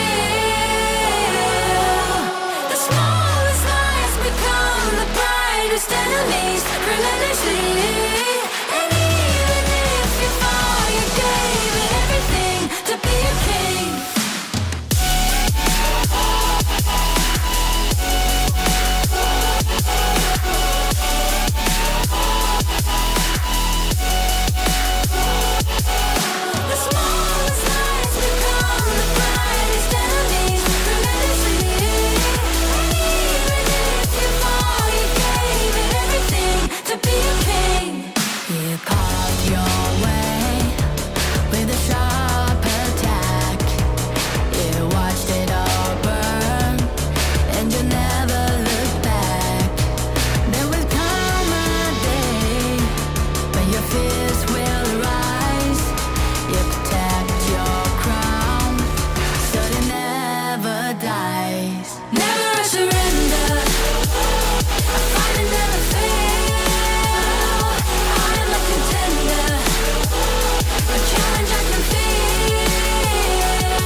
On my way, find my way, find my way. On my way, on my way. Dream my way, dream my way. Never a surrender. I find it never fail. I'm a contender. And challenge I can feel. The smallest lies become the brightest enemies. Relentlessly.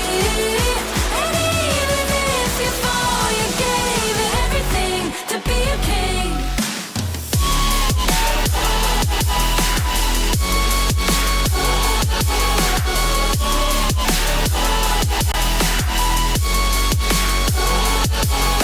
The smallest lies become the brightest enemies. Relentlessly. And even if you fall, you gave it everything to be a king.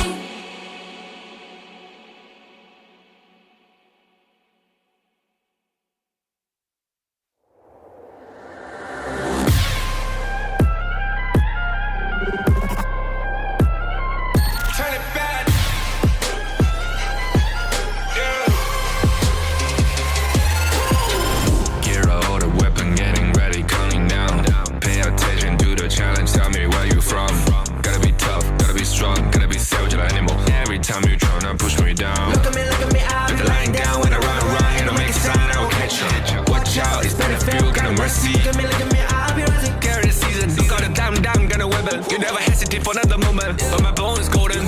I'm invincible, just let him know. I can show you all the glory I own. Through the jungle, find a way to the palace. I'm waiting here. Go, never mind, can we go?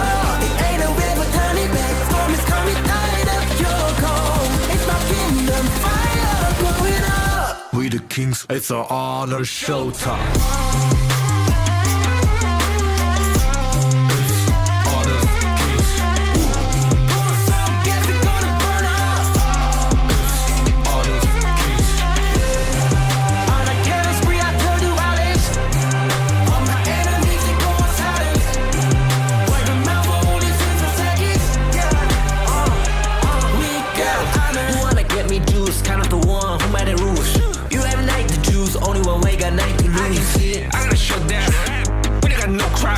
We barely found this one, crushing pieces you can cheat. First blood, double trouble, then I take a pen, I kill. All you do is sweat and look at me still with the red. Say. I've triggered my soul down. For my pace. We the champions, screaming, I'm invincible. Just let them know I can show you all the glory I own. Through the jungle, find a way to the palace. I'm waiting here. Go, live from how can we go? It ain't a river, turn it back. Storm is coming, tired of your cold. It's my kingdom, fire, blow it up. We the kings, it's our honor showtime.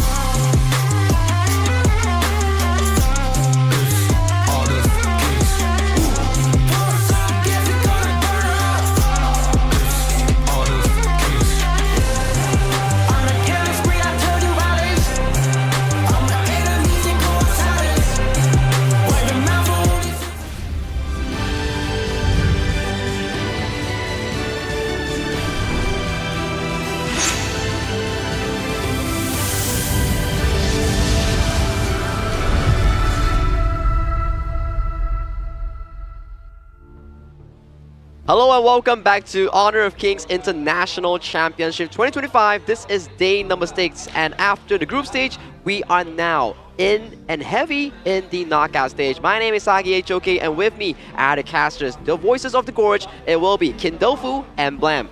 Guys, how was the Series 1 just now? I think it was a total knockout. Oh, that was. That was a hard one, right, for the KMW fans.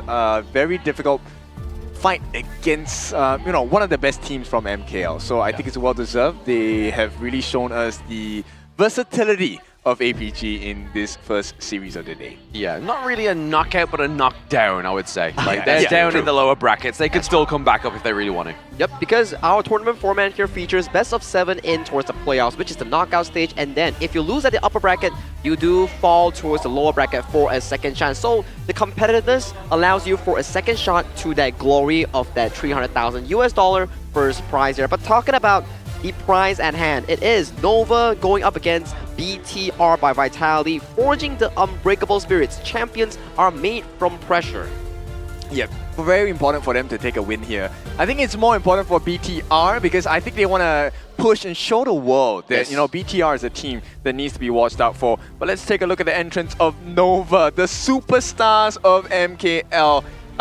Coming in second for MKL fall season, I think they are here with a vengeance as well. And they had a very good 2025 year in terms of global esports, champions of HOKS3, third place in KWC, and they made a lot of success as they were third place. They also took a game out of TTG back in the tournament itself, and this is our tournament feature matchup, CY going up against Zanq, the former Nova jungler against the current Nova jungler.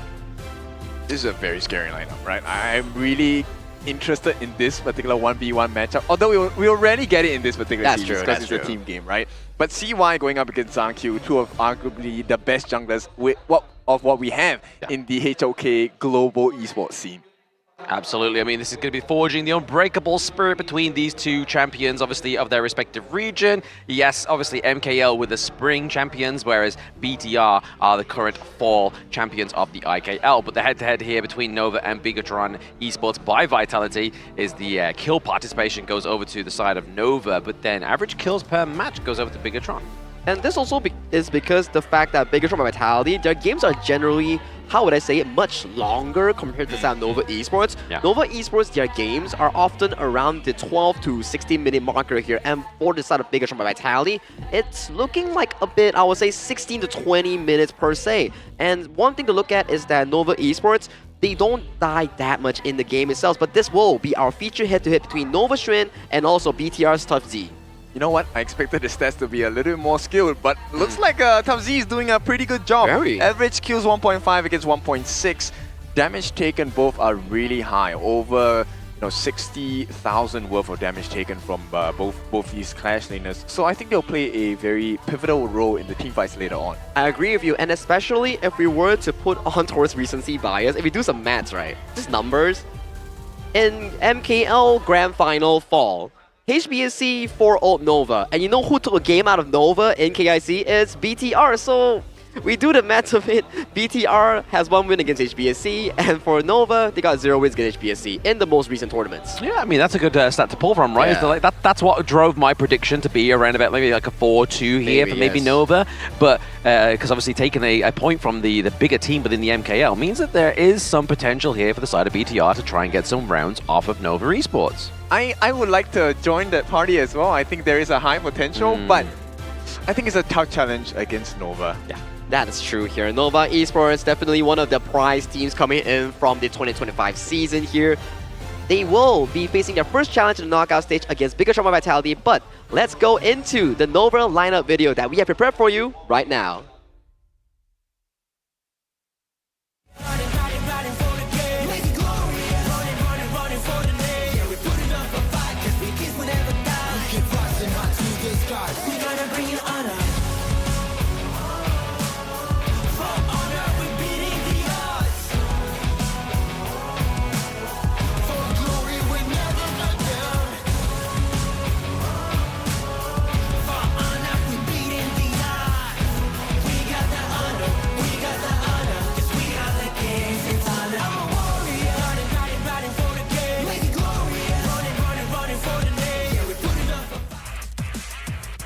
Nova Esports, the second place of the MKL4 season, and they looked with a dominant spree after they took an OG down to the lower bracket with that 3-2 scoreline. This is a team that, yes, have former glory. They are Season 3 Invitational champions. They are top 3 within KWC, but now they fall in the fall. But can they rise in KIC? To rise in the KIC is also Bigetron by Vitality's task in this season. Let's welcome them to the stage.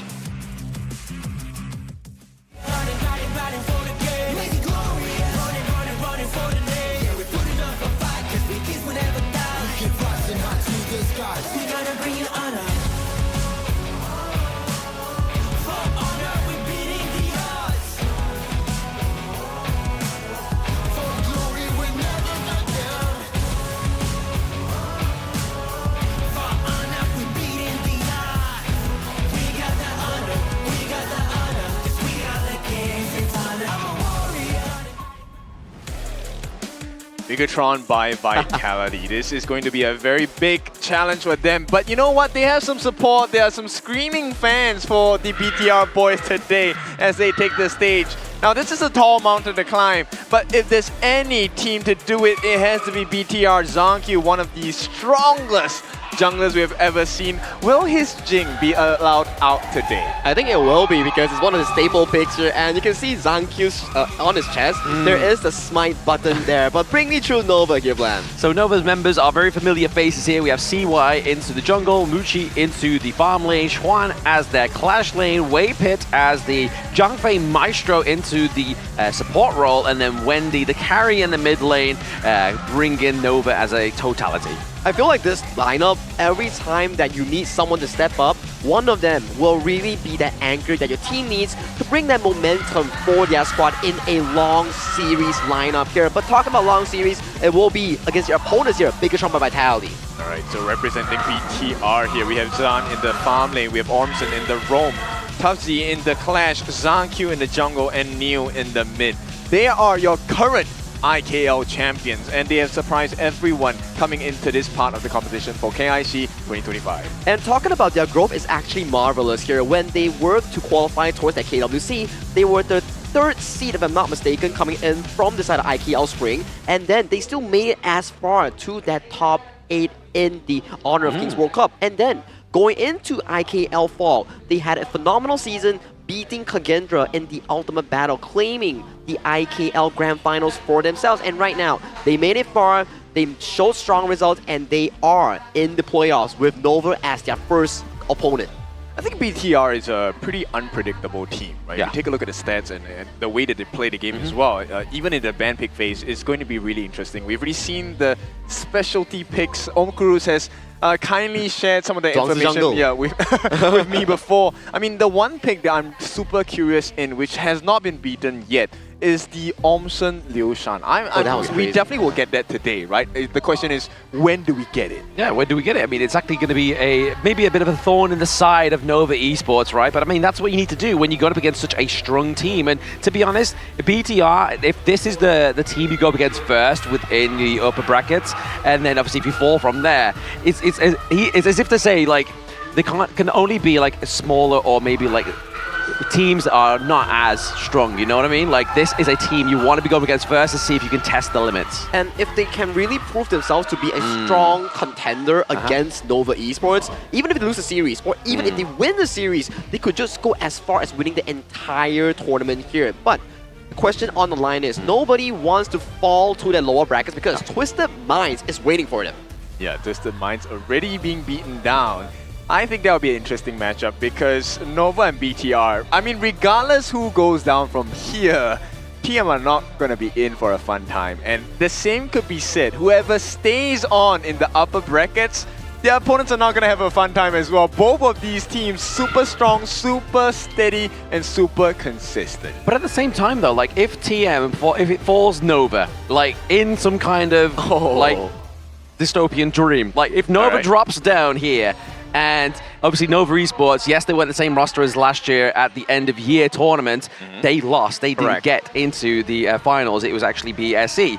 Do they lose to TM, and does TM get the revenge from OG Esports? That will be a phenomenal storyline coming in for the entire tournament here, because in tournament settings, nothing can be guaranteed. Everything is earned from your own rise. That's why our tournament is Rise for Honor. Whoever teams rises from this occasion will be crowned the eventual champions here. But talking about champions, we will be going into the second series between Nova and BTR, with Nova starting on the blue side. Yeah, I'm super curious about which priority they'll put in terms of the lane, right? Like, we know there's so many superstar players on the side of Nova. Same could be said for the side of BTR.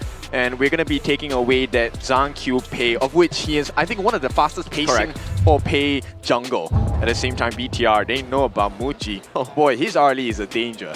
His early has been the one that's the most consistently performing so far in this tournament here. So removing that away from the pool, does Nova reveal that first pick Long here that they favor? But no, they will be pivoting towards this Dolia first pick here. It's a very Nova-centric draft over towards Wendy and also CY. I mean, it puts a lot of difficulty. BTR, they're going to pick up the Long here for the side of Zhang. You want to try and, contest for that mid lane mine for the burst damage. But if you do pick it up, you give the Yangjin over the Nova, and BTR says, no way, Jose, we pick the Yangjin for ourselves. Yep, they will take the Yangjin for themselves, denying the potential of the Dolia Yangjin here, and this Yangjin can also be flexed towards their Clash lane here, so their Nutsa as well. We've been seeing this a lot in the group stage, one of the highest win rate combos coming in for the entire group stage run with Dolia here, and my question is, does Nova lock in the channel or DRNG here, or will they take the Yuan? Alright, looks like Nova, they will be picking up the channel for themselves. This is going to be great because the channel benefits. Obviously, a farm lane wants to play from distance. And with this Nurza jungle, it's going to create the biggest amount of space available. Alright, now, with that being said, it's going to be BTR looking at the Lady Chen. I like this counter on the side of BTR, right? Lady Chen able to deal with the destructive deluge damage against the CY Nurza. But is it going to be enough? I don't think so. I think at the very least, if the CY Nurza flies in, he's expecting like tons of damage onto his backline. For Long, he can fly away. For Lady Chen, you still have the Ice Pillar to put yourself into invulnerability. And if they bathe in the destructive deluge, you can pretty much tear down the CY tank much more efficient compared to any other mage. Alright, now Nova, they're gonna play hardball here. Yeah, no room for Zhang Q. They feel like Zhang Q is the cornerstone on the side of BTR. I would have to agree. He really has been putting in the weight for the side of Bigetron. And removing all these jungle picks really forces out the Yangjin into the jungle role that puts the pressure on towards Zhang Q, because this is already a counter matchup that is favorable for the Yangjin Dolia here. Yeah, I think they need one more tank. One more tank and even more control. And then we have it to Zhang Fei, going to be piloted by Ormson as well. Now, Ormson's roam ability, I think it's one of the most unique. Because he's able to identify these very awkward angles for opponent teams. That's why, like, his introduction towards the fall season BTR lineup elevated them into a championship winner in the IKL itself. So definitely with Ormson's ability in finding those odd angle engages, it has been a lot of success stories coming in from the BTR roster, and Nova packing it up with a strong side lane pick here. Byron, Channel, very consistent in that side lane to provide the room for the side of this lineup. But BTR, they know the Nutsa weakness is the early game weakness. He needs to get himself going. So locking in the Ukkyo Tachibana here, Zhang Q wants to play aggressive. I love this. And the Yangjin will go into the hands of Tough Z here, who is going to be piloting this Yangjin, hopefully to perfection, because there is nothing less than perfection that's needed to go up against Nova, who, even though are currently second place in MKL, they are past champions. They are past champions. They took down one of the tournament favorites coming from the group stage known as OG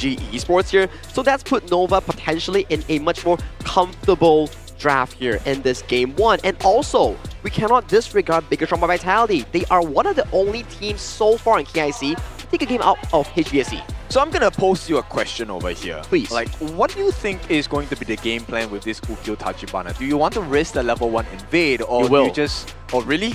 Level 1 invade? Okay. I feel like level 1, you won't go all in deep for the Crimson Golem. You will take away the the tusk spores and just back off. Okay, So you take away as much as possible, then the next rotation, level 3, level 4, that's when you go full ham invade and take more from the nerd side itself. But this BTR lineup is really playing towards their timers here. They need this Ukyu Tachibana to find the most value in this early game.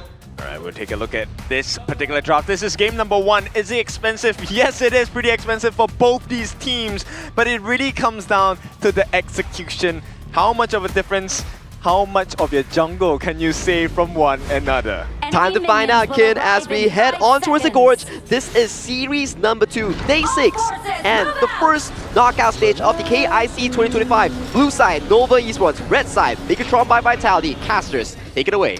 This is the MKL, second place, going against the first place of the IKL in the second match of the day. I mean, this is looking to perform, or at least try and sort of test the limits of BTR. All right, we'll see Healy being savior for the side of New. They want to be able to sustain against this wave clear here. Wendy already doing a good job, along with the help of wave clear as well, which means this early game rotation is going to be of benefit to the side of Nova. Early game rotation, benefit to Nova, but obviously down to the bot side of the map, that 1v1 matchup between the Chano and the Lung obviously is going to be favouring obviously Muchi here as well, just obviously popping down those Spirit Wolves. Going to just constantly do a lot of damage onto Zan down to the bot side of the map.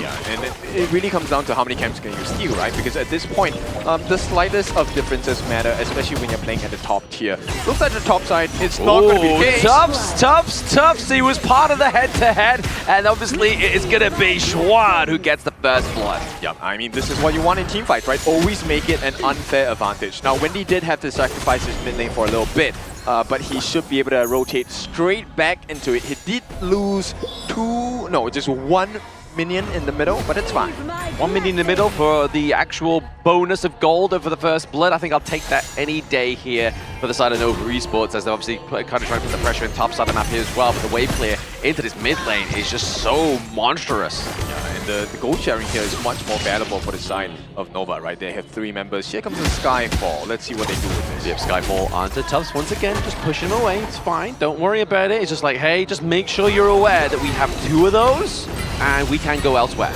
Yep, right now. Oh my goodness. Nice stealth.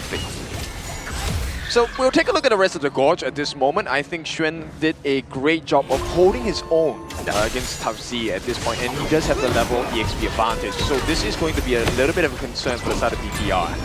BTR here, obviously you can see the John Q just trying to get the access onto either Wendy. Trying to get the stun off. There he does, he gets it, but there's no real follow-up there, unfortunately. So you gotta kind of hope that somebody's always gonna be trailing behind John Q to get that damage off onto those squishy heroes.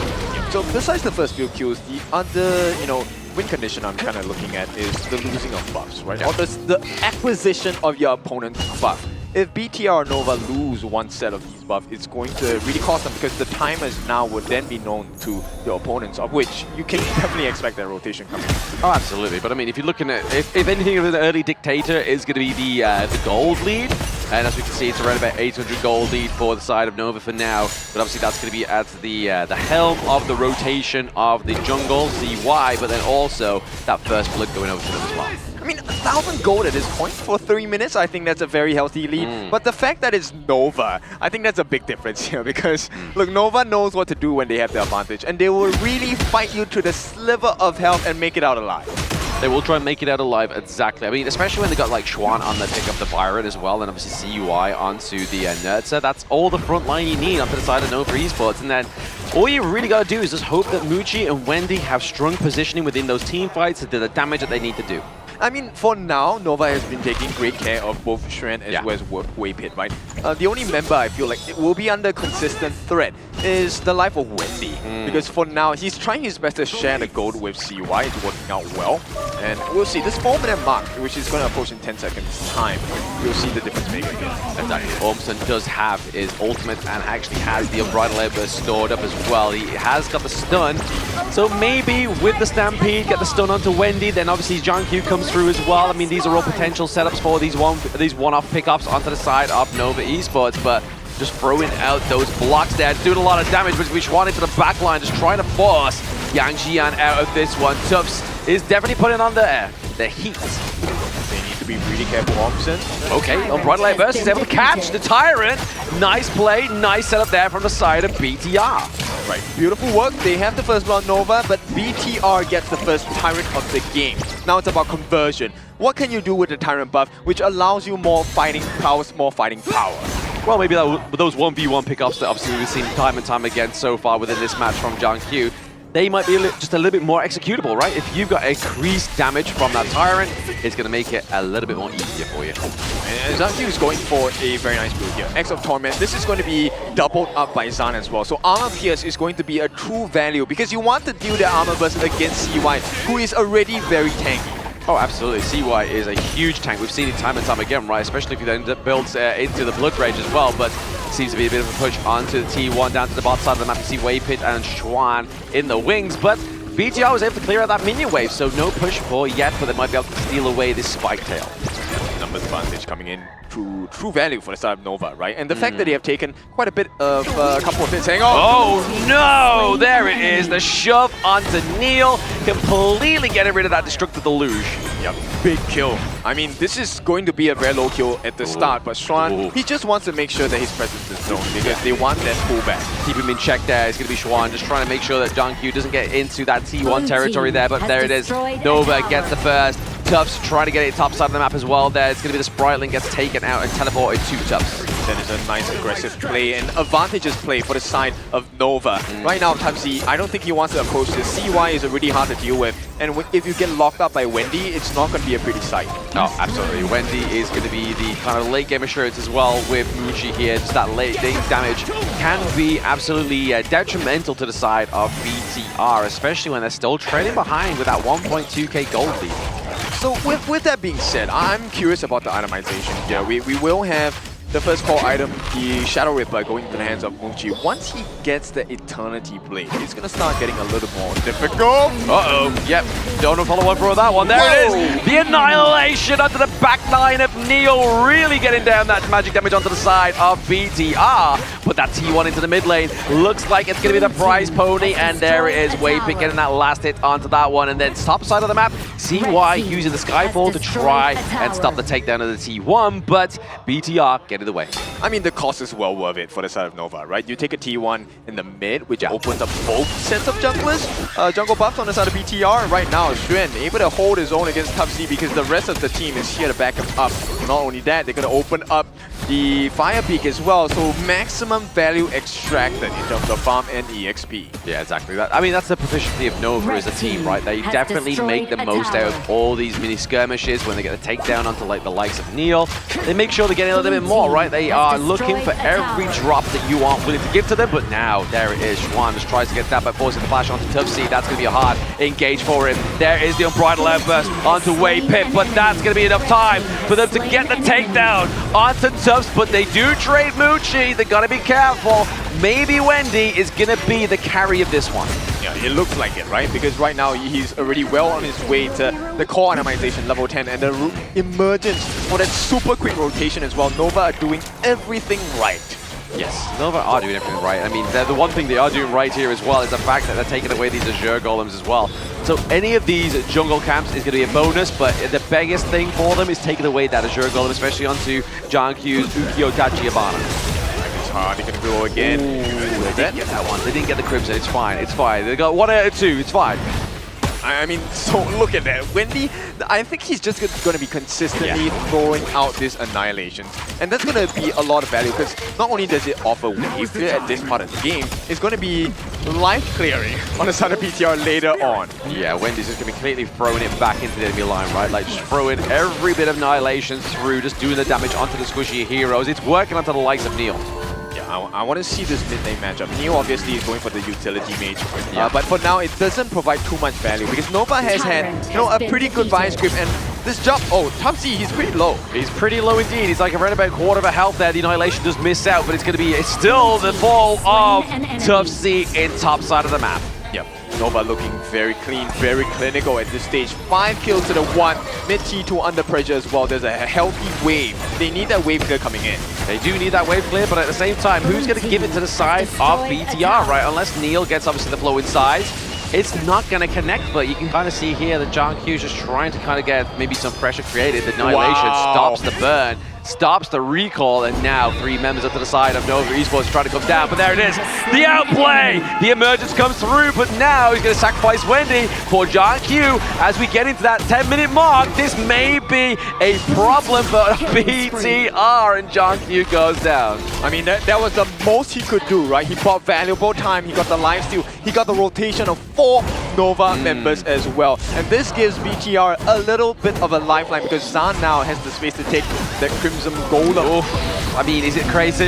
Is that space really been created here? Kasir was like, yeah, we saw what you were doing, we know where you are, now we're trying to just push away your team into the Crystal, because now those Tyrants and Overlords, and oh my goodness, what a rampant snipe there from the Annihilation. Yeah, Nerta has had a great win rate so far in KIC 2025, and that trend is going to continue. Yeah, it may not be we trend, but it is a trend going through with this KIC 2025. The Nerta pick is just so impressive. Such a huge tanky pick. Yeah, I mean, right now he's level 14. Zankyu has done well to keep up, but the rest of the team needs to do that as well. The member on the side of BTR, Neil, I'm talking about, he's only level 10. He may not need the gold, but he does need the EXP levels. He does. He needs that EXP for his, obviously, more damage on his skills as well. But now, just trying to get a bit more push, a little bit more pressure here, where you do see the Radiance being used by Ormson. Is it going to be enough to keep them there? No, it's just a little bit too late here. A bit of a re-engage from Zan, trying to get the tail onto Muchi, but Muchi goes and drives himself into the front line, but it's actually going to be Wendy, Muchi for the trade of Neil. Can they get John here? It's going to be Schwan against John. Gets the takedown as well. Big win from Nova. They get the T2 at the bottom as well. Now that was a life-saving play, but Ormson, he might not have the same fate. May not have the same fate. The smite's going to slow him down enough to get that burn over time. And there it is, CY with another kill. Yeah. Big moments at Skyfall as well. Skyfall, but it's not going to be enough. Yeah, they just drive in John Q into the enemy base. Look, they have no answers so far for CY, right? And this is a cause for concern because CY hasn't even been forced to use the Blood Rage just yet. Now Xuan doing a very good job of funneling this Crimson Golem to himself. BTR cannot respond in time. They can't. It's either try and go for the Crimson Golem, which they had no intel on, or kind of just try and get these little bits of gold and jungle resources. But John Q was part of a HOK Nova Esports before CY was included. He's faced his former teammate Schwan and Muchi. The Stars have aligned for their reunion, but not only one will rise from the supernova of this clash. Stars are definitely aligned for the side of Nova here. Zankyu facing a lot of difficulty in this match. Ormson needs to get those perfect saves, or maybe even the perfect setup on that Unbridled Outburst. Now Ormson has made the choice to take the stun. So far, they haven't found an opportunity to find maximum value with it yet. And here's a cost. Muchi comes in with the Shadow Overlord. Yeah, that's scary, right? The fact that Muchi alone can take the Shadow Overlord, but like you were saying there, Ormson with his stun hasn't found any kind of value with it, unfortunately. Yes, we're kind of hoping that they was playing from a little bit more of an advantage, because that's where you take the stun, right? Like, if you can rely on your teammates to get the lead, to push front up, then Ormson can just come through and just kind of use that stun to lock down the likes of either Wendy or Muchi. But it's so far a non-starter. I mean, okay, if you take a look at the previous engages, BTR do have the ability to fight, but they just need a nice setup. They do. They need a nice setup here, but I mean, who's going to give the setup, right? Like, is it the Unbridled Airburst? Is it the stun from John Q? Or is it the Destructive Deluge that we haven't really seen being thrown out and being maximized here by Neil onto the side of BTR? Is still behind by around about 7k gold right now. It's going to be BTR as they lose their T3 down to the bottom side of the map, and there it is. The Unbridled Airburst catches onto 4, but it is going to be Otops into the back line, trying to put pressure onto Muchi, but now he flies away, back in. Can he actually get the kill? It looks like it's going to be a no resoundingly here for the side of BTR as they lose one member to none. They threw everything they had, and look at that, another Annihilation landing down onto the members of BTR. Now they will be successful in dealing with the Shadow Overlord, but Nova have so much more to offer. They have a lot more hopper to here as well. I mean, pushing these T3s is definitely going to be at the detriment of BTR in this game number 1 right now. It looks like it's going to fall with the help of the Vanguard, and that's it.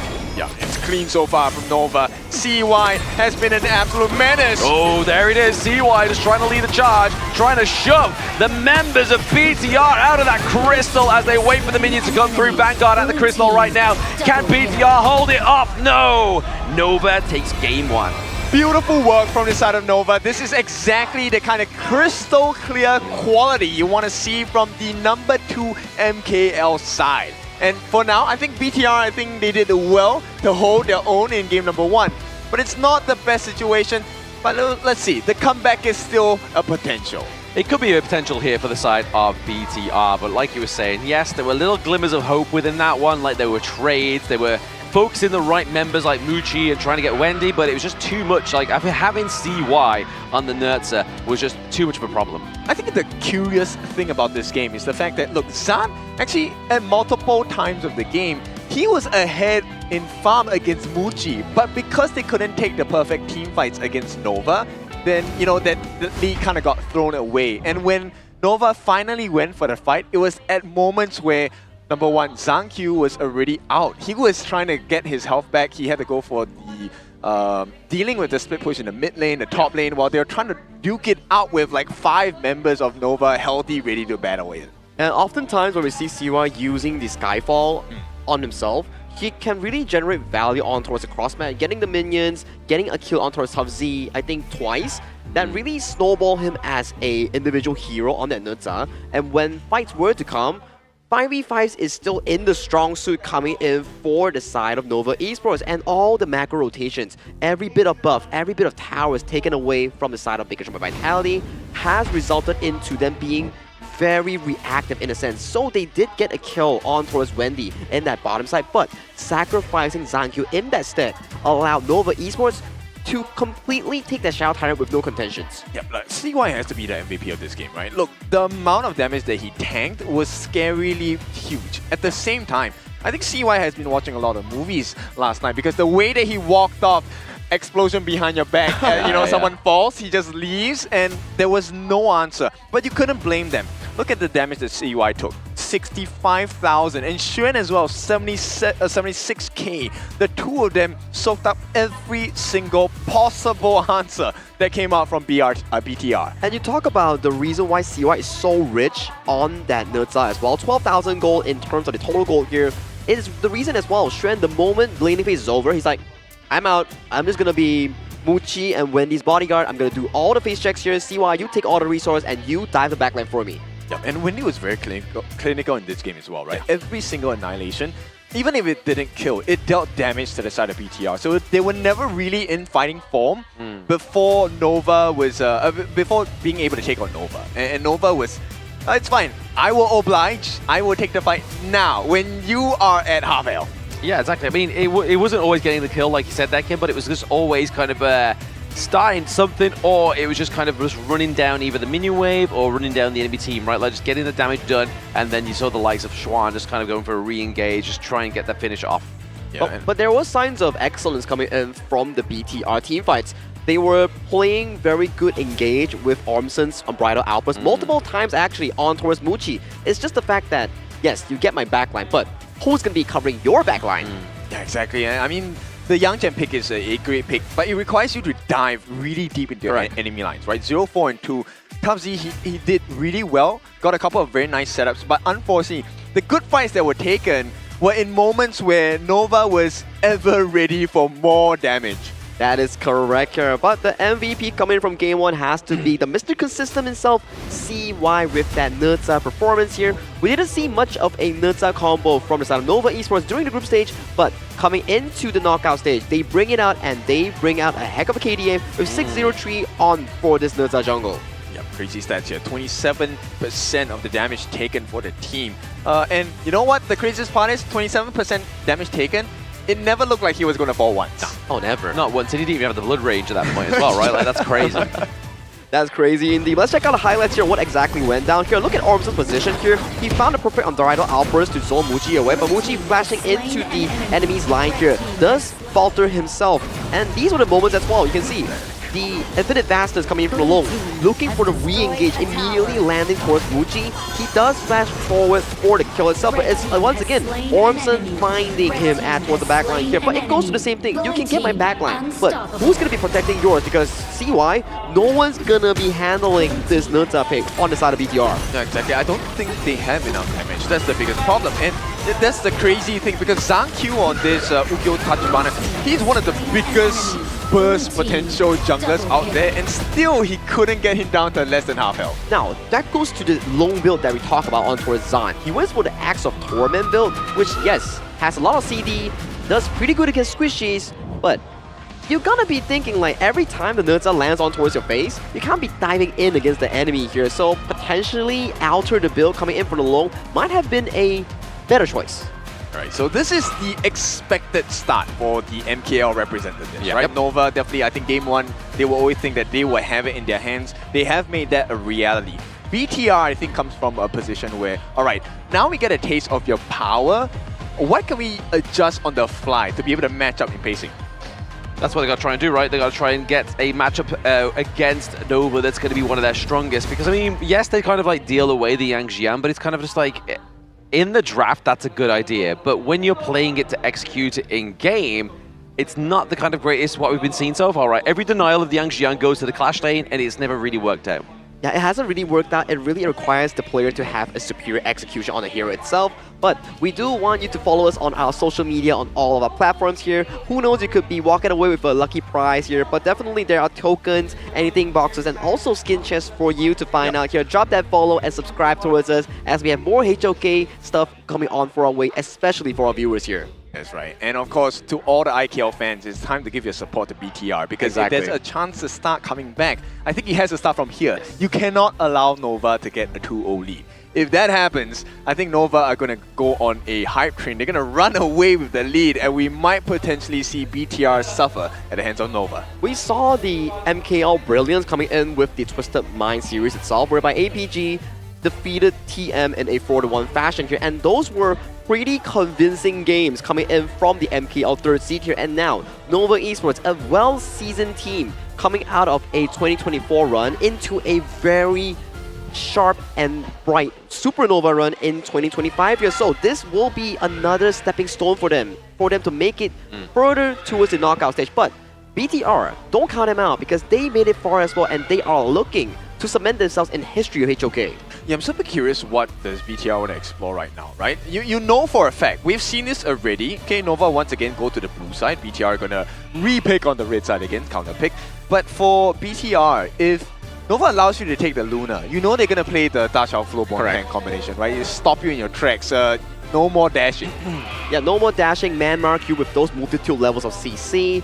And so far in game one itself, you can see the priority on towards the ban coming from Nova is to lock away Zankyu from those favorable jungle matchups here, because if we were to view Nova and BTR as 5 players as a whole, Nova so far has shown much more success and confidence in that regard. So they are locking Zankyu from those crucial picks to elevate that team spirit for the side of BTR. So I'm expecting more jungle bans once again, right? I think Nova has found that formula that is dealing the most amount of pressure and pain to Bigetron. That's correct. So at the very least, coming into game 2 itself, game 1 they played a rather, how would I say it, aggressive early start. They did steal away the wild boar, but there was nothing afterwards here. So maybe revisit to your game plan. Play strong lanes, potentially the Channel, the Byron, or even the likes of the Flowborn Marksman. Make sure that Zankyu gets enough assistance by his side laners or the mid lane to enter CY's jungle. That could really disrupt Nova's early game flow. I mean, maybe they could take a page out of APG as well as Twisted Mind's book, right? Which is maybe you get the Sakir early game. I think that's a good potential solution for them, right? Yeah, to amp up the early game, which really allows them to play much more aggressive. That may be the game plan here coming in from BTR, but we're no coaches ourselves. We will allow Coach Nancy coming in from Nova and also BTR's Coach Omkurus to settle down whatever draft that they want in this game. And starting off the ban, Nova, after finding success with that Dolia, they ban it away from themselves in this game number 2. Hang on, I consider myself as a coach as well. You just don't win, that's all. Right? The chance of winning is not that high. But with that being said, Nova, they know what the chances of winning are with the Dolia. They're going to take that away from the BTR options. And BTR, they are very scared of the Wendy Maya, and for good reason as well. That is correct. And BTR, they will have to pick between the CY Luna or Muchi's Arlie in this stead here because they have already expended the loan. So a lot of options are up and available for the Nova first pick here. It can be the Arlie here. It can also be the likes of the Dharma for the pickup. Ooh, Arlie instantly in the hands of Muchi again. Now, Muchi had a pretty quiet game number 1. Correct. But quiet is good if you're a farm laner, right? You want as much peace as possible. And the consideration here has to be that channel for the side of BTR. I think they can either pick up the Diren Jie here or the channel, depending on what sort of stage of game they want to play. If they want to play it fast, pick the Diren Jie, get a winning lane, make sure that Zan can win lane against Muchi. That could be a bit of a happy story coming in from the BTR early game. Alright, so it looks like the Diren Jie will be locked in for the side of BTR. The locking in and you know, making sure you get that golden token onto the members of Nova, especially Muchi, is going to be more than important at this point. And oh no, things are looking a little bit dicey. We have the Xuan specialty, the Guan Yu coming in. How many times have we seen this guy catch the entirety of the opponent teams? Such a scary player on towards that Guan Yu here, and we get Arlie Diadia, a strong side lane composition being locked in for Nova here. So Nova already knows their game plan. It is to allow Muchi get those farms, get himself going from early to mid game, and then Guan Yu on the hands of Xuan comes in with those destructive flanks here. For the side of BTR, they do pick up the Yu Huan here to flex around Ormson and also Neil in that mid roam. Okay, I think BTR, in the second half of this ban, they need to ban out the Yixing. The Yixing will work wonders against the BTR lineup here, disallowing their Dharma Truth Mantra if they get caught inside. At the same time, for Nova, I think taking out tank jungler is going to be very important here. That's correct. For, at the very least, Nova, like the Yixing you mentioned, potentially has to be locked away here. You don't want the super wombo combo lineup here with the Dharma, Yixing. And yeah, it also locks in the Guan Yu as well. You can't really free charge all the way with that Razor Cavalry. A tank is definitely necessary for the side of Nova here, right? This will give them as much space as possible. Maybe a Menki, I think, would do great. To be able to, you know, number one, if you're caught out by that Truth Mantra, if that doesn't kill you, you're able to Dream Roam out. Yeah, you get, it's either Dream Roam out or you get the multitude levels of heal coming in from Waypit on that Diadea here. We've seen it a lot. One big tank and one Diadea, when he goes half HP, you throw your ultimate and then it immediately heals to full here. So a lot of focus here on towards BTR side, whereby you see the Ogren, Luna ban away, and also Lady Zen and Mai Shiranui. For the side of the Nova lineup here. Wow, this is an early Ormson Liu Shan we're looking at. I mean, like we said, if you need to tie the series up, I think game number 2 is where you have to do it. Because if Nova gets the lead, BTR are going to find it really difficult because there are even lesser hero pools available. So we have seen the success of this Ormson Liu Shan. Will we see it again? Nova just go for the pure Yangjian jungle. They are here with confidence here, but BTR also.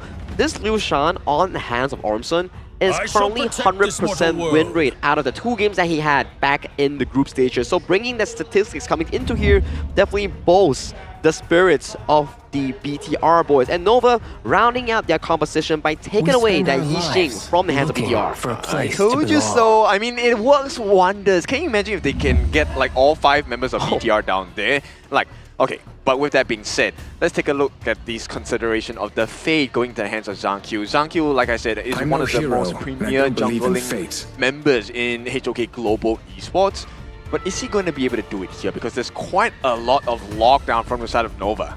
And the worrying part is also, usually, the Arlie versus the Fade matchup is very skilled.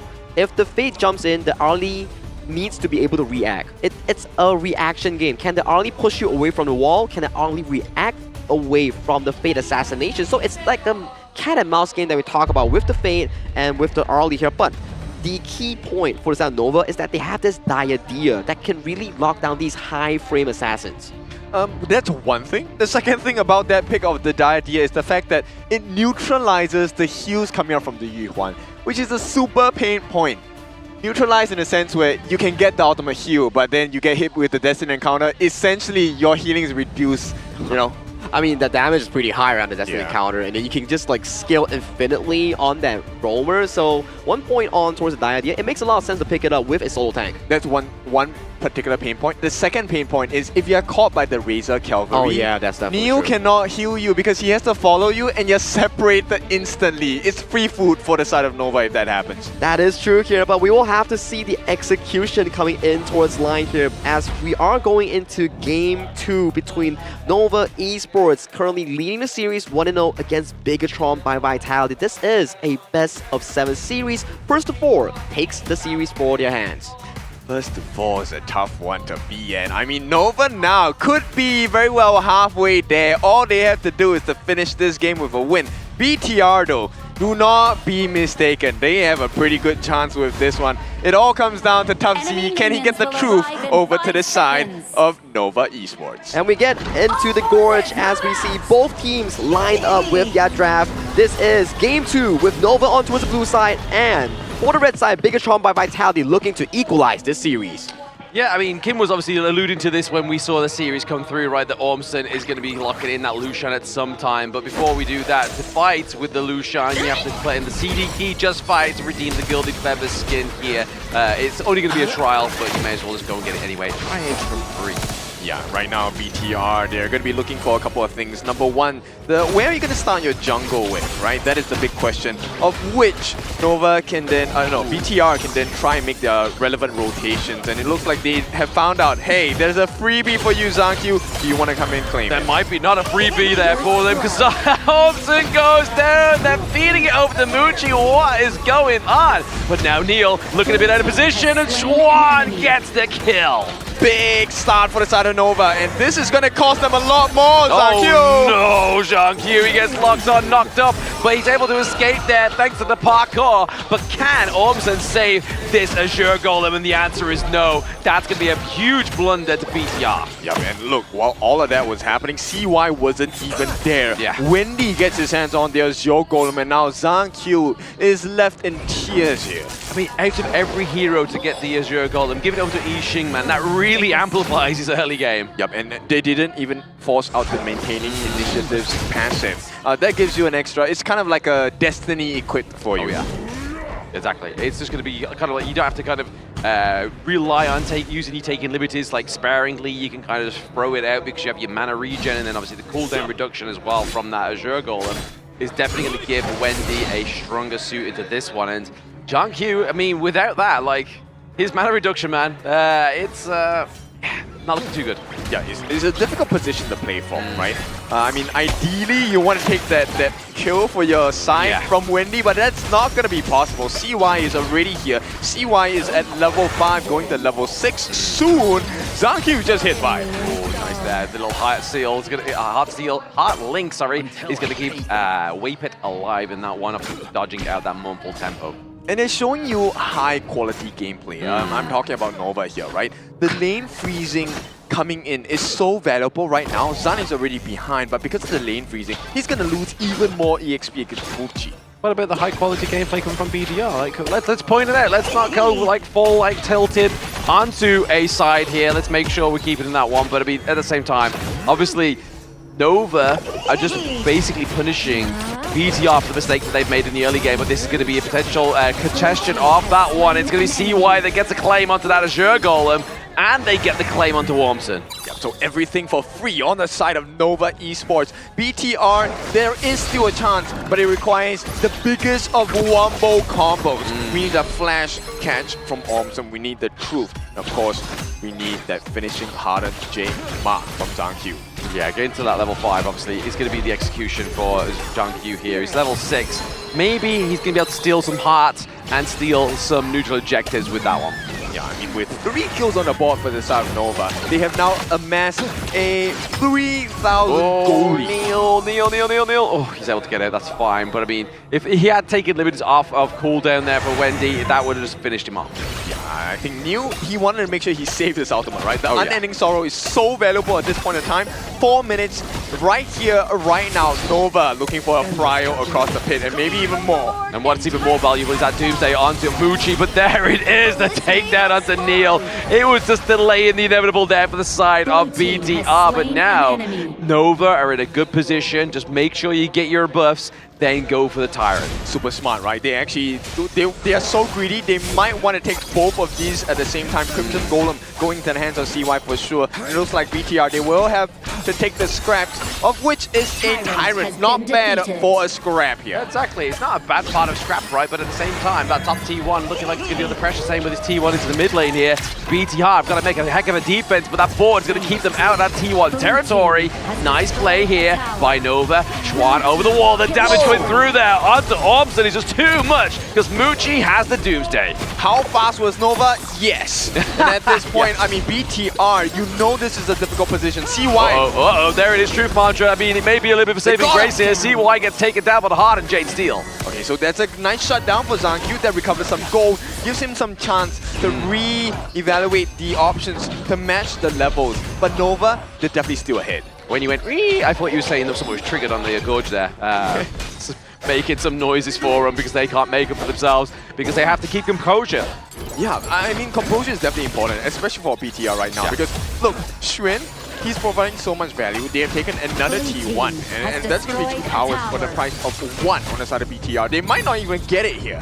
Might not get it just yet, but there it is, trying to get this re-engaged there. It's going to be the bit of farewell with the board being committed as well as Destiny counter. It is going to be John going down as well as Ormson. There's too much damage onto the side of Nova. Teamwork. This is looking like the dream team. Nova, number 2 in MKL, looking so strong right now. BTR, they're trailing by 3,000, but it feels like they're trailing by a lot. Yeah, normally it's Stream OG, but this time around it's Stream Nova at this point, right? I mean, it's around about, what, 6 minutes in, we're looking at kind of just completely just owning the enemy jungle right now, taking away that Crimson Golem. Yeah, man, it's a double whammy because Muchi has also, hang on, they're going to put some pressure on the T2 first. This is more important. We talk about double whammy here, but it is going to be the whammy and the combo and the ultimate coming from the Lucian here. Onza just trying to do enough damage, but now it's Nova with the re-engage here. Muchi getting the kill onto them.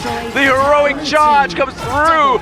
Double kill, making that for the side of Nova, and Wendy picking up some more, looking for the T2 top side of the map. This is looking like a quick game. You wanted the wombo combo? Yes, we wanted that, but it's Nova who strike first. Zhang though, he does not know there's danger nearby, and he makes a safe decision to TP back home. Yes, but I mean, he's also going to lose that Azure Golem as well, right? So yes, he saves his life, but he's going to be Azure Golem. Oh no! He didn't recall. He's maybe just looking like he's going to run onto this wall right now. The potential catch upon to the side of Nova. He gets knocked off the wall. He tries to get a kill onto Muchi, and does. Okay, great recovery. He does shut down Muchi for a little bit, but still, Nova are all over the map. It's 5,000 gold. In fact, it's 6 right now for the side of Nova, with the map completely blue. Yeah, what is it about game number 2 that the team that won in game number 1 makes it look even more dominant? It was exactly the same thing, obviously, in the last match with APG against Twisted Minds, but they just seem to just grow with this momentum through the series. I mean, it came from that start of the game, right? Yeah. Zhang, Neil, and I think it was Ormson that were trying to make that defense. Did not work out. Speaking of making defenses, Tufts here maybe getting defenseless, and he does get taken down. Ultimate board catches onto Zhang. He cannot get the heart and Jade Steel. It's going to be the unending sorrow, but there may be a sorrow coming too soon here for the side of BTR. Neil, but he gets out alive. Yeah, they're looking for more. Wendy with those skill shots down there, actually catching out Ormson quite a bit. And Ormson is meant to be the tank, right? Yeah. When Ormson is not tanky, Nova are able to just stretch through them. And BTR right now, they need a lot more. Yeah, no tanky, no flanky here for the side of BTR as they use the Destiny counter once again. Oh my goodness, the re-engage there from CY. Pretty huge, with the board being committed as well. There's the heroic charge coming through from the Guan Yu. Okay, nice trade. They got Muchi as well, BTR. Maybe there is a slight chance, but Neil is not looking good here. Zankyu looking for the chase. Yeah, he's looking for the chase, but obviously, like we just said there, Neil has used that ultimate. He's had to use it or he would have to go back to base, but once again, trying to take away that Sure Golem, trying to get the knock onto Zankyu. He gets taken down once again, and that's not enough. Swan with the denial out of the base, and now we're looking for some more onto Zhan. Baby, it's just like, hey, let's not get too carried away. Yep, it's 8,000 gold though for the side of Nova. I mean, at this point, Nova can do no wrong. And right now, we'll take a look at what kind of strategy BTR is going to try and come up with, right?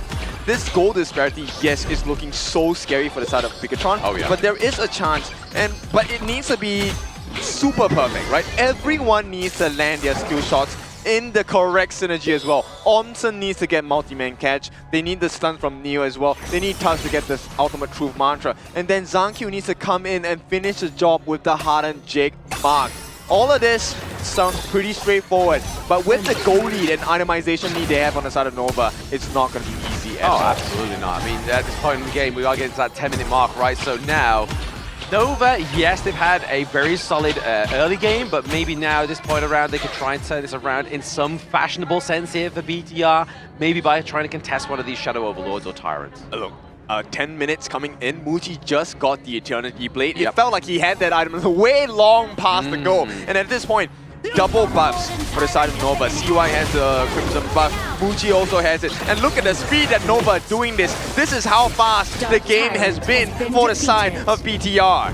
Yeah, Muji just doing so much damage onto the Shadow Tyrant there. It's going to be a nice little takedown, but now it's going to be a bit of farewell onto Zankyu. It's not going to be enough damage though. It's just going to kind of drive him back into the base, keep him away from the team fights for a little while. And do you know why Zankyu is having such a hard time? The slow from the Radiant. Wave Pit also has a latch on with his passive, along with the Bitter Farewell as well. Zankyu cannot make it out, so he cannot even show himself. Exactly, it's very difficult. If he shows himself, he's just going to get locked in, but at the same time, Neil there to take a lot of damage from Schwan. But he has the ultimate off cooldown as well, so if he does try to go for another re-engage, he has the Unending Sorrow. Yeah, man, and Shen is just going to operate on his lonesome self, right? And that's all they need. Oh my goodness, that was a bit over-aggressive there, just trying to get a takedown onto D-Ranger. But now, it's going to be Schwan with the re-engage here, just pushing them out of the crystal. They don't have a minion wave, but there is one due any moment. And he's still alive, that's the biggest thing. CY here, they're looking for the finishing blow. They are looking for it, they got the takedown onto Zankyu with the board being committed as well. Rita separating the side of BTR. They try and get the truth, but it's not going to be enough. It doesn't hurt, and game number 2 Crystal goes to Nova. Another big win for the side of Nova, and the truth did hurt. It was not enough. Nova looking just absolutely perfect in game number 2. Absolutely flawless game number 2 coming in from the Nova boys themselves here. Very dominating fashion as well.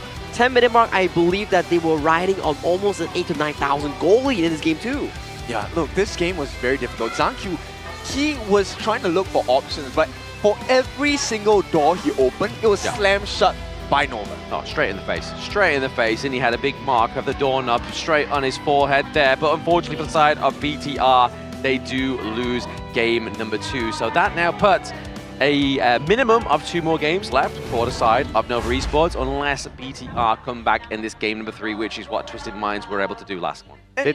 See why? Look, this is not even his final form. He has so many jungle heroes to offer. We haven't seen his Jing, we haven't seen his Luna. Right now for Zankyu, I feel like this is the most stressful part about the competition. But thankfully for BTR fans, this is not the end of the journey. We've not seen his Musashi as well. Yeah, banned. Like, they're just target banning Zankyu from minute 1 of the draft to the final moment of the draft, making him feel as uncomfortable as possible. This is why we say, like, they're ex-teammates, because they know him the best. Yeah, exactly. Like, having played with someone else, you know their tendencies, you know their comforts, you know what makes them uncomfortable as well. And right now, they're exposing every weakness, every loophole that BTR potentially has. And we were to see over to this endgame screen, we will see Wayfield rocking a 4018 on that idea. If we were to look later towards that damage chart, I think that he is pretty up there high. Yeah, but at the same time, I'm also looking at Wendy, because Wendy's Yixing was great. The boss got down, That's already a miracle in itself. And, you know, if they didn't catch everyone, it doesn't matter because Xuan is coming in with the fishing net. All right, here's the bot. You're not inside. Let me give you a first-class ticket inside as well. And there we go, and we check out the stats that we were mentioning just now here. Wendy dealt a heck a lot of damage along with CY, 82,000, 63,000 here. But Waypit casually dealing more damage than Muchi and Xuan on that Diadea here. Those destined encounters here with that 100% team fight rate, he was funneling those heals and also that damage against the members of BTR. Which is so scary because normally when we take a look at the games in KIC, you're kind of like, okay, the farm laner is the one that's dealing with the damage and everyone's trying to find him. But Muchi was just picking up the scraps because BTR had to go and try and funnel aggression against the 4 other members. Like Zhangqiu struggling against Waypit is not what you want to see. Nah, exactly. No, Zhangqiu struggling against the support of the enemy team is kind of already a staple to say like, hey, look, it's clearly not working. They clearly have a little bit more of a headway within this game number 2. And I mean, this shows here as well, obviously, with the gold lead, as well as obviously the Tyrant takedown for both teams. But we're looking at the head-to-head into the mid lane, Wendy against Neil. Yeah. So the value that Wendy was providing was completely different from Neil. Neil was trying to get the damage in and also provide the heals. But as we already mentioned at the start of the game, this matchup is so difficult for Neil because you have Xuan on the Guan Yu. He's separating the important members into the box that is laid down by Wendy, right? The Wei Si chessboard is such a difficult thing to deal with. And of course, with that being said, this will lead us to the team play allowing for Waypit to be the MVP. This guy was a true menace, and I love the fact that it's Aroma that is an MVP. And on a Diadea itself, KDA of 4-0-18 here, 20% damage taken, 17 damage dealt, with a total goal of almost 8,000 there. Just like what Blam mentioned just now, imagine Aroma walking up to you, popping the Radiance, popping a full spell set, and then you're like, bro, I'm already half health. What's going on here? They fully understand the weakness on the side of Zhangqiu here, right, on the Fade. They needed him to be the finisher. He needs to come in last. But, you know, BTR, Nova was always consistently saying, no, we will get you all together first. And if Zhangqiu comes last, he's going to be 1v5. That's right, and you can see the confidence oozing out of the Nova squad. CY was just like, I'm diving in. I'm going all the way in.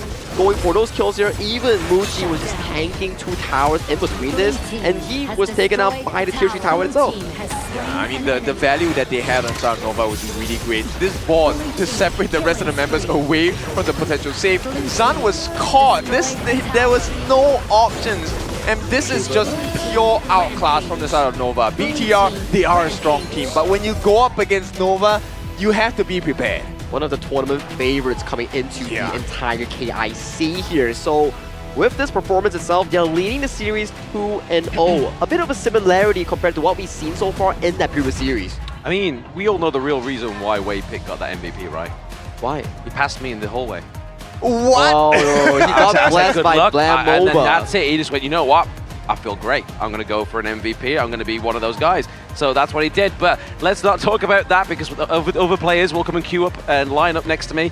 I don't want that, you know. I don't like being famous. But the knockout bracket right now, Nova 2-0 to BTR. I mean, we just saw the same exact thing with APG and Twisted Minds. It was at this point in time, this next game, where Twisted Minds came back. Yeah, so does BTR get access into the Luna? Does he get access into the Jing? That's the important part, right? Because I think for now, it's been very clear that Nova have identified that we can give you certain heroes, but we'll make your life extremely difficult. And Zhangqiu has been, unfortunately, the victim of this particular super strat that has come out of Nova. It has been very stressful so far, especially in every single ban. If you're on towards the red side, if you are as BTR, you have to take the ban on towards Luna as well, because CY, he is also a Luna mercenary as well on that pick. So you want to get the Luna, you better be ready because Nova's pretty prepared for those picks as well. So it's really down to how Coach Cruz settle the score for the BTR to come back in this game trees. Draft needs to be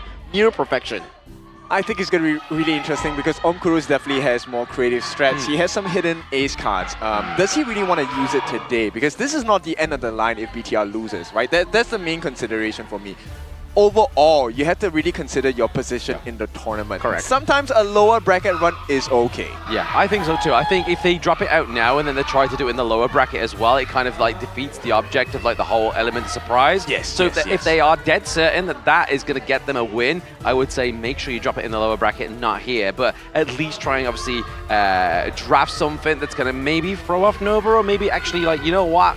We're not confident with this, but it might just be enough to upset the scales. That's true. I mean, the fact that they broke the Ormson Liushan 100% win rate, I think that's really impressive, right? But that's the quality we expect out of Nova. So right now, let's take a look at the options available. BTR, they have not expended too many meta heroes per se in terms of the jungle department, right? Yep. So I'm expecting quite a bit from Zankyu, but the rest of the team needs to pick up the pace as well. I reckon for BTR in this game tree, potentially put yourself in towards the blue side and get the jungle a favorable matchup here, or at the very least, get a prior pick for themselves to get himself going and get the Zankyu game tree buff, because every time that Zankyu is angry, you know he's gonna come in and swoop the game out of enemies' hands. Yeah, we do have the BTR fans here live in person in Manila, Philippines as well. They are hoping for that reverse sweep to come through. BTR, we need you to come alive. Hey, I need that kind of entourage, right? Whenever I'm like losing in my ranked games, I just need people screaming behind me. I'm like, I can do it. I can do it. Yeah. But unfortunately, I just have like my teammates just telling me I'm just not good enough. So. What are you doing? It's the complete opposite. Yeah. So we'll take a look at it. So like you said, Sagi, I think BTR has made the better choice. They're going to go on the blue side. They want to wrestle for this prio hero. It needs to be something huge here. I think, like, if we were to refer back to the first series between APG and also Twisted Minds, the shift of winds, the winds of war, really started to go in favor of Twisted Minds when Hailang went over to the Maestro Nui here. So potentially, Neil getting this sort of pick to really go in for those early plays might be what BTR needs to get themselves going in this game tree. Yeah, and I think it also requires a very well-rounded draft in a sense where, look, I think they need to be more survivable on the side of BTR, right? So maybe go for more setup-heavy, tanky lineups that will be able to deal with the aggression of Nova as well. Exactly. So clock is ticking, 45 seconds until we go to the official draft of this game number 3 here. BTR definitely, even though there is, yes, falling to the lower bracket, getting that miracle run, but if you fall towards the lower bracket with your mental being unsteady, that could treat you back into a double-edged sword situation. It could actually pop you into a double-edged sword situation, right? Obviously, just basically playing on a death's precipice, shall I say, for lack of better words, with an Orgrin pun right there. But right now, 17 seconds until we get into the BP of game number 3. We've already seen some limit testing go on through the side of BTR. Do you reckon like Nova's gonna throw some like spanners in the works, like the Gao in the mid lane again, like something like that? Just like, you know what? We're 2 points ahead. Let's try something new. Potentially, yeah. I mean, that's Wendy's play style, whereby Wendy, you can never finish all your bans on towards Wendy because his hero pool is the potential largest in towards the player base that we have in this tournament. I think that would be a great idea for the Nova side, right? Because you don't want to reveal too much about your rotations, you don't want to reveal too much about your hero pools as well. Now BTR, they're going to start on the blue side, so their first ban is going to be this Dharma. Xuan has already impressed us in game number 2 with his Guan Yu. What more can they offer on the side of Nova? I feel like BTR in the second ban, you have to consider either the Long or Direnjie to be banned away from Muchi's hand, because Muchi, yes, his game 1 channel performance was being targeted down heavily, but they take the Luna ban for themselves. Okay, but this unlocks the Jing potential for CY, right? Nova right now, they could potentially pick that up. At the same time, I feel like BTR in the clash lane, they need a double aggression, maybe the Fatih for a start. Fatih is a start, Byron being removed away, so they are reading in towards the BTR playbook, whereby that's the Maestro we talk about here. If Neil can get it going, they could really pull the game back in towards their shoulder. But Nova Esports, that does open for them to pick up the potential pay here on the side of CY. Yeah, they can go like super aggressive early game, or they can go super tank as well. And like you said, Nova, they know exactly what the calculation of counters are. The pay does get locked in the Tigress. the Tiger is coming for the hunt. And there's also the Yuhuan as well, right, if I'm not mistaken, because I remember Nova hasn't expanded that Yuhuan in game 1, so that could be a potential pickup to be a flex between mid and roam coming into the series itself. I think you will pick up a tank here for the Nova, right? You want to be able to have this huge wall in which BTR cannot break. Now they're going to try for that better lineup in the farm lane. They're going to pick up the channel for the side of BTR. And this is going to go into the hands of Zan. And with the support roam water, I like the idea. You get a lot more control, buys you a lot more time in fights. It doesn't matter if you're behind on gold, because with enough time, you should be able to take down your target. And it's a very aggressive matchup coming in from the BTR lineup with the channel and also the Mozi. It's a very strong laning. And again, so far today, Lapu has had a 100% win rate in all the BO7s. Okay, we had one BO7, but that's 100% win rate. So in this game 3, Nova picking up the new hero featured in Honor of Kings here with the Filipino hero here. Yeah, Lapu. I mean, if you guys didn't see Lapu in the first series, you're gonna see it again, right? And this time it's piloted by Nova. And you can see BTR, they are taking out all of the big burst damage heroes because for now, their lineup is pretty squishy. Yes, and probably Nova has to take away the Ogren ban here as well to limit all the potential counters on towards that Pei. But they know about Zankyu, they know him the best. Locking away the Jing, another one of those equal matchups with the Pei removed from Zankyu's hands. Yep, on paper it's a 50-50% matchup if it's a Jing against a Pei. But when it's in the hands of Zankyu, it is a 90% win rate on the side of BTR. I think he hasn't really lost yet on the Jing. A couple of games, yes, coming in the group stages and right now in the knockouts. I am not sure regarding whether he has lost yet or not, but I have a fond memory of his Jing playing masterclassly against HBSC, right? So definitely that's something to look out for. Nova picking up the potential Hano for Wendy in that mid lane, so they want to stall this game as much as possible. At the very least, the mid tower won't go down so easily.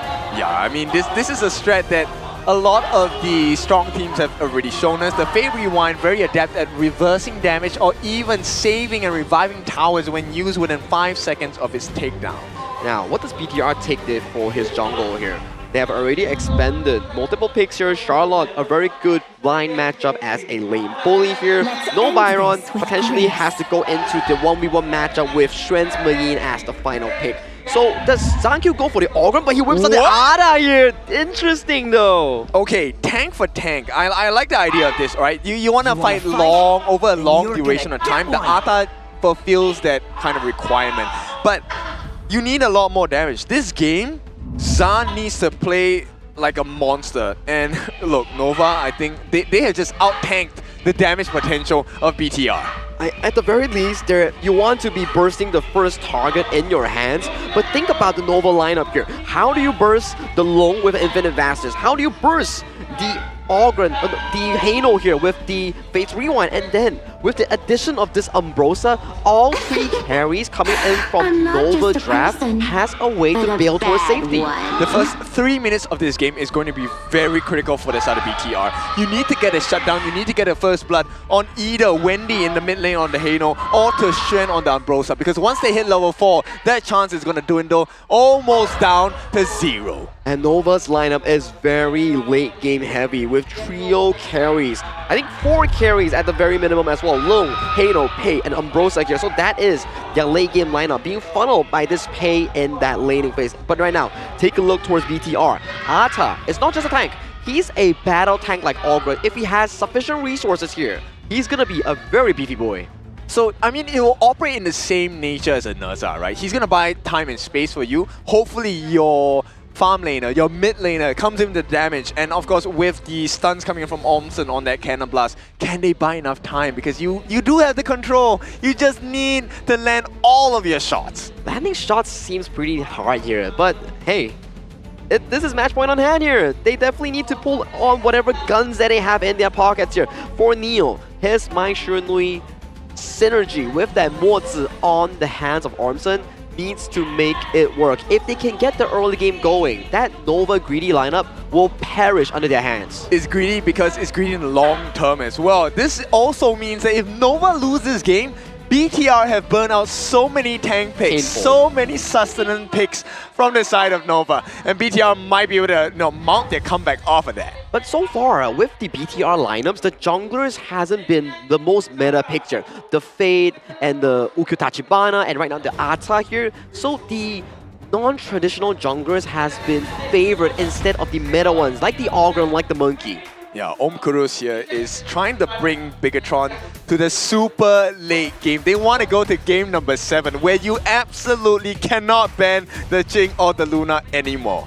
But to go towards that game 7, they really need to win this game number 3, because this is the series point. If you lose this, Nova will be leading the series 3-0. That will be so much pressure generated, just like how loud the audience is supporting both Bigetron, supporting both Nova as we head towards the gorge for this game number 3.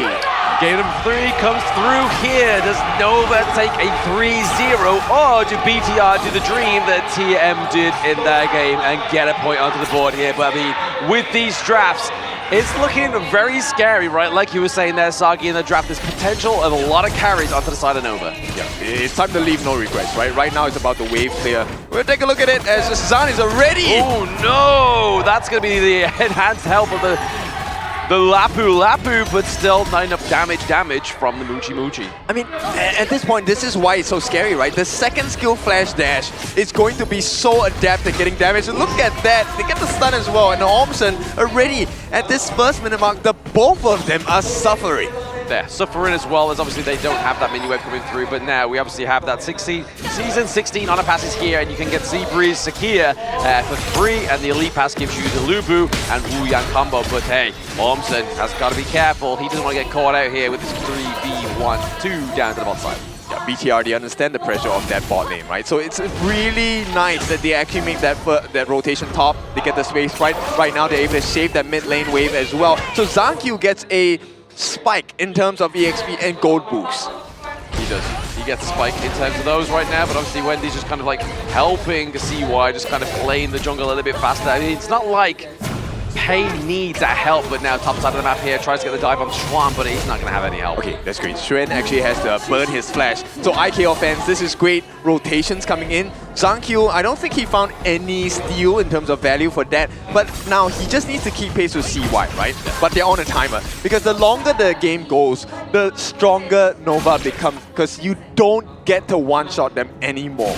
Exactly. It's going to be scary for the side of BTR. They've got to try and curtail this one early if they are looking for a victory here against them. But there it is, the Flaming Palm. Still not enough damage, but it's going to be Xuan trying to get that one alive, using that inbuilt Sage Sanctuary for the Umbrosa. Yeah, but Nova gets a better trade. Look at the lifelines on the side of BTR. They're all falling so low. And now Waypit, while he did have to expend his flash at this point, I don't think it matters too much, right? All he needs to do is to land his second skill, get the stun in, and it will be a very nice position to be in on the side of Nova.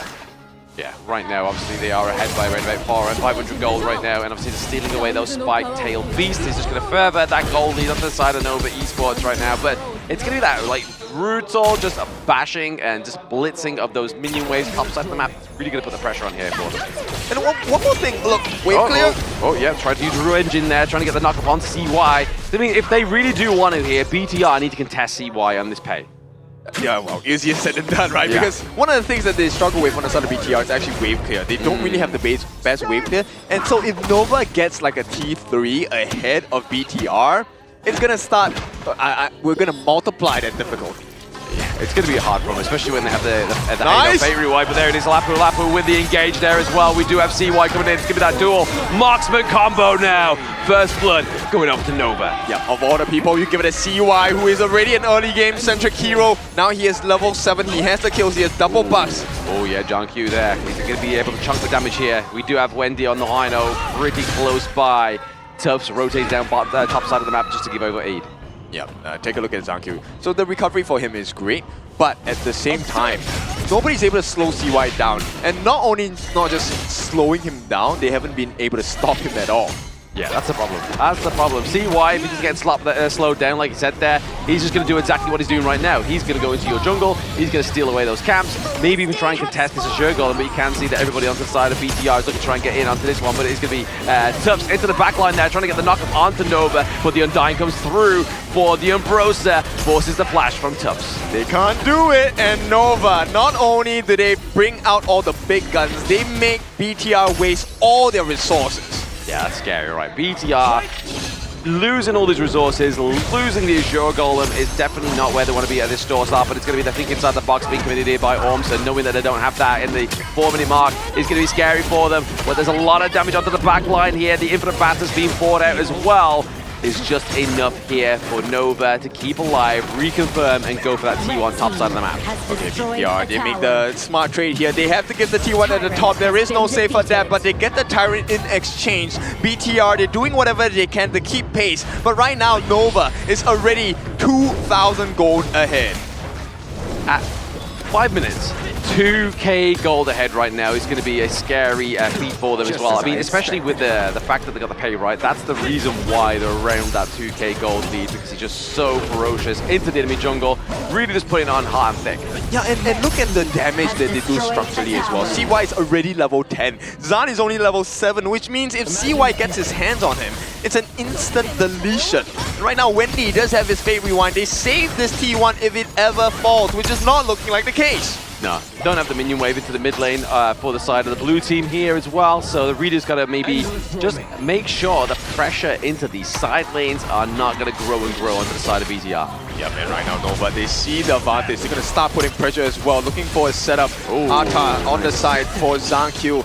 Will be able to secure it. I believe he got that as your golem, so that's great for him. But that's a consolation prize, because Nova, they can push and apply pressure all across the gorge. Exactly. I mean, you got to try and take these minor victories, right? But then you got to try and get something for it. But it's going to be tough into the back line, just forcing out the Infinite Bastards once again on the Charlotte. But the revenge in there with a knockup procs the Undying here onto the Umbrosa. So Schwan here, but now we may potentially get a takedown, but it's going to be Heiner with a Fate Rewind here. Lapu Lapu Wape, it has to get out. Okay, this did for the flash, maybe? Oh, no, okay. It's scary. I mean, Zion could have actually got that kill if he forced the flash and just dived in there, but I don't think he would have got it alive. Yeah. Nonetheless, right, they have taken T1 on the bottom. That's great news for BTR fans. At this point, they have managed to kind of silently slow down the deficit, because it was 3,000 just now. Now it's back to 2,000. I mean, yeah, it's definitely a marginal difference there, but aside of BTR, Tufts gets taken down once again, top side of the map as well. Yeah, there's a solo kill by the side of CY, and look, they're clamoring for something more. BTR, the pressure is huge, and the pace is fast from Nova. Super fast here for Nova, but they are potentially trying to get the takedown here on Schwan, forcing the flash out onto Neil, and there it is. Ormson gets taken down by the Scepters of Fate. Can they get this T1 into the mid lane? Yes, is the answer there. CY with so much damage with the help of Muchi. And Nova are not done yet. They have double pressures, mid T2, bottom T2, and there's no answer. They get it for free in the mid. They do get it for free in the mid here for the side of Nova Esports. T2 takedown is going to be scary for them, and they won't be able to see that one come back, as well as Azure Golem. They'll have to wait a little while, but more importantly, Nova has the timer in the enemy jungle.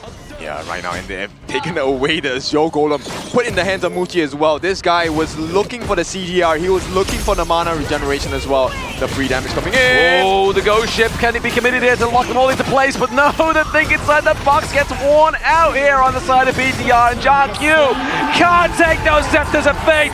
Double kill for Schwan as well, now with the Infinite Vastness, just back it onto the lines of Nova Esports. They're waiting for the minions in top side of the map here to come through. Maybe they can get this T through. Complete heartbreak for the side of BTR, because Nova looks low, but you can't finish the job. They have so many ways to sustain, so many ways to get an extra life, and this is just the early part of the game. Let's take a look at the replay here. This beautiful movement, the setup with the ultimate by the Lapu Lapu by Waypin, making it out with a sliver of health, dragging them all together, and the damage output by Wendy, allowing for the dive from Shen on the backlines as well. And still, there is nothing that they can do. BTR can only sit and take the damage on the chin. Exactly, just got to learn from that damage, right? But there it is, that ultimate from Lapu. Lapu once again, Wave Pit really good here. Let's put in the pressure, slowing down John Q. He gets taken down already.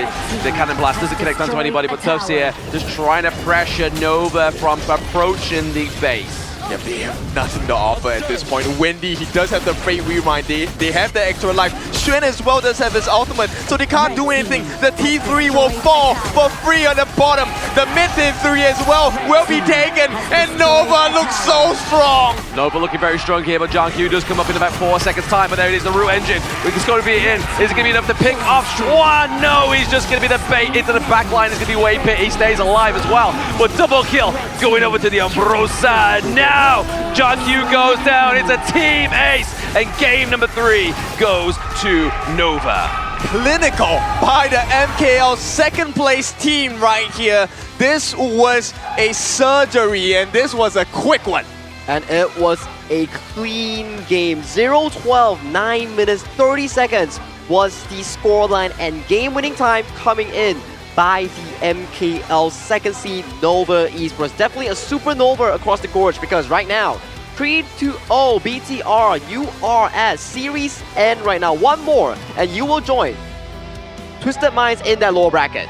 But this is not new to BTR, right? They have been dealt this card so many times. This is, once again, a lesson for the IKL champions. But it's a lesson that is learned with pain, because this one was a complete outdraft. Too many lives on the side of Nova, and too little damage. And which is crazy, because it's a mine. How many knockups did we see Neil get, and still they couldn't finish the job? Exactly, well, it's because it was all kind of like dived into Xuan as well, right? Like as soon as he came in, it was kind of like the Ruenji came through, Xuan had the Undying, basically procced it, and then it was just like too difficult for the side of BTR with the lack of damage. And the number of Undyings that we keep seeing on the screen for Xuan, every time he has it on, he will just push it so aggressively towards the front line, providing vision and room for his teammates to get those towers pushing in. And then if they overextend, we saw how Ormson, when he went in, he's not coming out. He's just staying there, dead body, going back to the fountain.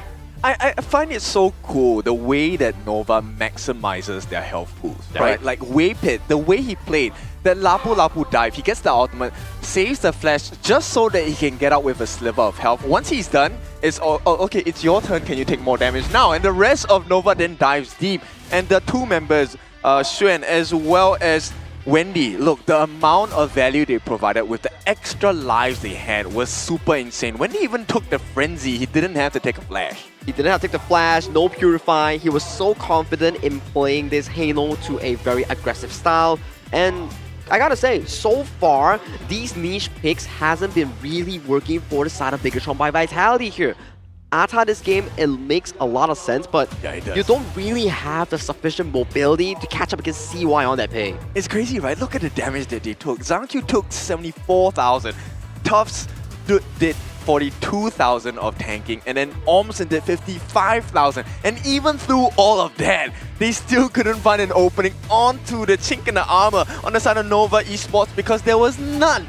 There was none indeed, and the game itself was very quick, 9 minutes 32 seconds and a 10.3 thousand gold lead here. And we were to see, it was 0-12 in terms of the scoreline here. BTR couldn't get any single member against Nova. And for our newer viewers, 0-12 is not a high kill score, it's extremely low. Yeah. It's extremely low. And 0-0-0 is everything on towards the board, on towards the Nova here. They didn't really take a lot of objectives. They were just brute forcing every single fight that BTR brought towards them, and this chart comparison here between CY and Zhangqiu here. CY is just leading everywhere except for Vision score. Yeah, I mean, it's kind of like Nova telling BTR, we're going to give you some hugs, and then it became a Brazilian Jiu-Jitsu class where it would topple to the floor and slam them multiple times. Definitely a cuddle down on the floor there in a headlock as well. Just for good measure, but that CY there with a 4-0-5.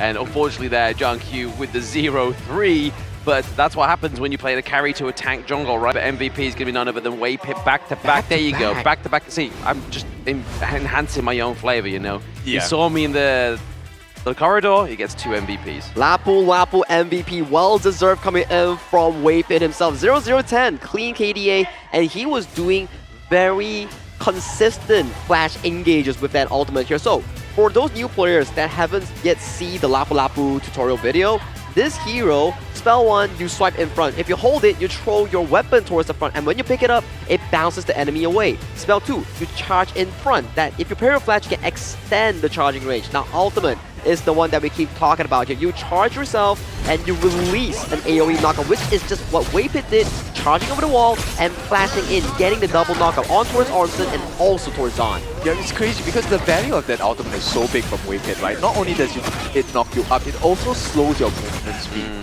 It may not seem like a lot, but when you have a tank, when you have a lineup that just shreds you completely and with extra health, like the way they set this up is beautiful. Look at this knockup by Neo. How can you tell me that they did not get a single kill off of that play from Neo? I think it was a very beautiful knockup.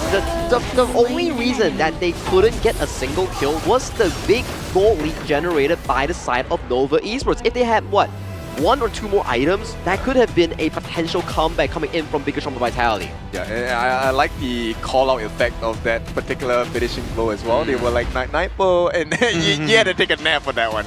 So we'll take a look at knockout brackets here. This is the current scoreline. Nova leading 3-0 in a best of 7 against the Bigetron by Vitality.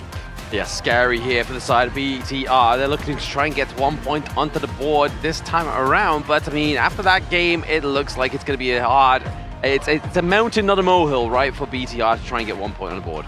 It's looking pretty difficult, as in a logical standpoint and a strength comparison standpoint, the games weren't necessarily close. So for BTR, this is what, like Kid mentioned, it serves as a lesson for them to better prepare themselves towards that lower bracket matchup against Twisted Minds here. But it's not over until it's over yet. There are stories of underdogs toppling the giants in the story itself, but it will be a very torn path coming into this because you need 4 games straight out of that 3 back-to-back destructive losses. Yeah, so that was a very clean game, right? And you want to learn more, please follow us on our social media platforms. We have plenty here to offer you. You also get rewards in-game for following us on those various options. At the same time, look, replay this Nova game as many times as you can. Take a look at each individual member, what they did, why they did it, the timing of when they did it, to show you what the value of this composition is. Exactly. If you want to learn how to play Lapu Lapu to a full perfection, then definitely dial into the replay of our HOK Esports of how Waypit actually carried it out. But we need a break. The players need a break. We will catch you right after this short break.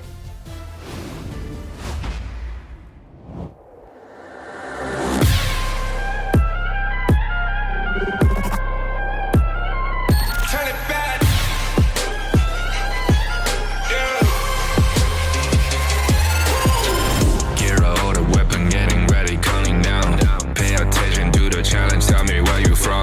Gotta be tough, gotta be strong, gotta be savage like animal. Every time you tryna push me down. Look at me, I'll be lying down when I run, and I'll make a sign, I will catch you. Watch out, it's better feel, got no mercy. Look at me, I'll be rising. Carry the season, you got a damn, gonna weapon. You never hesitate for another moment, but my bone is golden. I'm invincible, just let them know. I can show you all the glory I own. To the drunk, go find a way to the palace. I'm waiting. Go, live like we go. It ain't a river, turn it back. Storm is coming, tired of your cold. It's my kingdom, fire going up. We the kings, it's our honor showtime.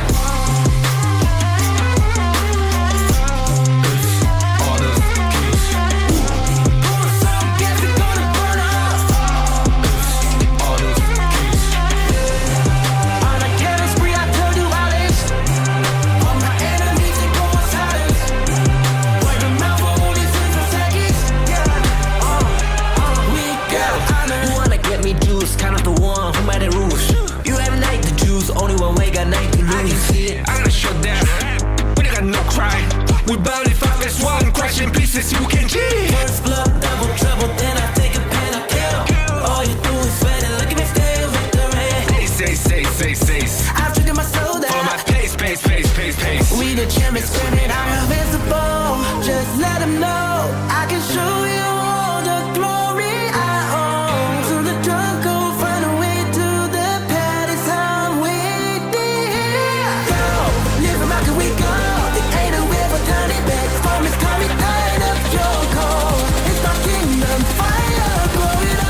We the kings, it's our honor showtime.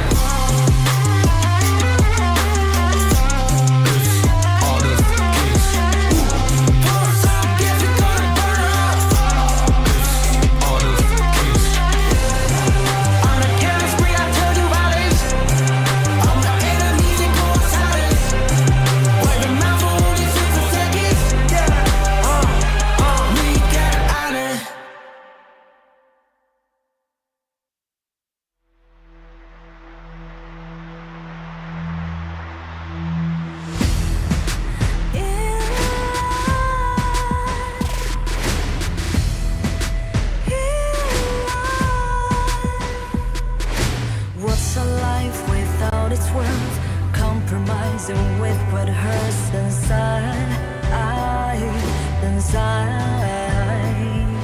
When you let fear decide your fate, you don't choose which path to take in life. In life, I'm finally letting go of everything that still holds me. I'm against the odds, but I won't give up, 'cause it's my time to shine. Standing in the spotlight, and no one back me down. Destiny is calling high. I'm not afraid to fight for everything I love. Victory is on my side.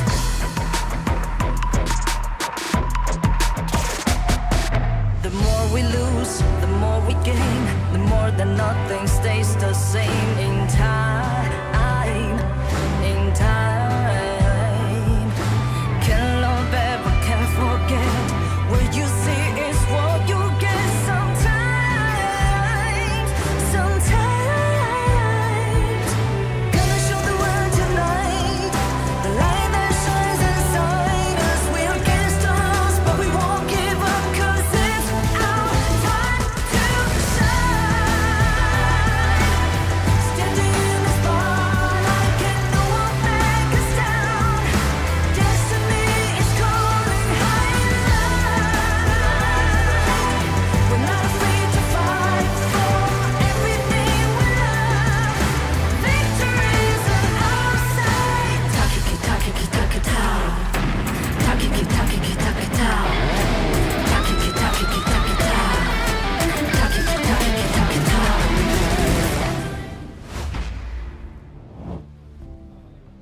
We are back from a short break, and this is the Honor of Kings International Championship 2025. This is day number 1 of the knockout stage, with us currently almost at the end of the series between Nova Esports and Bigetron by Vitality.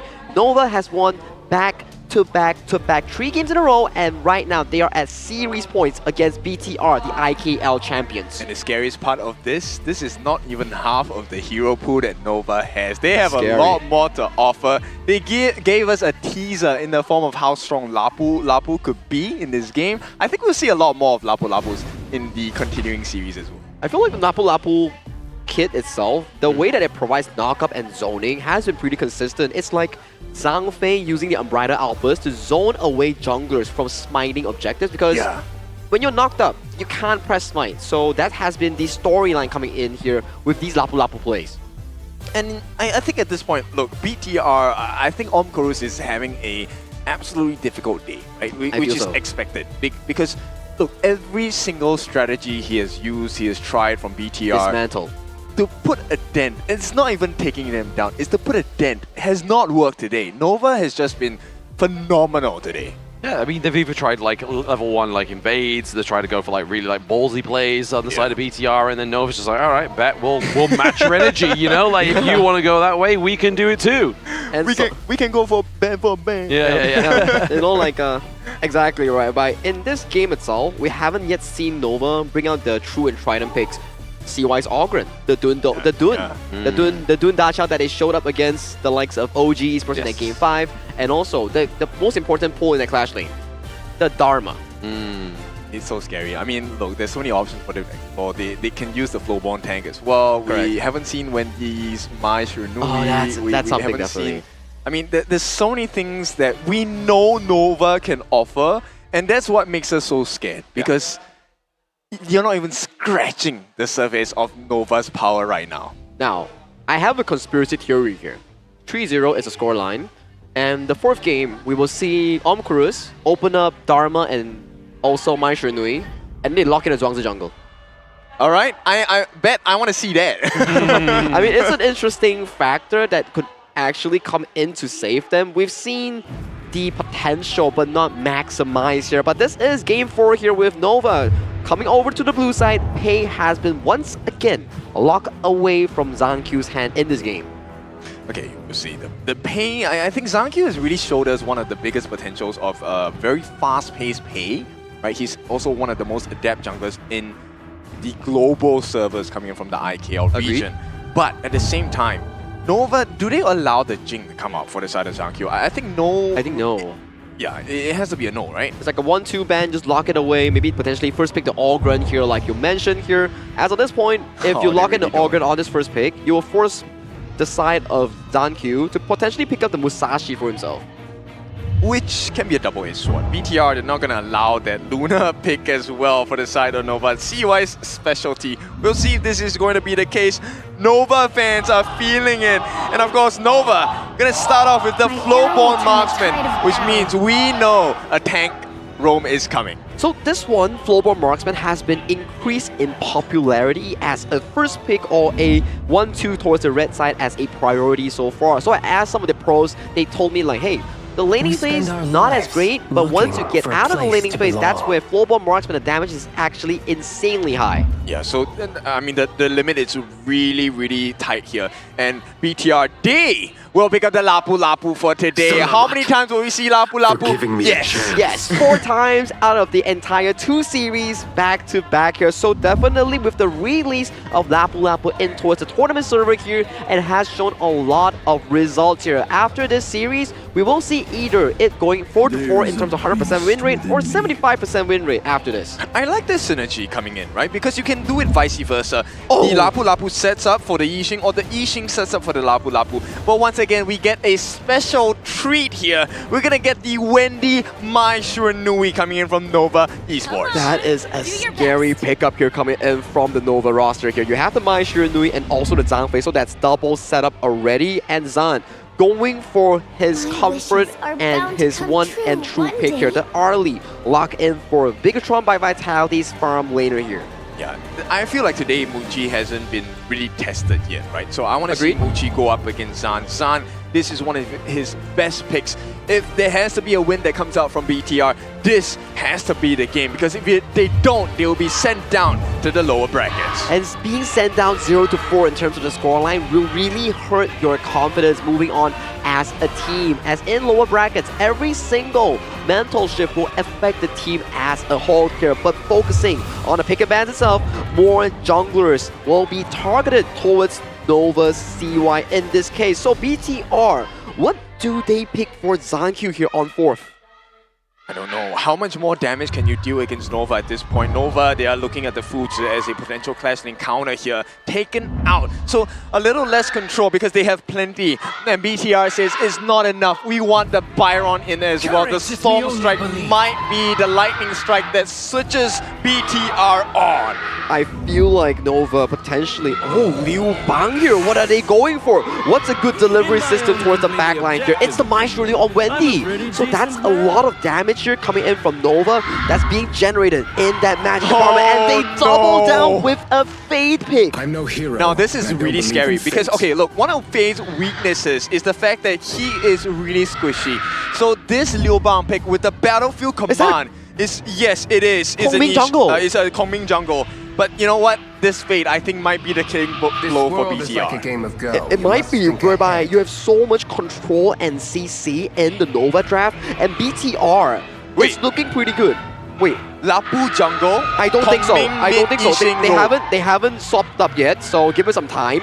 Both sides haven't swapped up the heroes yet, so it will end up with Kongming jungle for Zankyu, yes, and then the usual one. So for the BTR draft, you have no way of invading CY's jungle here. And we saw when you topple the jungle pathing coming in from the Fade, it puts him super behind of curve. But in this game alone, there is no early game centric player that could really impact this Fade's jungle pathing.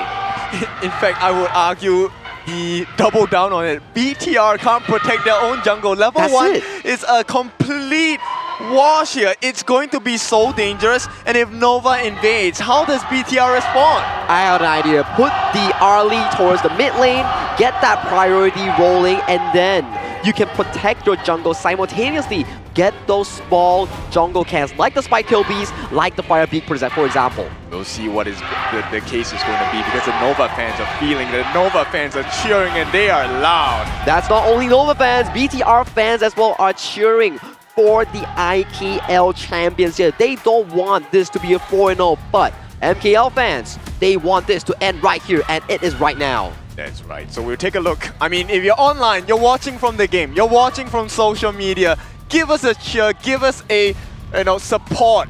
Make sure you want your wishes to come through. Send it online as well.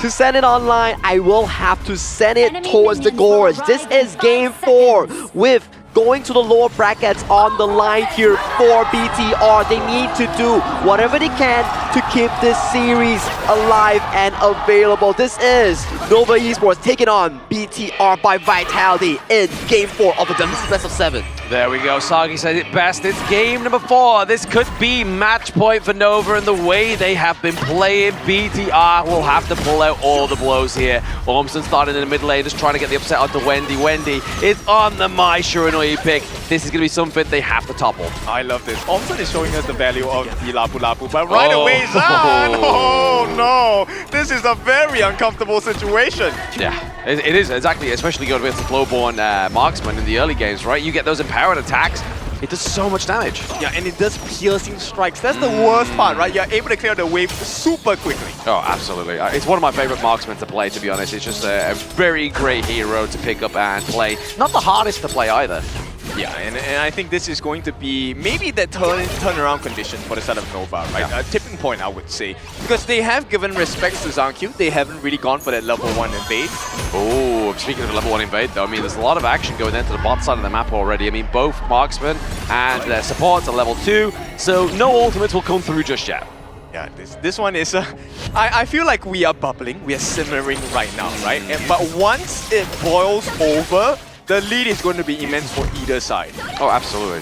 Depends on who obviously comes out on top of this one, right? Obviously, they are just looking to try and get their first blood coming through for either of these two teams, but historically, it's been going over to Nova Esports. Can BTR topple the scale? Yeah. They have to. I mean, if there's no other change in this situation, then BTR is headed for the lower brackets, which is not the worst situation in the world. But Nova, this is going to be very scary for the rest of the teams, because we have not found out a lot of information on how do you break Nova's lineup. Well, I'm sure if they do win, obviously APG will be the next team to try and find that answer out for everybody else in the global tournament right now. But you just see that CY using that hardened Jade Seal just to clear out the minion waves just so much quicker. Yeah, and this pacing is very important, because look, Xuan is level 4 as well to dive. Oh, he misses out the engine, but it's maybe potentially dive onto the back line here as well. It's going to be the Lubangs Battlefield Command. Now Ormson and Neil have to find a way out. It's that board that gets them to escape. Yeah, Ormson literally just saved Zan's life. That TP coming down was valuable on the side of Xuan. But right now, this is space created. BTR, they make a move on the top side. They're going to get the space right, make that rotation. Oh yes, looking for the space right here, just to kind of enhance their tempo that's kind of already faltering at the moment, and I don't know what's more of a fight. The audience throwing up the 4-0 signs or waving the Indonesian flag. I think it's an equal battle at this point, but someone will get damage at the end of the day, and I feel like the punches are already rolling in. Yeah, I feel like there might be a brawl outside at some point. That'd be fun. I'll definitely put that live on TikTok. But no, at the moment in live, we have the brawl going on to the mid lane right now, just trying to get the pressure for either of these two teams before that all-important 4-minute mark comes onto the gorge here. It's going to be the winning strategy that gets laid down, but it's not going to do the damage that it is expected to see here. But the hero that you're seeing Ormson play is coming on the 21st of November, so remember to participate in the event to get the new hero, Lapu Lapu. The guy so nice, they named him twice. Yeah, look, the value that Ormson has had, I cannot understate how much.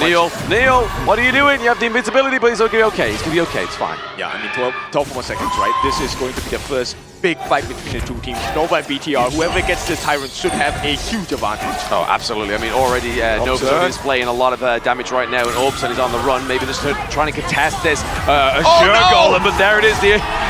It gets taken down, the Ardent Jade Seal, and then the Unbridled Outburst into the bot side of the map. Zan goes down. This is going to be a crucial setup for the Tyrants. What did we tell you? The first blood is going to matter a lot more, and the fact that it goes in the hands of Nova, this is going to be destructive because the growth is going to be huge. Right now, they're going to start looking for more openings on the side of BTR. And Nova, they are very happy with this because Muji is soloing the Tyrant at the 4.5-minute mark. That's scary. That's scary for a marksman to be able to do that at 4 minutes, right? Like, you're looking at like Lubon and you're looking at Flowborn marksman. That's going to be the only marksman that's going to be able to do that as well. But bot side of the map was taken down by the minions, naturally crashing into that T1 at the moment. But now Nova looking for a bit more pressure into top side of the map here. We see that Zan, Ormson, as well as Neil are all rotated up that top side. They know they need to defend this second side lane. Yep, and be very careful about the Nova lineup. They will get into a 5-man brawl straight away. Xuan, as long as he does not reveal his position, it might be a surprise strike, an uppercut into the hearts of BTR. Yes, that's exactly a very frightful one, but maybe potentially a setup of the quickest match we've had so far with the KIC2025, but there's going to be the winning strategy. Onto the backline, CY is taking that like a champ. And there it is. We see the ultimate from Lapu, and the Ardent Jade Seal has not been proper into the backline. It's going to be tough. Can he get something from the side of BTR? And the answer so far is no, as the board has been committed. Traps in Wave Pit, but that's it. Yeah, but they can't find anything, and that's the biggest difference here, right? BTR, they're trying. They know that they need to shut down CY, but here comes the support as well. The scary thing is Muji's growth has not hit CY! Oh, CY says goodbye as John Q gets the kill there. That's going to be a bit of a confidence boost for the guys over at BTR, but now they get the winning point strategy just to try and do damage onto Wei Pit, but he is just so gosh darn tanky. I've never seen this hero being played by Zankyu, but so far it has a lot of value. Level 10 already. He's matching pace with CY as well. And BTR, like we said before, if there is any game to do it, it has to be this one because this is life on the line here. Exactly. Tournament life, not tournament life on the line, but upper bracket life on the line, shall we say here. But John going down to the bot side of the map to get this T1 to try and neutralize that lead so far that Nova has created into the farm lane. Yep, he's trying to play catch up, right? Right now, Zion's at 3.6, but here comes Nova once again, putting pressure onto that Crimson Golem. Oh, there's Crimson Golem, maybe getting contested here. The Ardent Jade Seal is going to, in fact, not actually come through there, and it does. But then Lapu also goes down, but it's going to be tough into the back line right now with Janku using the winning strategy. The board has been committed as well, but can he get some more? Tufts with the takedown onto Mochi and Wei Pit, but that is going to be paid back as well onto Ormson, and now Schwan gets taken down. It's so unfortunate. I mean, Zan did get the kill. BTR, they do survive the aggression, but would you really call it a survival though? Not really a survival. That's just kind of just delaying the inevitable at this point, but that winning strategy is going to hit Wendy, but it's not going to hit like a truck. You see, take a look at the instant replay here. Very nice board setup at the end of this. They did have to sacrifice the life of Ormson here. Nice dive, right? And it was collected by Muji. At the end, this flash by Tough Z was so good. I mean, it was a winning condition for them. And they got one more kill here by Zan onto the new bound for Xuan. But unfortunately, he had to give away his life. So I wouldn't say that was the best trade, but still, value got it. Yeah, value has been restored here as well. I mean, speaking of restoration, we're looking at the restoration of that goal lead. Started a resemblance, a little bit of an even ground between these two teams. Yeah, I like the fact that Zhang Hu is recovering, right? This is a huge show of confidence. He does have the Insatiable Tome already, and this is going to be valuable lifesteal. Nice setup by Ormson here, but they're not going to find much value here because it's just Wave Hit. And until they stop that Xuan ultimate, I don't think they're able to take a true 5-on-5. Exactly. I mean, they're just trying to kind of like draw out Wave Hit's Unbridled Outburst here, but it's going to be 1v1 here. But it's about uphill command. Using the Parasol to go back into safety. There is going to be Zan on the Ali. Oh, but in the mid lane, this is where the true damage will be, right? Tough Z. Oh, hang on. Zankyu, he's trying to use the winning strategy, but the body block didn't come through in time. CY took a lot of damage there, but it's not going to be enough to take it down. Wei Pit also taking a lot of damage, but it's going to be the Arrow Storm into the back line that's driving away BTR. Oh, I love this. BTR, they refuse to back down. This is exactly what you need to do right now. The Tyrant is going to be spawning at this 8 minute and 40-second mark. Right now, Zhang Qiu is rushing Tyrant this. there. It's going to get taken down by the side of BTR. They get the Tyrant. Is this going to be enough for this next team fight to actually overcome the tide of Nova Esports? I think it's going to be a bit difficult, but they can try. Zhang Qiu.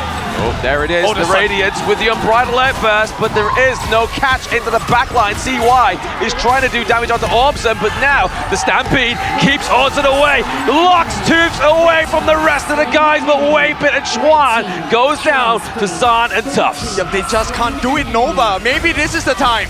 Maybe it is, maybe they can contest this, but they don't get the Hardened Jade Steel, but it's going to be that Arrow Storm that stops the progression of BTR into Nova. Okay, so it's going to be an even trade at this point, right? I say even based on the number of kills, but the fact that Zahn got taken down, this is not good news for the side of BTR. No. Wendy here, nice positioning.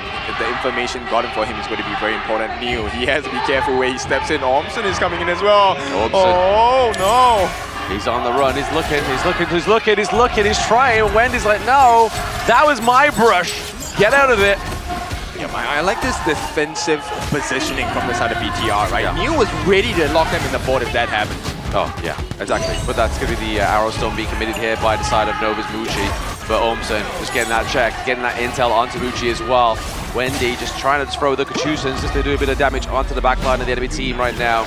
Just trying to make sure they don't go and start this Tyrant just yet. Yeah, look, 10-minute mark. This is the Shadow Garrus, right? So it's very important for both sides to be able to secure this. Neo needs to land a great "the world is my board." If he's able to get the board down, Nova might be in for a nasty surprise. Zhang Qiu is close to 15. Oh, Unbridled Outburst onto 3, but that board going to be committed to actually stop that fight and actually be a disinitiation. But Wendy with Schwan into the backline gets a pick off the Zhang Qiu. They're looking for Tufts. That's going to be the front line for the side of BTR being taken down. They're trying to get Neil. Neil flashes over the wall. Oh, they found a small crack and they tore right into the heart of BTR. Zahn here, unable to defend. Wait, everyone is wrapped around. Everybody and their dogs are here in the mid lane, and they get a takedown onto Zahn as well. That's going to be not a team ace, because Neil is the only one alive. He has to mitigate this control. Yeah, this is too much from Nova. They are performing surgery right in front of our eyes. 36,000 with the Shadow variant of the Tyrant going into their hands. They have now secured a 4,000 goal lead, and BTR have lost the T2 at the bottom as well. This is a lot of map pressure.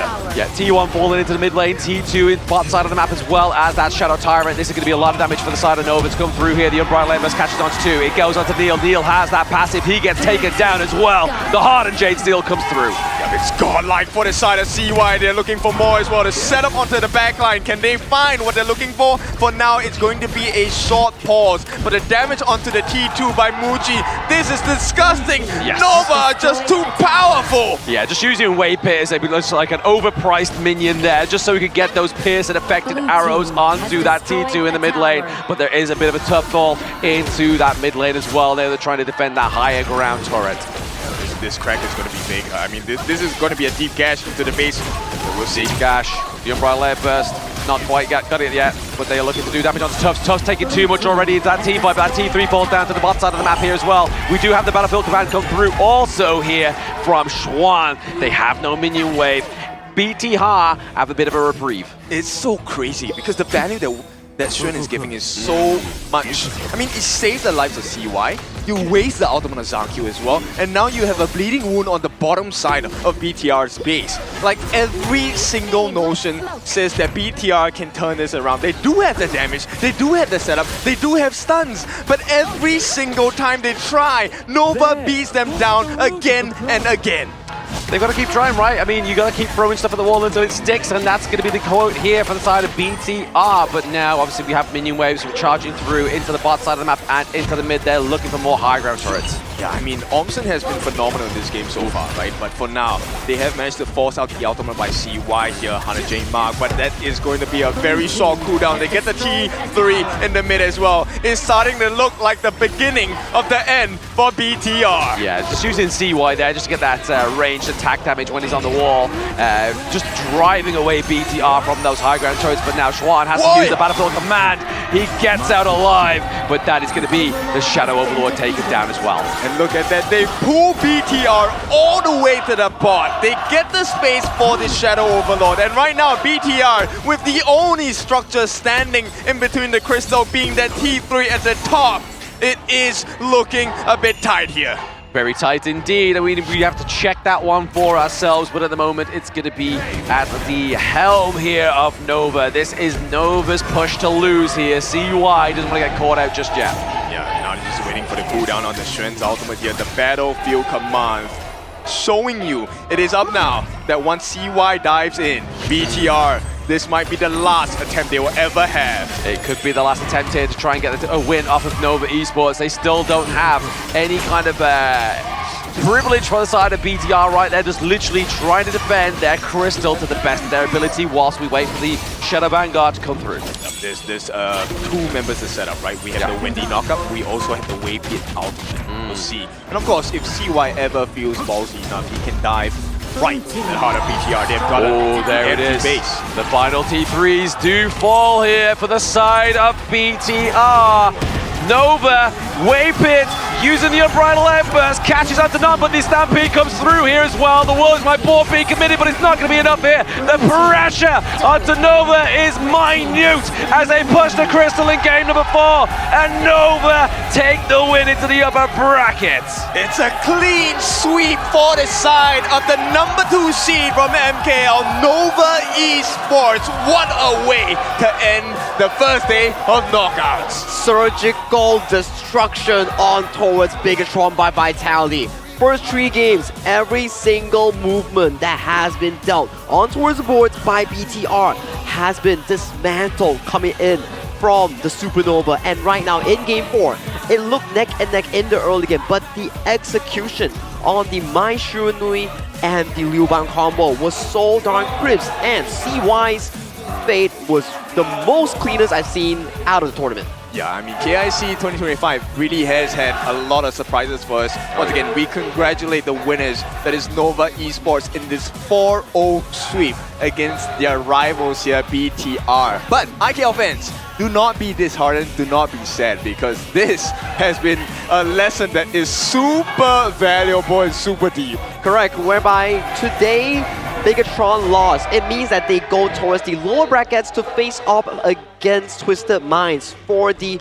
opportunity in that lower bracket run. And with Nova winning against BTR in a 4-0 fashion, they do advance to the upper semifinals, and it will be an MKL versus MKL matchup featuring Nova against APG. I think a lot of people will be happy with that particular matchup, right? But then the lower bracket looks to be a very tough run. I mean, if you make it out of the lower brackets, I think, and you win, that would be your best story ever, because the battle has been super tough so far. Oh, absolutely. I mean, TM's down there. They're the first team to make it into the lower bracket. So if they were to kind of climb their way up, I mean, they have defied the impossible odds when they lost against OG Esports for like the past like how many series, and then when it mattered the most, they won. So I don't think TM's, you can count them out. Definitely not. You know what? What the scary thing is, regardless of what happens in the schedule, you will meet another MKL team. That is correct. And this is a very scary notion for anyone traversing in this lower bracket run. But for now, we celebrate the winners. Let's take a look at this setup by Nova. Crazy good. 913 on towards CY, 2010 on towards Wendy here. And Xuan, I remember you guys were talking about his Battlefield Command, which is the ultimate of Liu Bang, has been really on point in multiple of these occasions and saving Wendy and CY. Yeah, it's a big crazy game, and I think the MVP has to go for CY at this point, right? The decision making, it's so scary because on the side of Nova, it rarely is individual play, super good. It's an entirety. The whole of Nova operates like one hive mind. Yeah. And take a look at the damage. Muji, because of the success of CY, who is dealing 113 damage, K damage by the way, Muji dealt 128, got the final hit on the crystal as well. Everything going in favor of Nova Esports. It's why I love the Flowborn marksman, man. Like, it just does so much damage, especially in the early game, especially against like squishy heroes like the Arlie. I mean, yes, you have the Parasol, and yes, you have the Maple Dance to kind of cancel out any kind of projectile, but when it's piercing, it's going to hurt a hard amount of times. But this time around, obviously, we did see a little bit of trade with the Tyrants onto the side of BTR, but 14 kills to 9 is still quite considered a low kill game. It was a low kill game. It was. At the very least, in towards the later stages of the game, Zangq had a lot of DPS moments on towards calming jungle here, but this mid-to-mid matchup, once again, featuring Wendy against Neil here. I gotta say, Neil has been pretty consistent with those boards, trapping members like Muchi, trapping those the Waypit, and it all led to like a bit of a shift up in that mid-game for the side of BTR by Vitality, but it was at those moments, at that Tyrant. Every time you hear Neil prop the aiming of the board, it felt like, okay, BTR is going to come back. And then, you know, once they released that Unbridled Outburst, it led to a situation where the MVP of this game, CY, just caused absolute destruction. He came in, he got the Battlefield Command, he got a knockup by his mid laner as well. Everything to the success of the hero phase, showing you that he may be squishy, but he can destroy you. Oh, absolutely. I mean, there was a few moments in time where those Hardened Jade Steels didn't quite connect onto the side of the BTR, but I mean, drastically here, it happened more times than not, because 913 KDA here for the side of CY on Nova, and that 29% of the damage dealt. You know what's the most important kill he got? If you take a look at the highlights, CY, yes, it's great to be able to catch Zangq, but the biggest one was actually taking out Omson, because Omson was one of the main win conditions. The Lapu Lapu, this newly released hero, which is going to be available for you tomorrow, just complete the quest. He is so valuable, the amount of control, he makes you stuck for 2 seconds. And this is the big play that Wendy actually committed on towards Zangq. Zangq had like what, 11, 12k gold at this point. Removing him from the team, you don't have much of a DPS angle. If Zang goes in, he's immediately going to be capitalized on towards CY on that overly fed Fade. So definitely, it's a pretty difficult trap to execute coming in for BTR. Very difficult, but it gives you a lot of options as well. Xuan can jump for the CY, he can jump for the Wendy, and when Waypit does his ultimate, he gets that Mad Stampede. He can use that as well. Yeah, exactly. That Stampede is very oppressive, especially when you've used that Unbridled Outburst. I mean, towards the end, at the Crystal Base, you saw that the Unbridled Outburst like completely whipped, but he had the Stampede, which was literally just like locking down the side of BTR. So that is Nova Esports obviously taking a 4-0 victory over BTR, knocking BTR down to the lower brackets where they will obviously play up against Twisted Minds. I think for BTR, they definitely need to revisit their mental game here, because suffering a 0-4 loss, yes, it doesn't feel good, but the journey doesn't end here. You need to reset yourself and go face off against Twisted Minds in that lower bracket run. If you lose that, then you have time to sulk. But before that, keep your heads high and reevaluate what you can do better for that most important series coming in for them. Yeah, I think this shows you, I mean, for our casual players, semi-pros, and even our potential pros that will be looking to enter the scene next season, this is very valuable, because now you get to see why you have to practice so many different heroes. Why do you have to learn heroes, learn the roles, not just your own roles, but other roles as well, right? The synergy that's available. Just one pick by Xuan, this Liu Bang. Look at how valuable it is. Now you have so many options, you know who to jump at. And communication. We didn't get to see this yet in KIC2025, but I think it's going to be, just follow us on social media, go and learn the lessons. Definitely, and if you are interested to see what exactly went down, can go check out our social media. But what we will be checking is the winner's interview coming in with Nova Esports. Mara, take it away.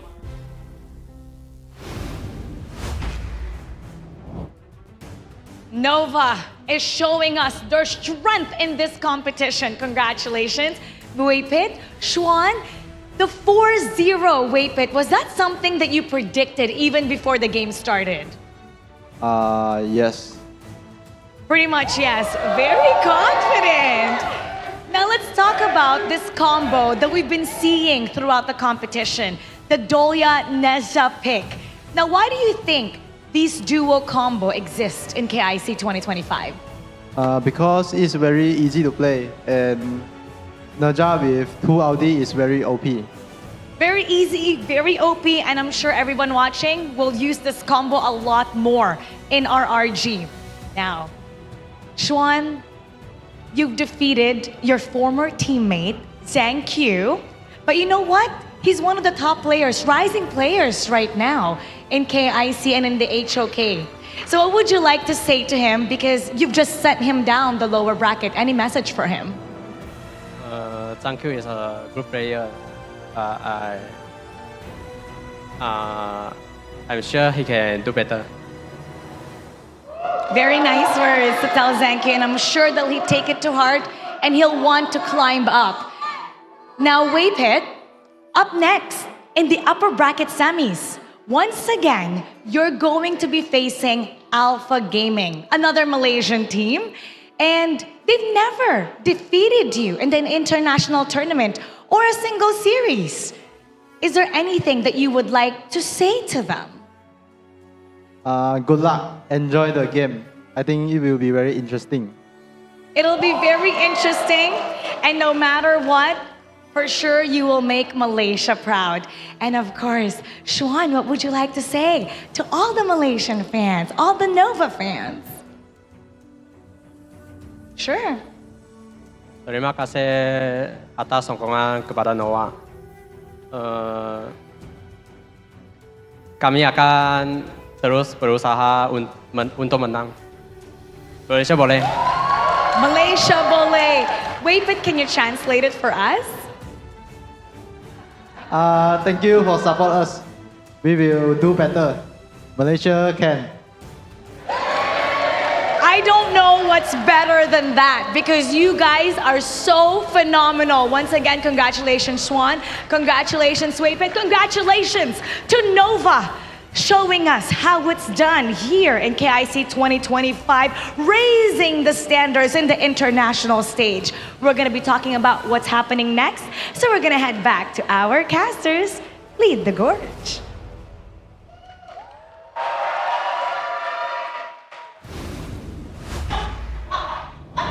Thank you, Mara. That was an interesting interview coming in with both Xuan and also Waypit coming in from Nova Esports here. Malaysia Bowling means Malaysia can do it, and that is exactly the case here for our MKL second team. Yeah, I love this performance by Nova because it shows you how clean the global teams can be, and that's a source of inspiration for every single member out there. Now, of course, with that being said, I think we've had a beautiful two-series day, right? Yep. In a best of 7. Not the kind of results we're expecting, right? But nonetheless, this is why HOK is so interesting. So let's visit the matchups and the brackets as we work through the rest of this tournament as well. Exactly. So this will be the updated bracket after the 2 series that we had played for today.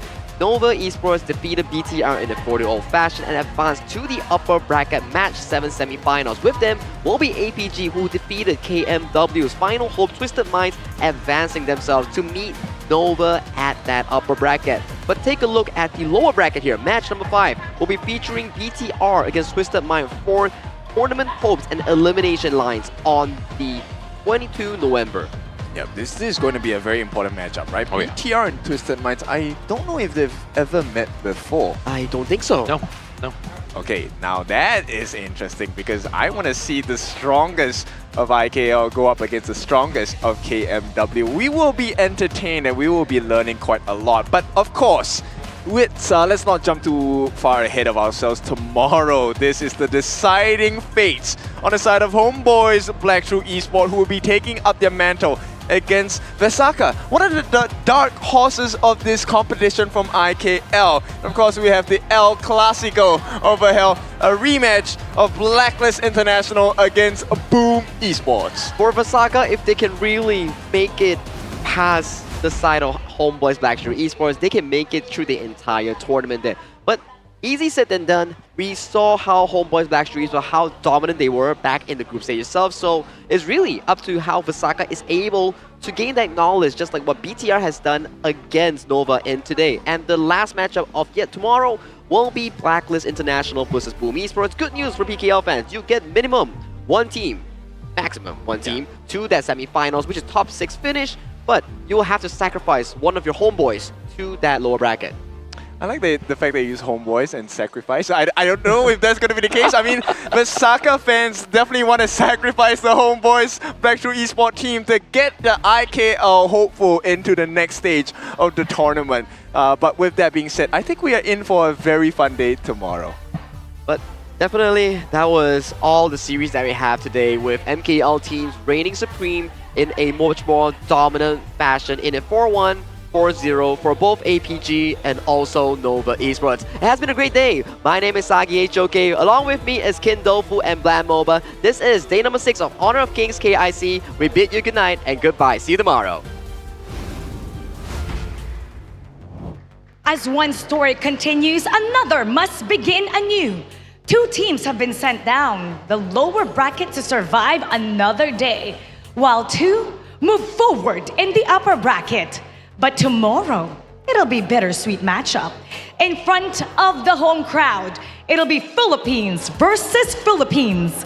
Rivalry between hometown heroes. And rivalry will be the theme of the day as we'll witness the classic Indonesia versus Malaysia matchup. So you better not miss it.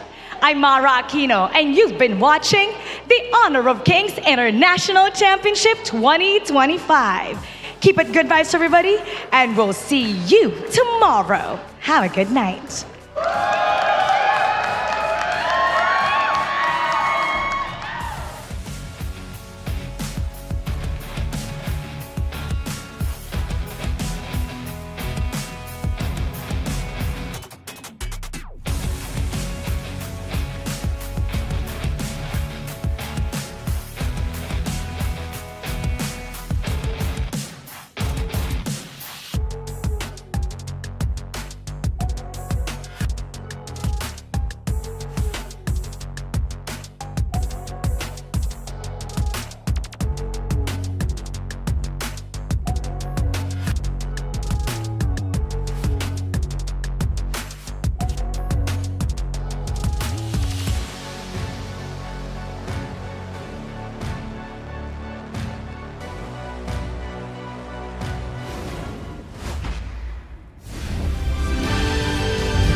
Now I see that I got everything I need. It's alright, I'm on fire, I'm alive, 'cause now I fly so high, so high, light up the skyline. Let's do it this time like it's a whole new